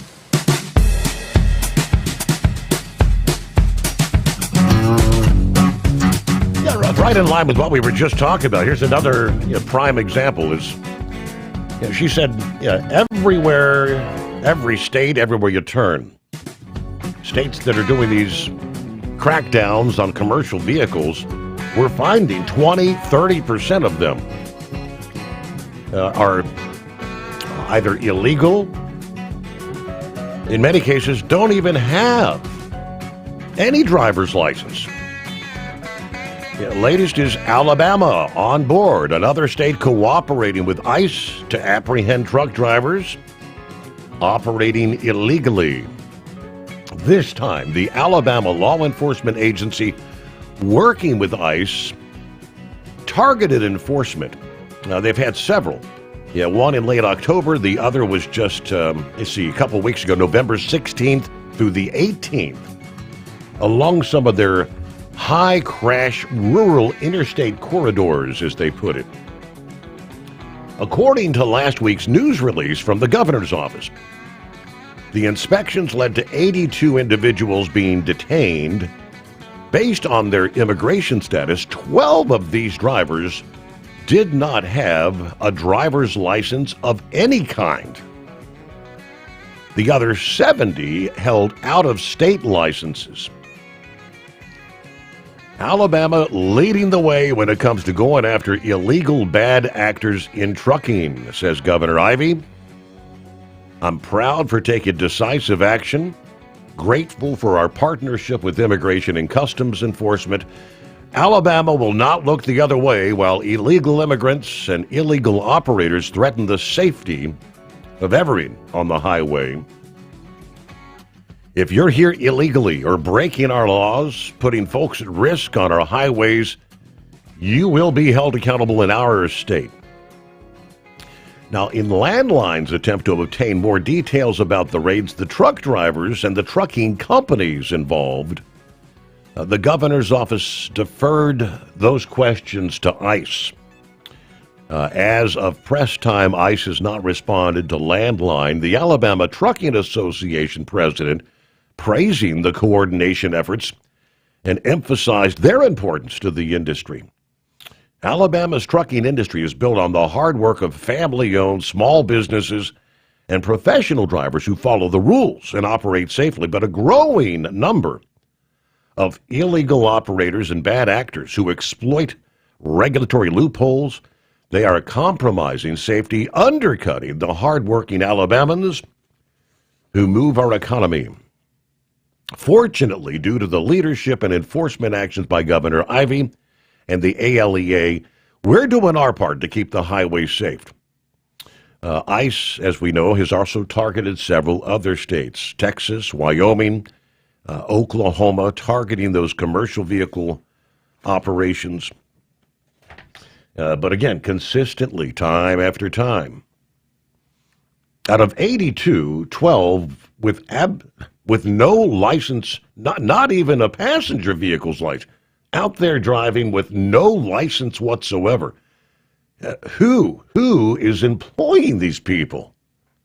That's the bigger question. Who's putting them on the road? Who's giving them freight? That's insane. All right, when we come back, Eagle has some second thoughts on some of these truck driving deals that are going on. So we'll get to that following the news break. Meanwhile, this past day, lawmakers unveiled the annual defense policy bill, authorizing a record $901 billion in national security spending next year, billions more than the president's request. The sweeping 3,000-page bill includes a 4% raise for enlisted troops, but excludes a bipartisan effort to spur housing construction that some lawmakers had hoped to include in the final bill. House Speaker Johnson said the legislation would advance the president's agenda by ending woke ideology at the Pentagon, securing the border, revitalizing the defense industrial base, and restoring the warrior's ethos. Now, this is a compromise between versions of the National Defense Authorization Act passed earlier this year by the Senate versus a House version, and of course, both controlled by Republicans. Now, that's where things stand. It is 844-844-3388, the Steve Summers Overnight Drive. USA Radio News, I'm Anthony Lucero. Killing two people who are shipwrecked at sea is also morally repugnant. Senator Adam Schiff is urging a full investigation into U.S. strikes on suspected drug boats in the Caribbean, calling those attacks unlawful while on Meet the Press. This is not at all lawful or constitutional. And frankly, if the Pentagon and our Defense Secretary is so proud of what they're doing, let the American people see that video. Meanwhile, Secretary of War Pete Hegseth defended the operation, saying 80 people killed since September were terrorists and the president can take military action as he sees fit. A British man says he endured months of police scrutiny after posting a photo of himself holding a legal gun taken in the U.S. West Yorkshire police arrested him after a complaint claimed the image felt threatening. The case was eventually dropped, but he's calling the experience an Orwellian overreach as questions now swirl about the department's response. From America's News Network USA Radio News. This is Denny Gillum, host of Frontlines of Freedom, here to tell you about an amazing new book, The Miracle Man, written by a good friend of mine. It's a remarkable, true account of faith, healing, and restoration in the face of impossible odds. Through a harrowing series of events and miraculous answers to prayer, Bill receives a donor's heart with only hours left to live. His rapid recovery and return to normal life is a story that shows God's power to heal and his faithfulness in answering prayers. The Miracle Man is available online through Amazon, Barnes & Noble, and other booksellers. Lisa Wolf here to tell you about our newest website for old-time radio lovers. It's 100radioshows.com. At this site, there are 5 old-time radio shows waiting for you to download free as our gift to you. And be sure to browse the additional 700 old-time radio shows available to you for 70% off by using the promo code RADIO at checkout. This is a limited-time offer, so log on to 100radioshows.com. That's 100radioshows.com. Have you been searching far and wide, looking to advertise your business on a brand that will help you reach the very clients you want to walk through your front door? Well, you know they've done studies that 100% of the time, it works every time. We're talking about the Steve Sommers Overnight Drive. Let us go to work for your business. The Steve Sommers Overnight Drive currently broadcasts in radio markets all over the United States and was recently named one of the top 50 best late night shows and podcasts in America. Advertising on the Steve Sommers Overnight Drive will maximize your ability to reach clients both on the air and through podcasting. Consider it the best of both worlds. Don't miss this chance to put your business on the Steve Sommers Overnight Drive and expand your reach immediately. Before we go, I've got one question to ask you. Are you ready to get started? If so, email me, Ryan Wild at lubricationspecialties.com, and get started showing off your business today on the Steve Sommers Overnight Drive.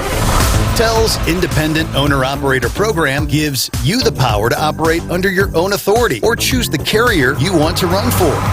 Drive a new truck with full factory warranties, solo or team. TEL has a lease that fits your business. Call us at 866-404-6289 or visit tel360.com and use promo code OVERNIGHT100.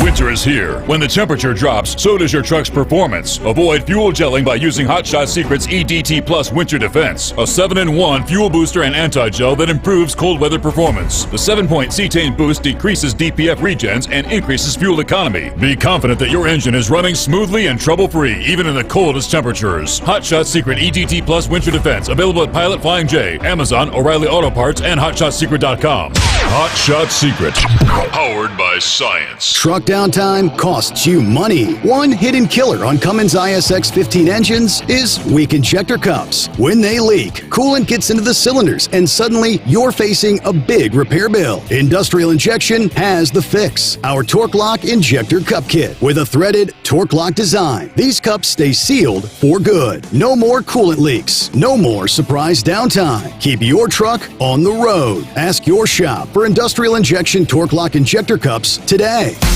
Did you miss an episode of the Steve Sommers Overnight Drive? Or just want to relive a little bit of the magic? Don't worry. You can download the Steve Sommers Overnight Drive wherever you get your podcasts. Don't miss a single second of the show that was recently named one of the best late night shows in America. Make sure you like and subscribe to the Steve Sommers Overnight Drive so you don't miss a single episode. The Steve Sommers Overnight Drive. Available wherever you get your podcasts or online at overnightdriveradio.com.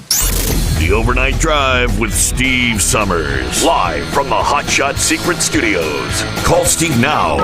844-844-3388. That's 844-844-3388.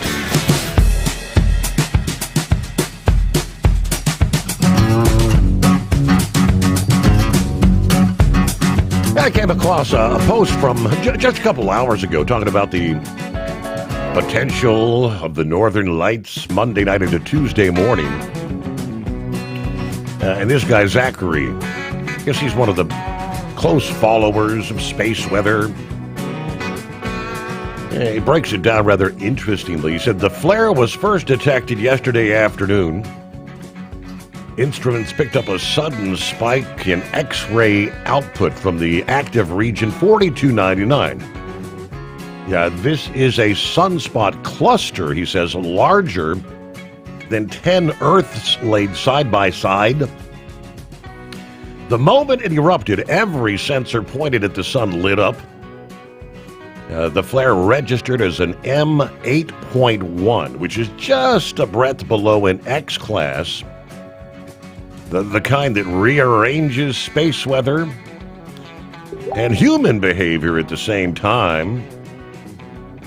Within minutes, the coronagraph images confirmed what mattered the most, which is what they call a full halo CME. That means the entire blast of charged plasma was thrown outward in a complete circle, and Earth is setting directly in the trajectory. These are not symbolic. They're massive rivers of ionized particles that can carry billion tons of solar material moving at nearly 1 million miles an hour. Based on NOAA's current models, the Eastern Time arrival window will begin about 10 o'clock Monday night and then continue through, say, 7 a.m. Tuesday morning. The most likely moment of contact somewhere between 1 and 4 a.m. Tuesday morning. That's when the magnetic field will compress. That's when the auroral, the oval, may surge far south. Now, I've done a little research because some people say, and this guy's one of those that says these solar flares really impact the human body as well. He says people forget we are electrical beings living inside an electrical universe, which I get that because our brains are all, that's electric. That's running the brains. When the sun moves like this, the human field reacts. Some will feel pressure in the head or the chest. Some will feel emotional from nowhere. Some will feel clarity. Some may feel fatigue. Solar storms expose what's been waiting to surface. Okay. I don't know about all that. Like I said, I've done some searches. Do solar flares impact the human body? And for them, no. It's we know it can impact satellites. We know it can impact the power grid here on the planet and things of that nature. GPS. Maybe tomorrow morning, interesting time to see if some of this GPS stuff starts screwing up, which is known to happen. All right, I believe Eagle hangs in there. Welcome back, Eagle. Okay. Yeah, I appreciate you putting me back. Hey, listen, Steve, as you was talking about the truck driving deals over the last few minutes, I got some information for you. When I left Laredo, let's see, what the hell was it? What's the day? Sunday. When I left Laredo on Thursday, I think it was. I had told you last time, I talked to you last week, they had busted a guy driving a truck coming out of Laredo. He had up 25 to 30 people in the sleeper area of the truck when he was rolling. He was trying to make his way to San Antonio or some other destination. Police stopped the truck and they opened up the curtains and they found all these individuals, illegal people. So when I went through the checkpoint, there's a checkpoint that you have to go through when you leave Laredo, like about 25 or 30 miles away from the Mexican border. Now, because of these, like I said, because of these people, what they're doing, and they're making the good drivers, such as myself, go through the same problem.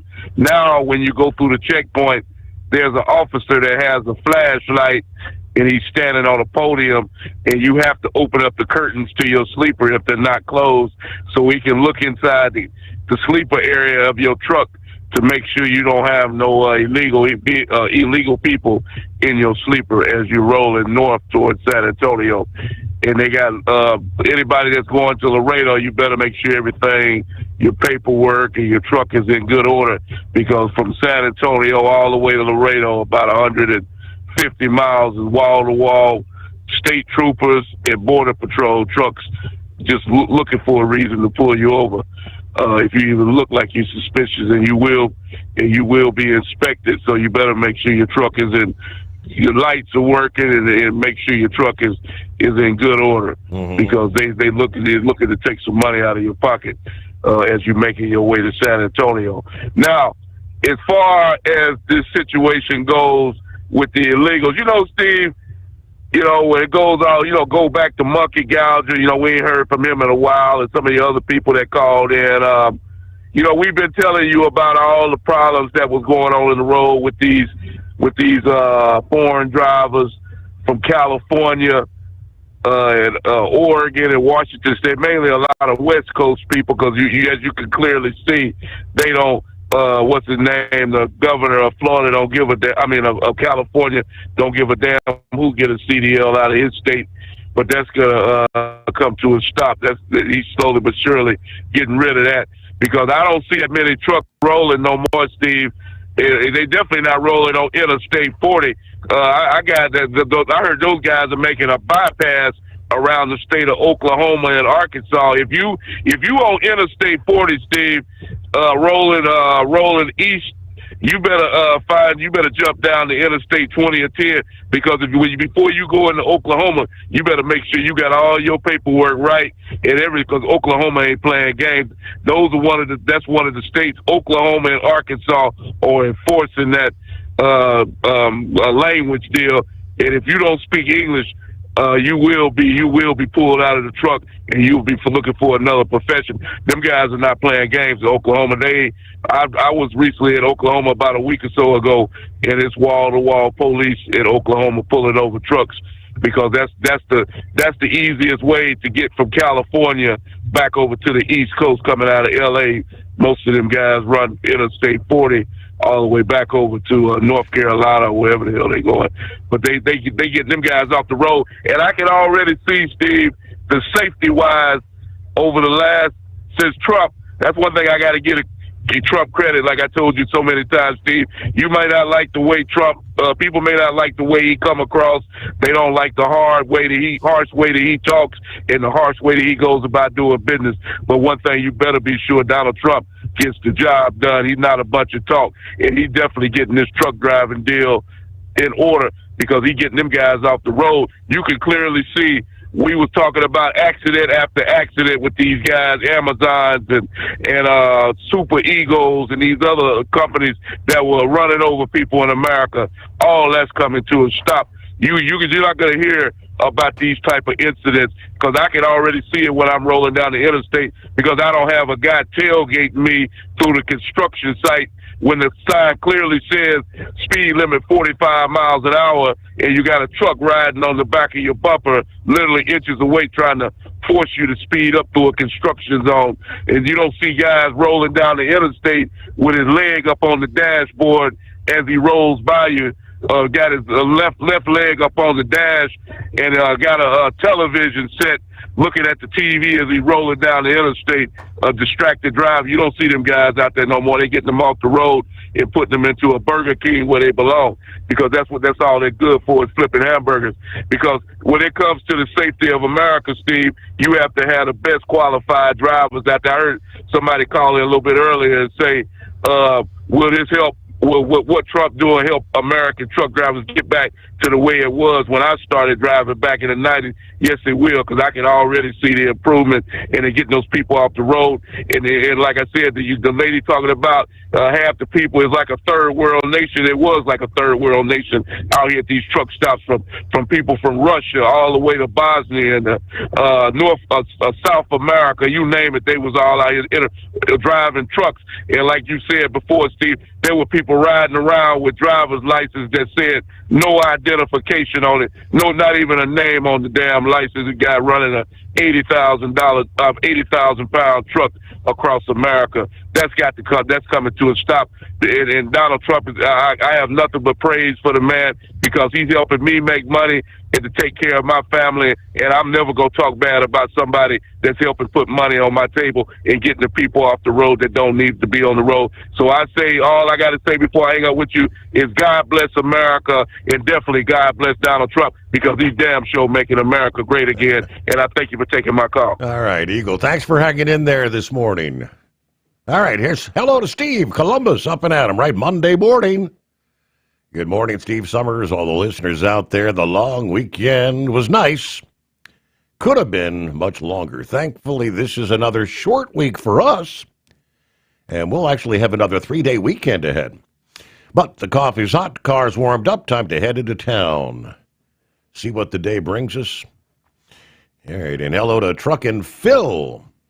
Happy Monday. Start off the week. Coffee up.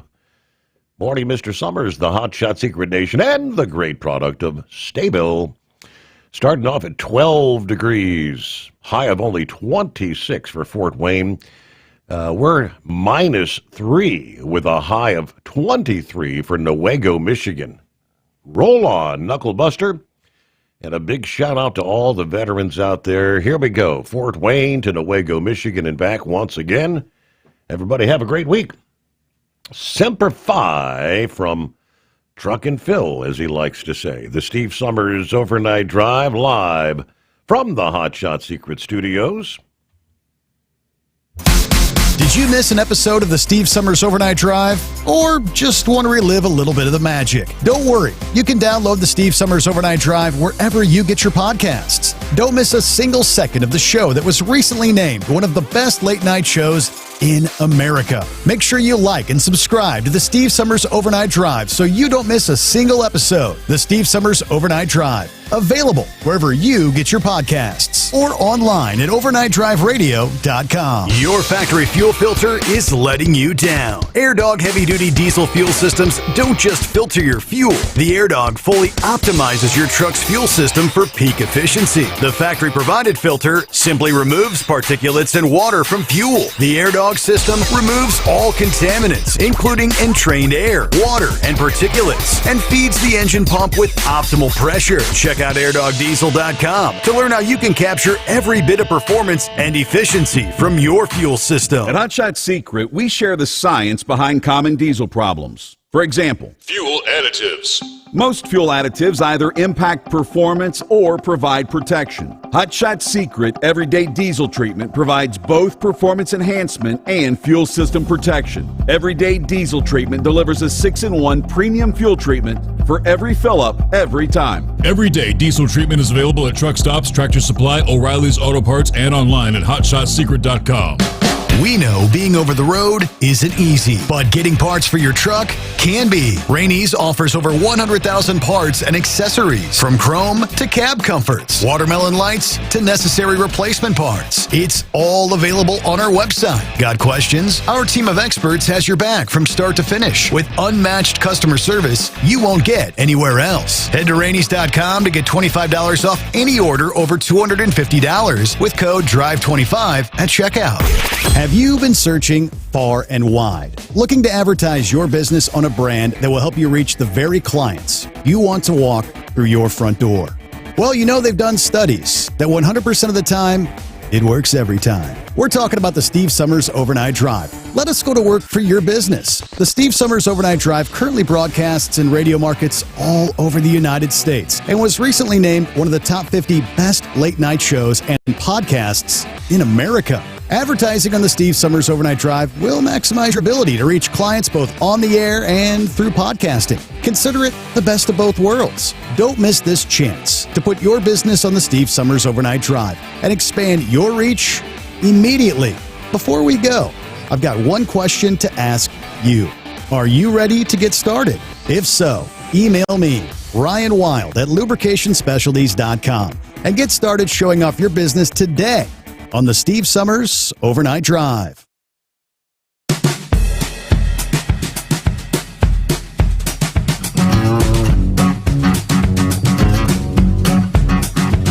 I mentioned earlier, yes, the comments are in. And it turns out to be more than 8,000 of them. Well, oftentimes, we talk about these regulations. I think that's got to be probably the second largest response to a regulatory proposal that we've seen since the electronic logging device, where they ultimately had like 15,000 plus comments. So the question is, what will the FMCSA do next when it comes to the non-domiciled CDLs? Of course, we know late September, the FMCSA issued the emergency interim final rule looking to take control.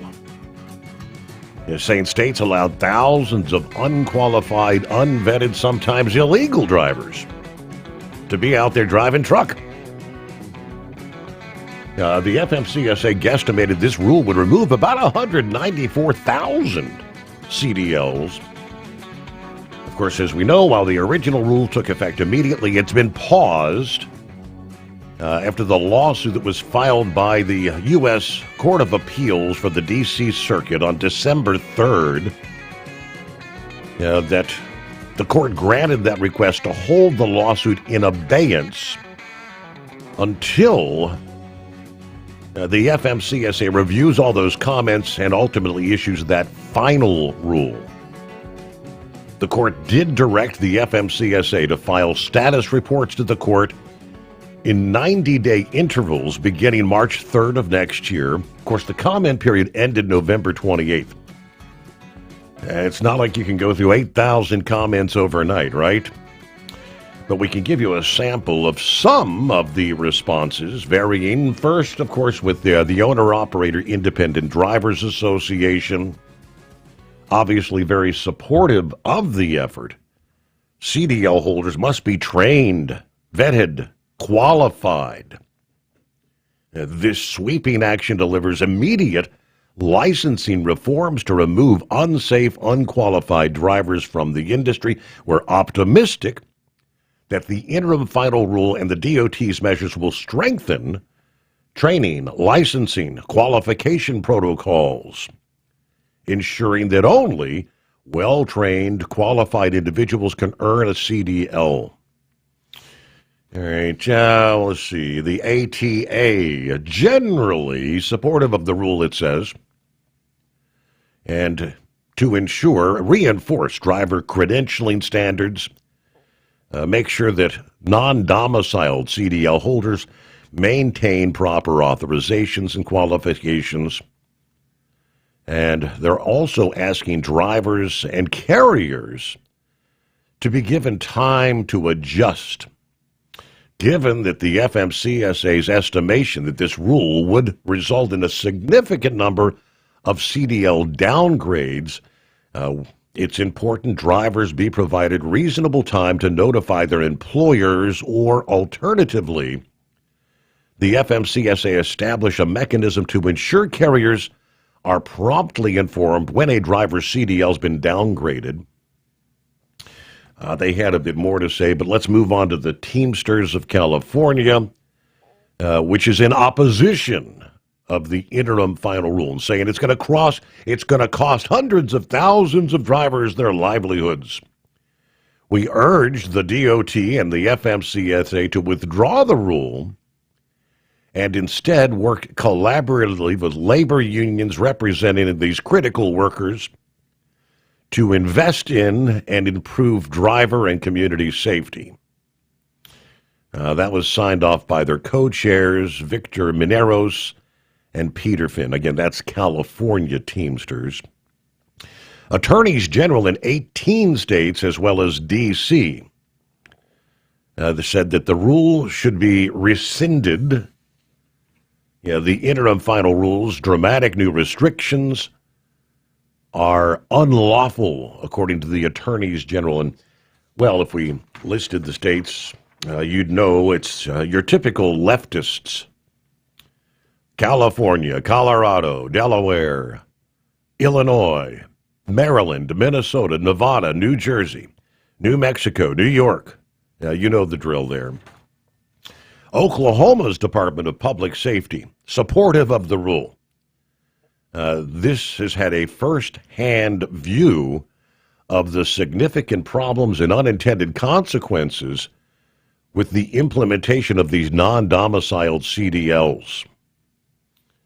Oklahoma Highway Patrol has encountered many illegals operating commercial vehicles with facially valid CDLs issued under the authority of the current rules. How about the Sikh Coalition?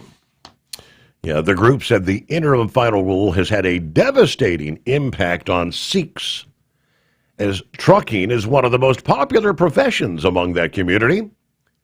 This has spread fear through the Sikh trucker community, effectively undermining drivers' sense of safety and belonging, despite many having contributed to the profession for decades.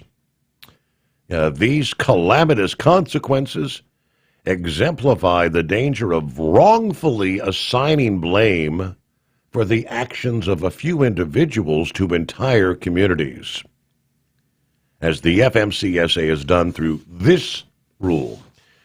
Yeah, I kind of anticipated that would be their response. Many of these Sikhs are illegally in the country. Not all. It is not a case of one bad apple makes the whole community of Sikh drivers bad drivers, but many of them, and we're encountering them literally by the thousands out there. Last, we've got the American Association of Motor Vehicle Administrators. They said they would have preferred the FMCSA would have gone through the regular rulemaking process.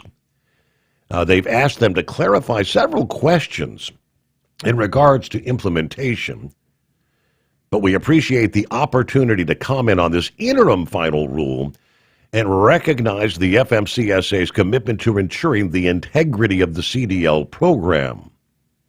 However, successful implementation of the interim final rule requires substantial clarification so that the states can understand what the expectations and we can properly administer the federal CDL programs. So looking forward to our continued partnership that achieves shared safety objectives while minimizing the disruption to drivers, employers, and state operations. So that's just a small handful of, again, what would be some 8,000 plus comments. I haven't had a chance, they have not yet had a chance to go through to see are the overwhelming majority supportive of the measure, or are probably many of the Sikh community probably individually made comments about their livelihoods. I've been a driving truck in America for blah, blah, blah years, whatever the case might be. But so we'll see where it goes. It's going to take some time to go through all those comments. And with that, we'll have to close out our Monday edition, the greatest day of the week. Thanks for being with us. The Steve Sommers Overnight Drive, live from the Hot Shot Secret Studios.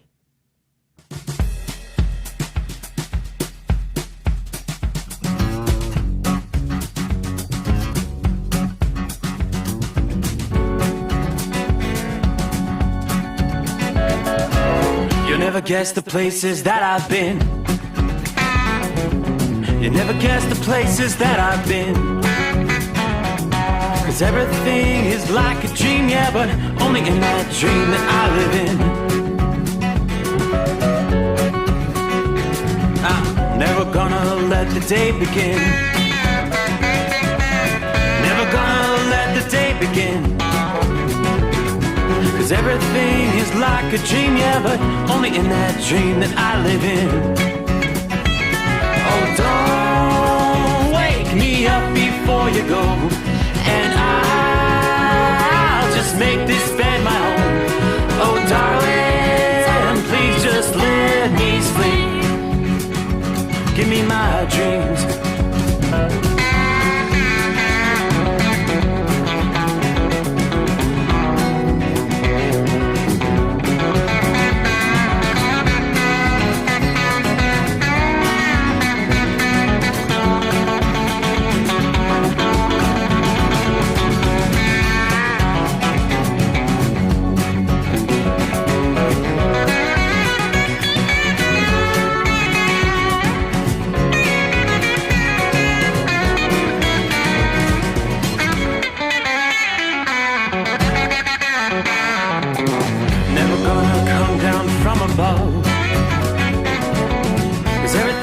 Better from above.